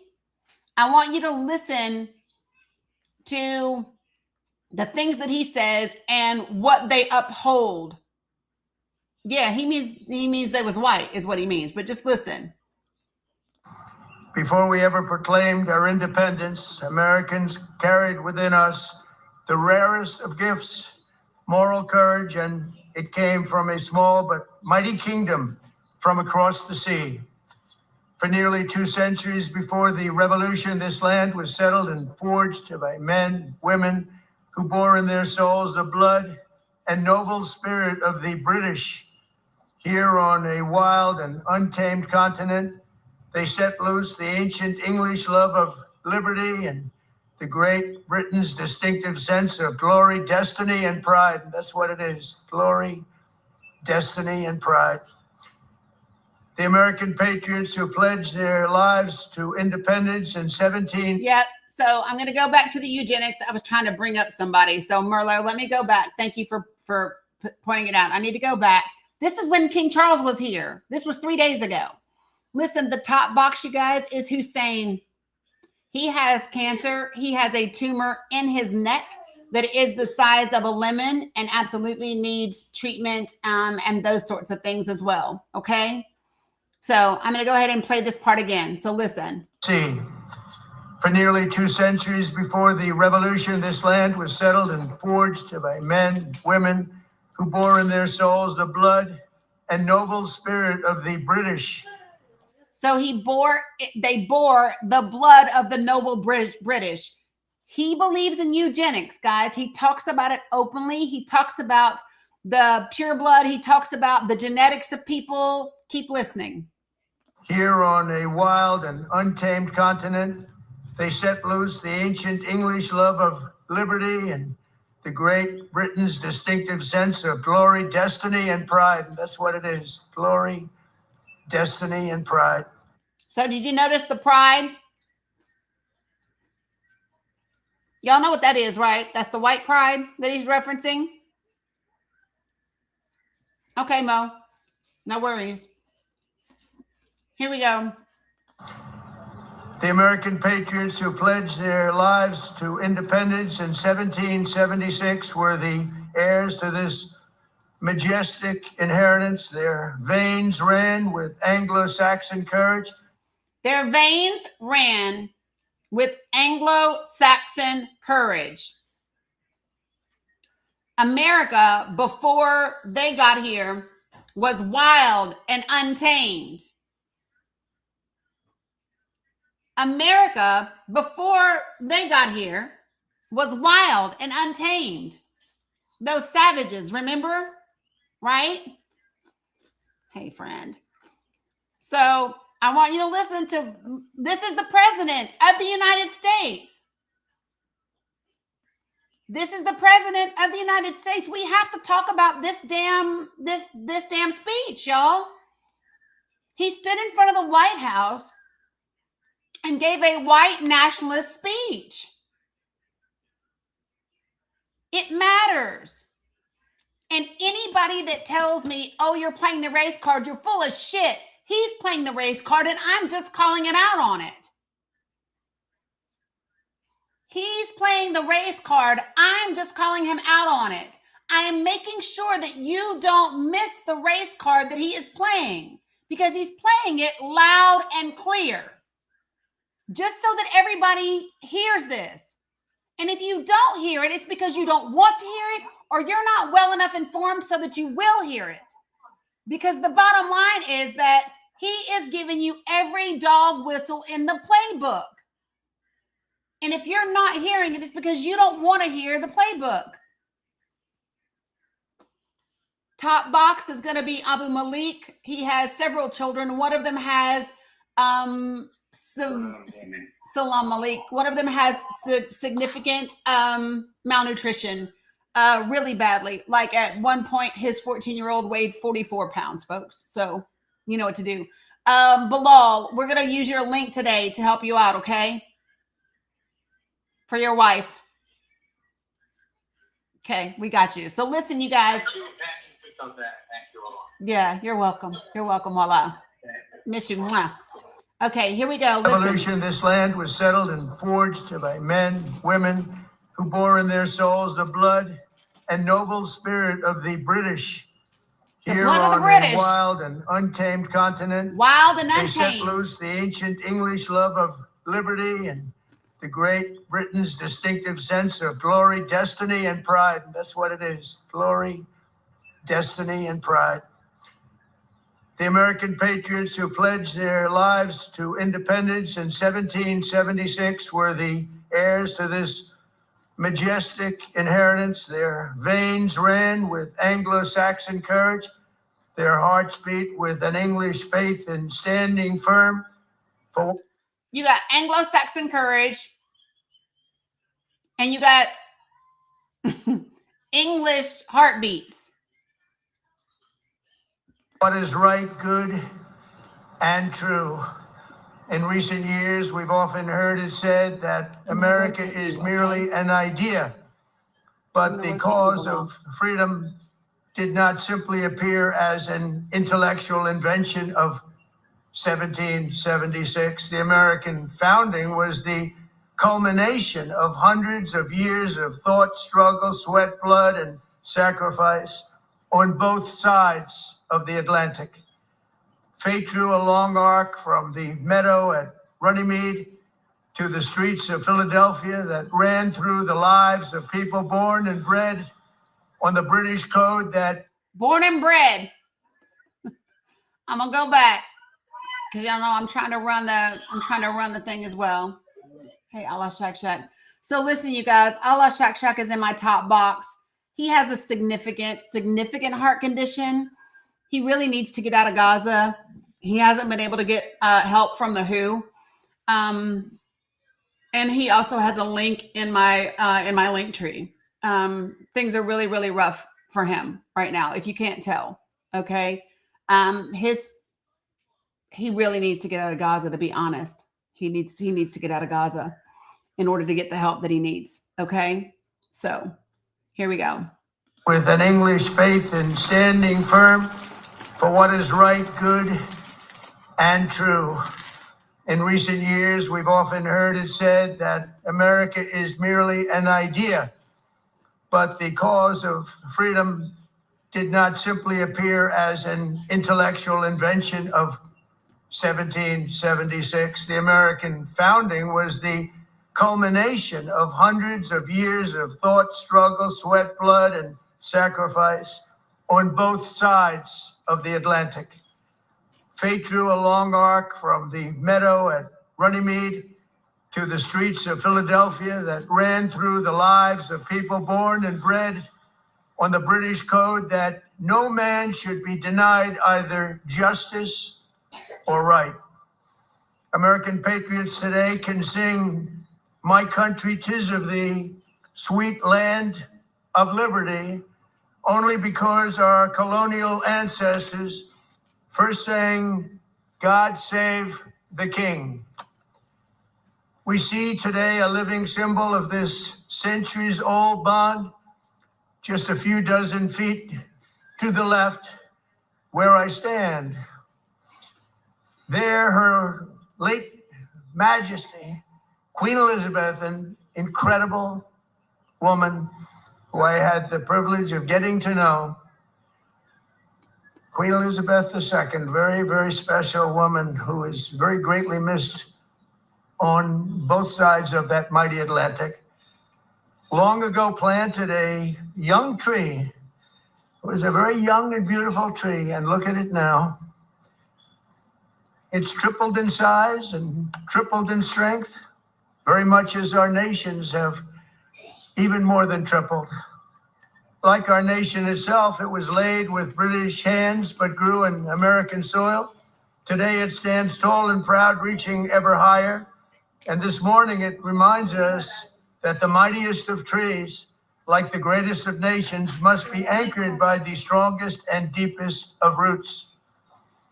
In the centuries since we won our independence, Americans have had no closer friends than the British. We share that same root. We speak the same language. We speak the same language. We share the same root. If you all are not listening, he literally is using every dog whistle possible. Every single one of them. We hold the same values. And together our warriors have defended the same extraordinary civilization under twin banners of red, white, and blue. The civilization. So you know that the White House has writers, right? He has a speechwriter. But that speechwriter is being told by his chief of staff and those around him what they need to convey. Right? My wonderful mother, Mary McLeod, was born in Stornoway, Scotland, the Hebrides, and that's what they call very serious Scotland. There's no question about it. Some places they say, well, it wasn't really Scotland. The Hebrides, that's real serious Scotland. That's where they had their greatest of warriors, their greatest of warriors. She came to America at 19, met my incredible father. We loved him so much. We all loved him. We loved her. We loved him. He didn't love Fred, you though. and they were married for 63 years. And excuse me if you don't mind. That's a record we won't be able to match, darling. I'm sorry. Just not going to work out that way. We'll do well, but we're not going to do that well. 63 years. He turned to say that to Melania. And my mother, I just see it so clearly. She loved, Appreciate you I guys. told Big the W king for the that she gifters. loved the royal family. And she loved the queen. And anytime the queen was involved in a ceremony or anything, my mother would be glued to the television and she'd say, "Look, Donald, look how beautiful that is." She really did love the family. But I also remember her saying very clearly, "Charles, look, young Charles, he's so cute." My mother. My mother had a crush on Charles. Can you You believe should it? see Charles's face. Amazing how, I wonder what she's thinking right now. But beneath those beautiful flags 8 decades ago, Prime Minister Winston Churchill and President Franklin Roosevelt famously met on a ship in the North Atlantic to outline a vision for the free world after World War II. That understanding of our nation's unique bond and role in history is the essence of our special relationship, and we hope it will always remain that way. The ship where the two great leaders met was called the Prince of Wales, the very title that His Majesty the King held longer than any other individual in British history, and he held it with great pride and respect. It's said that when Prime Minister Churchill first met this future king many decades ago, he was so impressed. He made the statement, "He is so young to think so much and so well." And the bust of your great Prime Minister rests proudly again in the Oval Office. We're very proud to bring it back. We brought it back. Throughout His Majesty's life, the world has witnessed that same thoughtfulness which first struck Britain's greatest Prime Minister. His Majesty's intellect, passion, and devotion have been really a blessing to the British people. But not only to his own country, but to the cherished bond between the United States and the United Kingdom. And I am very certain that it will continue that way long into the future.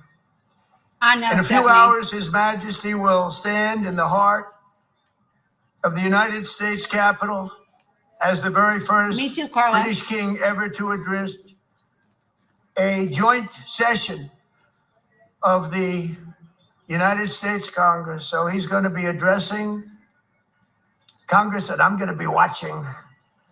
I was thinking of going, but they said, I don't know. That might be a step too far. I would love to go. It's not supposed to be protocol, but I would love to be with you. But there, the direct descendant of King George III Charles's will face speak is something else. to the direct successor of the very body that gathered in Independence Hall on July 4th, 1776. If John Adams and George Washington or the King's fifth great-grandfather could see that sight, they might be absolutely shocked, but probably only for a moment.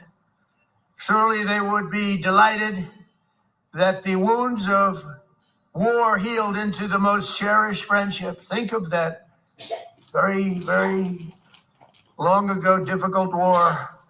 And yet those Bless wounds you. did indeed heal into the most cherished of friendships, most cherished. They would be moved beyond words to know that the soldiers who once called each other redcoats and Yankees became the Tommies and the GIs who together saved the free world as brothers in arms and brothers in eternity, and nobody fought better together than us. If they could see us today, our ancestors would surely be filled with awe and pride that the Anglo-American Revolution in human freedom was never, ever extinguished, but carried forward across centuries, across oceans, and across history until it became a fire that lit the entire world. So today we look back on 250 years. Let us remember what has made our countries the two most exceptional nations the world has ever known. By whose standards? And together let us go forward with even stronger resolve to carry on our sacred devotion to liberty and to the traditions of excellence that have been our shared gift of all mankind. Your Majesties, thank you once again for making this important visit. We are so honored.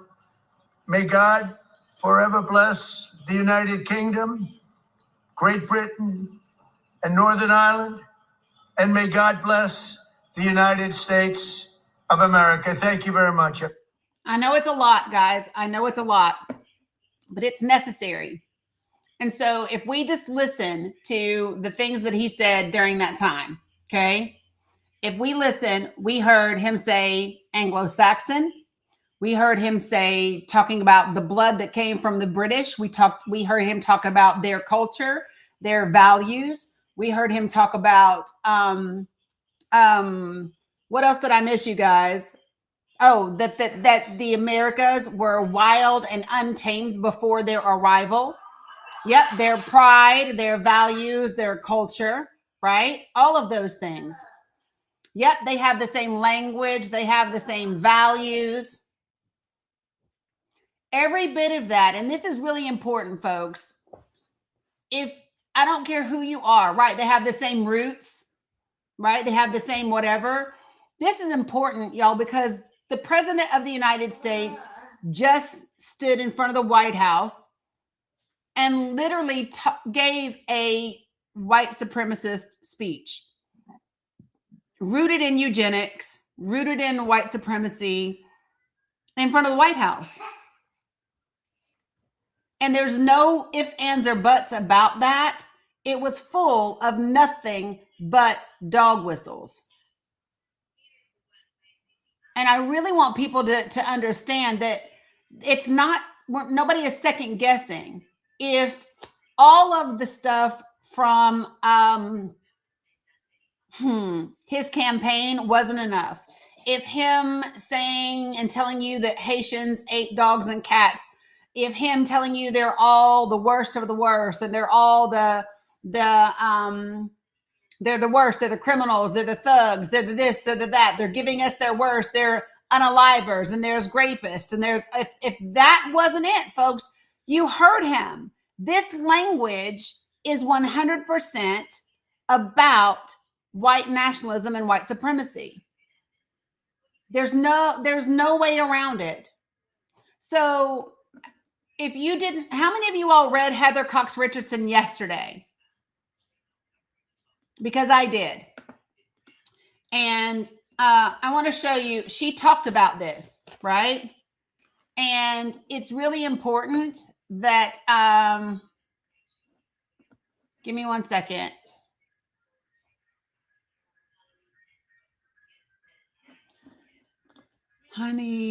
Here she is. I want you all to listen to what she says when she talks about this, because it was so incredible. Is there a goal for everyone, or you just? Oh shit! Yeah, look, girl, when I'm paying attention, yeah, I would like 2 or 3. You know what I mean?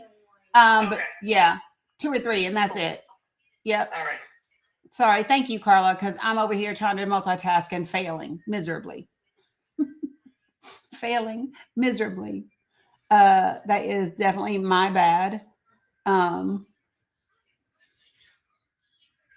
Yeah. So just real quick, yeah, let's just hit 2 or 3 folks, and then I'll rotate out some more folks. Okay. Amazing. Yep. Hey, Wasim. All right. So I want to read to you all what Heather Cox Richardson had to say about this. All right. So this is what she said.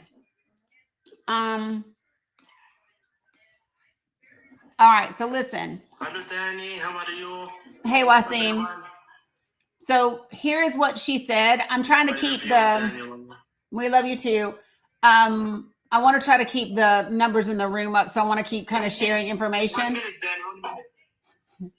Y'all know I seem to be off the chain. Okay, so listen, he talks about. So listen, so this is Heather Cox Richardson, and she says, quote, because she's talking about what Trump said, right?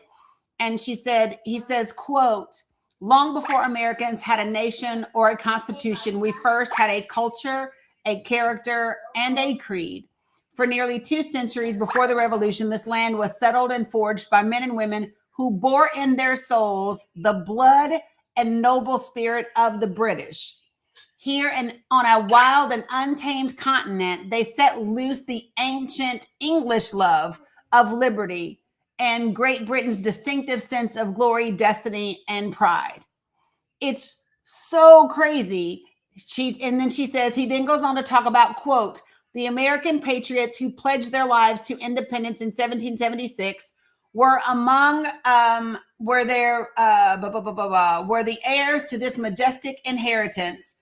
Their veins ran with Anglo-Saxon courage and with Anglo-Saxon courage. Their hearts beat with an English faith in standing firm for what is right, good, and true. And what I really want you all to take is, so she's talking about, and then she says, and then he got to the heart of the matter. Hey, Anas. She said, and then he got to the heart of the matter in words that sounded far more like White House Deputy Chief of Staff Stephen Miller, right? Who has been clear he wants to see the nation of non-white people purged. The president rejected the long-standing belief that the United States is based on the profound idea articulated in the Declaration of Independence, quote, we hold these truths to be self-evident, that all men are created equal, that they are endowed by their creator with certain unalienable rights, that among these are life, liberty, and the pursuit of happiness. And quote, that to secure these rights, governments are instituted among men, derived their just powers from the consent of the governed, right? So the idea back then was that all people were born equal and they had a right to say in their government. And that was a revolutionary idea back then, right? But this is what he said instead, quote, in recent years, we've often heard it said that America is merely an idea, but the cause of freedom did not simply appear as an intellectual invention of 1776. The American founding was the culmination of hundreds of years of thought, struggle, sweat, blood, and sacrifice on both sides of the Atlantic. And that's when he goes on to talk about us sharing the same root, speaking the same language, having the same values. And so it's really important that, thank you, whoever did that, that we don't miss that. He's talking literally from a white nationalist perspective. And everyone needs to remember and understand, right, straight Stephen Miller is what it was, B-Action. And for people who would like to say, oh, he didn't write it, it doesn't matter, he read it. And by the way, every speech has to be approved by the president before they read it. Like, it's not like he gets handed it the day of. That's not what happens, right? That is not what happens. So you have to be clear and understand that he knew what he was going to be saying, right? Right. Exactly, Valerie. Valerie said he talks like it wasn't people here already, like white folk built this country by themselves. He sure does. He sure does. And they forget that it was the enslaved lives of Africans that built this country. It was black and brown people that built this country and the house that he sleeps in. I think it's really important that people understand that they want to take credit for everything in this country that is good, and everything in this country that is bad had to have come from the untamed, wild, untamed brown and black people that are here. And it's something that people can't forget. So if in the beginning, before I changed out the picture, I had a little a prompt up that said, self-proclaimed allies, right? You're up. Do y'all remember that? Yeah, no, he knew he didn't. Mwah. Hey, Habibti. So listen, when he says, this is the thing that I think that is really, that we've got to remember that's important, okay? When I had this up where it said, self-proclaimed allies, you're up. It's because you are. Black and brown people are not the people that are going to be able to rebuttal and to really highlight his words. It has to come from people that look like you, people that look like him. You hear me? It has to be those of you that call this out. It has to be those of you all that record this video, that do a video about it, that talk about it, that point out all the dog whistles. You're up. You are up 100%, because black and brown people, it will not have the effect. It has to be the people that belong to the group doing the oppressors. And so that's why this was my prompt earlier, is because you're up. It's your turn. If you're an ally, you got to call it out. And you've got to demonstrate it to everybody that you see these dog whistles, that you hear the dog whistles, and that you're not going to let them go unchecked. One of the things that has to happen now is you have to start calling it out in real time. People in the administration, and also people that are in your lives on a regular basis, on an everyday basis. If you all want to actually see the matriarchy do what it's going to do, if you actually want to see black and brown people achieve equality, if not equity, this is your time. This is the time. And I think one of the things that, because we were talking about this yesterday, is it is difficult. And I want you all to hear this. It has to be done in public, right? It has to be done in public. And I want you all to really hear me when I say this, and hear my heart and where it's coming from. So if you were in Facts Live with me yesterday morning, you heard several black and brown women talk about, hey, I received grace. Hella, Raja. You heard several of us black and brown women talk about the tax that this has taken on us, and the lack of trust in white people, but especially white liberal women, to do the right thing by us, right? And I want you to hear me when we say that. It's not because we believe you to be horrible people. It's not that. It's that because historically speaking, when the rubber meets the road, you choose your white men over everyone else. Historically speaking. And because that is the case, right? I mean, everybody wanted to buy a damn blue bracelet, but where are you today? Right? And so remember when I keep saying that this is the place where I don't have expectations, but I would love to be pleasantly surprised, right? I don't have expectations, but I would love to be pleasantly surprised. That is the place where I think most black and brown women are, because we have consistently sacrificed. We have consistently sacrificed, right? Whether that's walking to work for 2 years in a row and not taking a bus, right? Whether that is walking across the bridge and meeting the police with batons and water hoses, right? This is where it has to be, where self-proclaimed allies stand up and do the work in real time. And we're not saying all white liberal women. We know that there are some of you that absolutely step up and do the thing. We know that. We understand that. We do, right? So if this doesn't apply to you, let it fly by you. But the other thing that I would say is that if this doesn't apply to you, then go rally some more of your people together. Because here's what I know for sure. The United States of America would be in a rough place if not for Black and brown women. And when I think about some of the things that have caused the worst harm to us, for example, our education system, and even the continued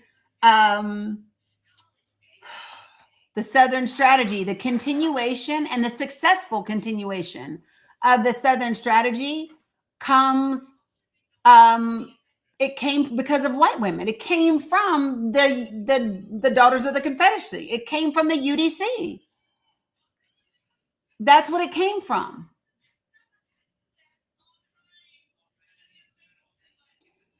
Yep, and I'm gonna get there. Cam, you got it. And so secondary to liberal white women, this is when I would go to Hispanic women, Latinx women, right? So the bottom three boxes are all in the States. The top three boxes are all in Pali. And those three boxes, we'd like to get to 2K before I can rotate out and have other people join. So this is the thing that I want to say. So we know that in the United States of America,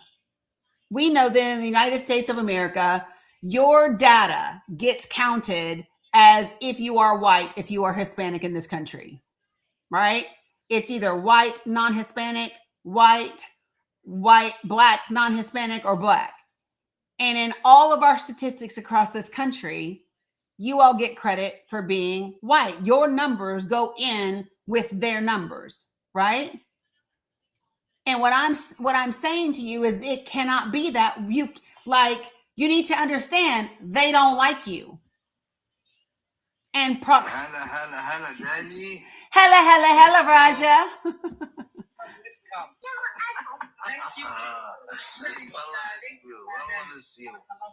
You're welcome, Noor, you're welcome. I got you. Love you, Raja. But this is the place where we need you.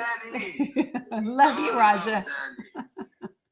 All love, Raja. This is the place where we need you all to step up. How are you, Dani? Are you okay? Yeah, I'm good. How are you? Are you okay?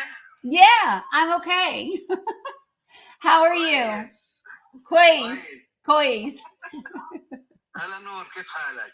حبيبي يا نور. دائما يا رب. Always كويس. Always كويس.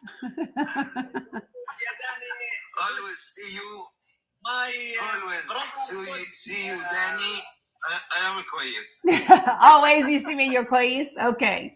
Okay, so somebody remind me, what does together oh my gosh, I can't say it now. Oh my gosh, I can't say it now.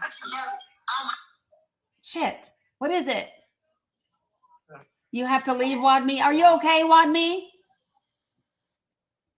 Tegeglish? Is that the word? Tegelby? No, No, it's the one that Abu Siraj taught me the other day. Tigleglish? Oh my gosh, I can't say it now. I had it perfectly the other day, but I'm fucked now.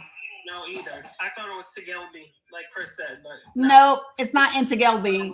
Yes, that, Ramona, but I can't remember how to say it now. Hold on, Sissy. Yeah, it's a tongue, but I said it perfectly the other day, Petal. Wadmi, are you okay, sis? I'm okay. How are you? Give me 1 second. Come here. You have a cold, Wadmi? No. No? Are you okay?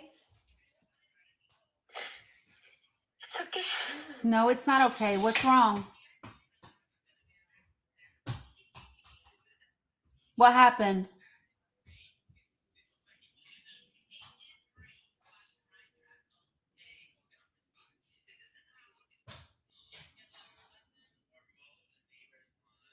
She's crying. Give her a minute to talk.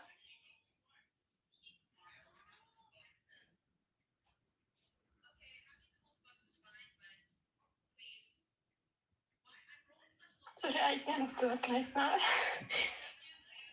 Okay. Okay.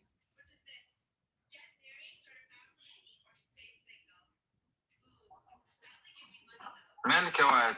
مرحبا وعد. شو في؟ وعد؟ Roger's checking on her. وعد انت موجودة؟ وعد طمنينا عنك طيب احكي.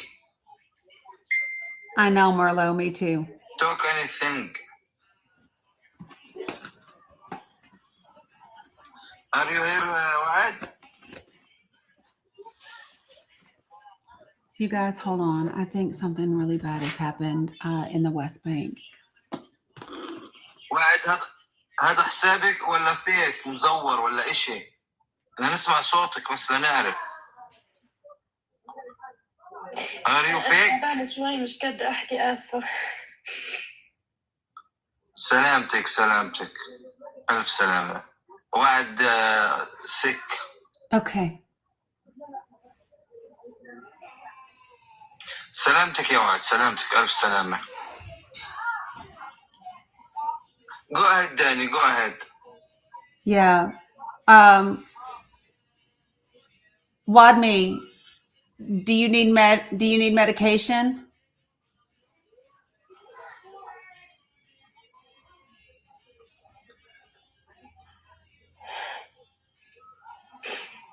It's not about sickness. It's about my life. I lost my life. Okay. You got bananaed? I lost everything. Oh, all that was in it?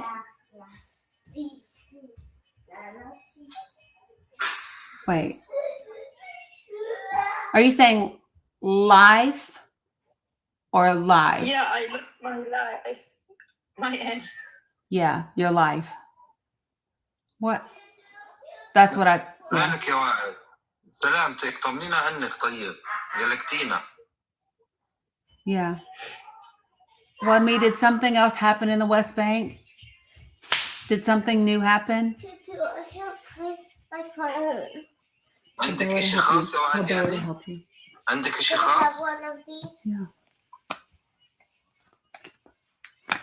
مشكلة خاصة عندك؟ The settlers have been in the West Bank. The settlers have been in the West Bank. I just saw they were in the West Bank and they opened fire on a high school. I want to say yesterday or the day before. They unalived a 14-year-old at school. It was literally yesterday or the day before. Don't do that, please. Don't do that. Wadmi, yeah, I have the video. I can't play it on TikTok though.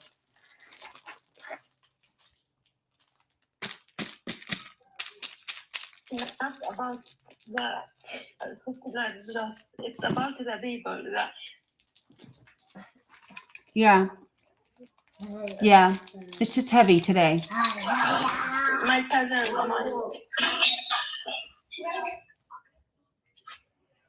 What happened to your cousin? I'm not safe. They're not safe.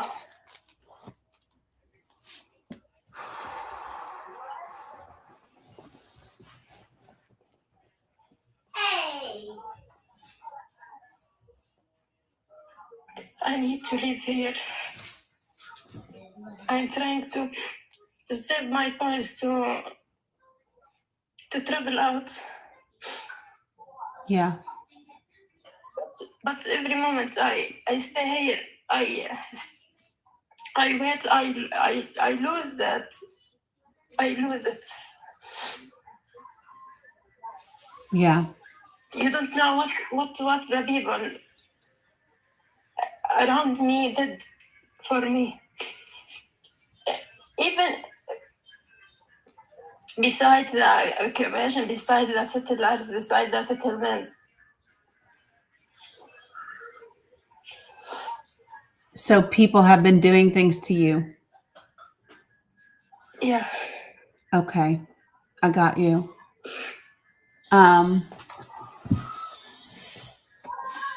Wadmi, do you have family still in the West Bank? Or are you I have. Okay. Raja, what's up? Okay. Dani, my friend Abu Ois. Can you Abu Ois? Okay. Yeah.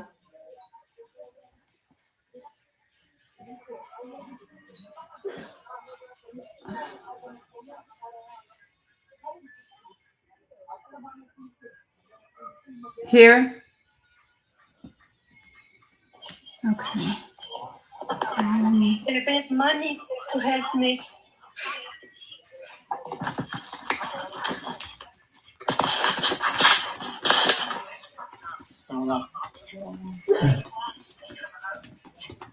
How are you, Dani? I'm alhamdulillah. How are you? Thank you. I hope you bring up me all lives if you can. Thank you for support the people of God. Yes. Sorry, I don't mean to cry. Sorry, No, guys. you're fine. You're Sorry fine for to that. cry. You're fine to cry. She does. Wadmi, you have a link in your bio, right?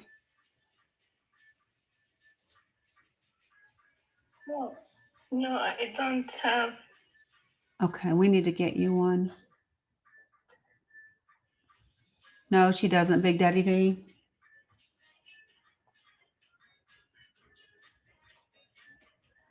No, I don't have. Ain't nobody fooling with your ass today. You going. Not you, Wadmi. I just blocked somebody. Ain't nobody got time for that ass today. Okay, so Wadmi, how can we help, sis?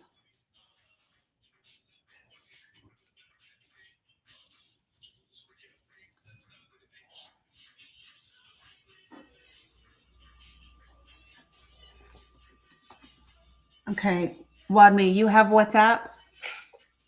I guess it's something that I'm searching about someone to lend me, not to give me money, just to lend me. Then I can pay it back. Because that's helping me. I'm not that person that asks for help. I know. Okay. But you have a phone, right? I mean, do you have a WhatsApp on your phone? I can't start. She won't, can she?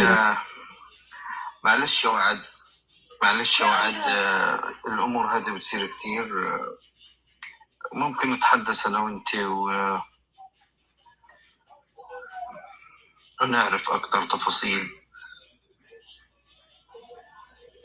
ربنا يهون عليك ويحفظك ويحميك. ربنا كريم وربنا موجود طبعا. ما أنا مش فاهم يعني مش فاهم شو طبيعة الحدث أو شو طبيعة الموضوع، ولكن إذا بتحب تتواصلي معي فاهم عليك، فاهم. الله يكون بعونك. إذا بتحب تتواصلي معي تواصلي. ماشي؟ ماشي رجل يسلم. ولا يهمك، على راسي أختي، على راسي، ولا يهمك.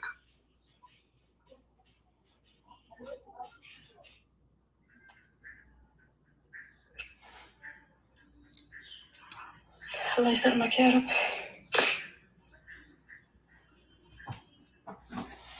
You know, this is a space, Wadmi, where we're here for anything. Even if you just need to sit here and cry for a minute and talk about it. This is a space where you can do that. You don't ever apologize for crying here.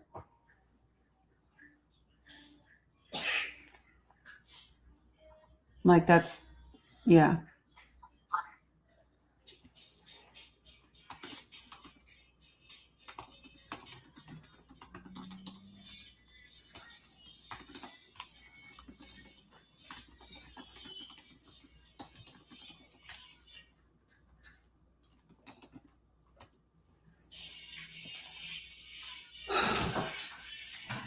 Oh, open the door for Bubby. Hold on, Dom. Open the door, sissy. Yeah, she's Don one. I think she wants to be able to get money to get out completely. Big W, Jen. Yeah, that's what somebody else just told me. What, baby? Yeah, I'm okay. Vladimir, how do we help you?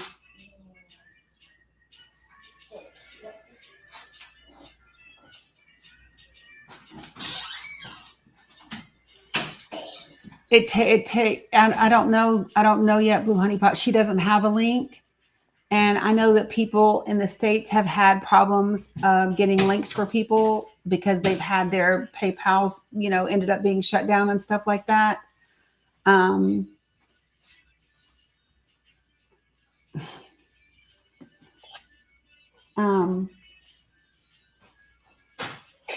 think I take another right in the panel.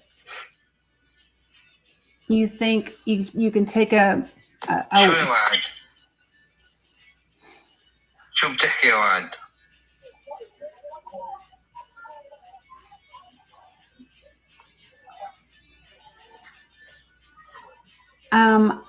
so Raja's in Gaza. She's in the West Bank, y'all. She's in the West Bank. No, I think I talk another keep me at your banner, right? Hi, Dani. Assalamu alaikum, Admi. Sorry, my internet is cut out. It's okay. Well, are you okay? What happened? Shamalik.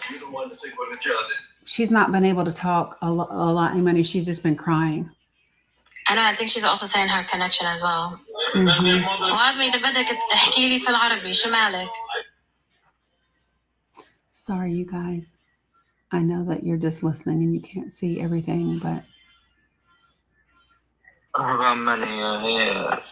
يعني وعد على ما يبدو انها let me do تعبانة this. شوية. And we're going to مش finish إنه taking جسدي care of أو إنها her, and then once مريضة. I get everything settled, هي I can go عندها live again tonight. Okay? يعني مواقف Okay, you خاصة guys. ومشكلة خاصة I فيها. appreciate you all over here, but I'll be back. تحكي مع حدا Okay? لتفهم.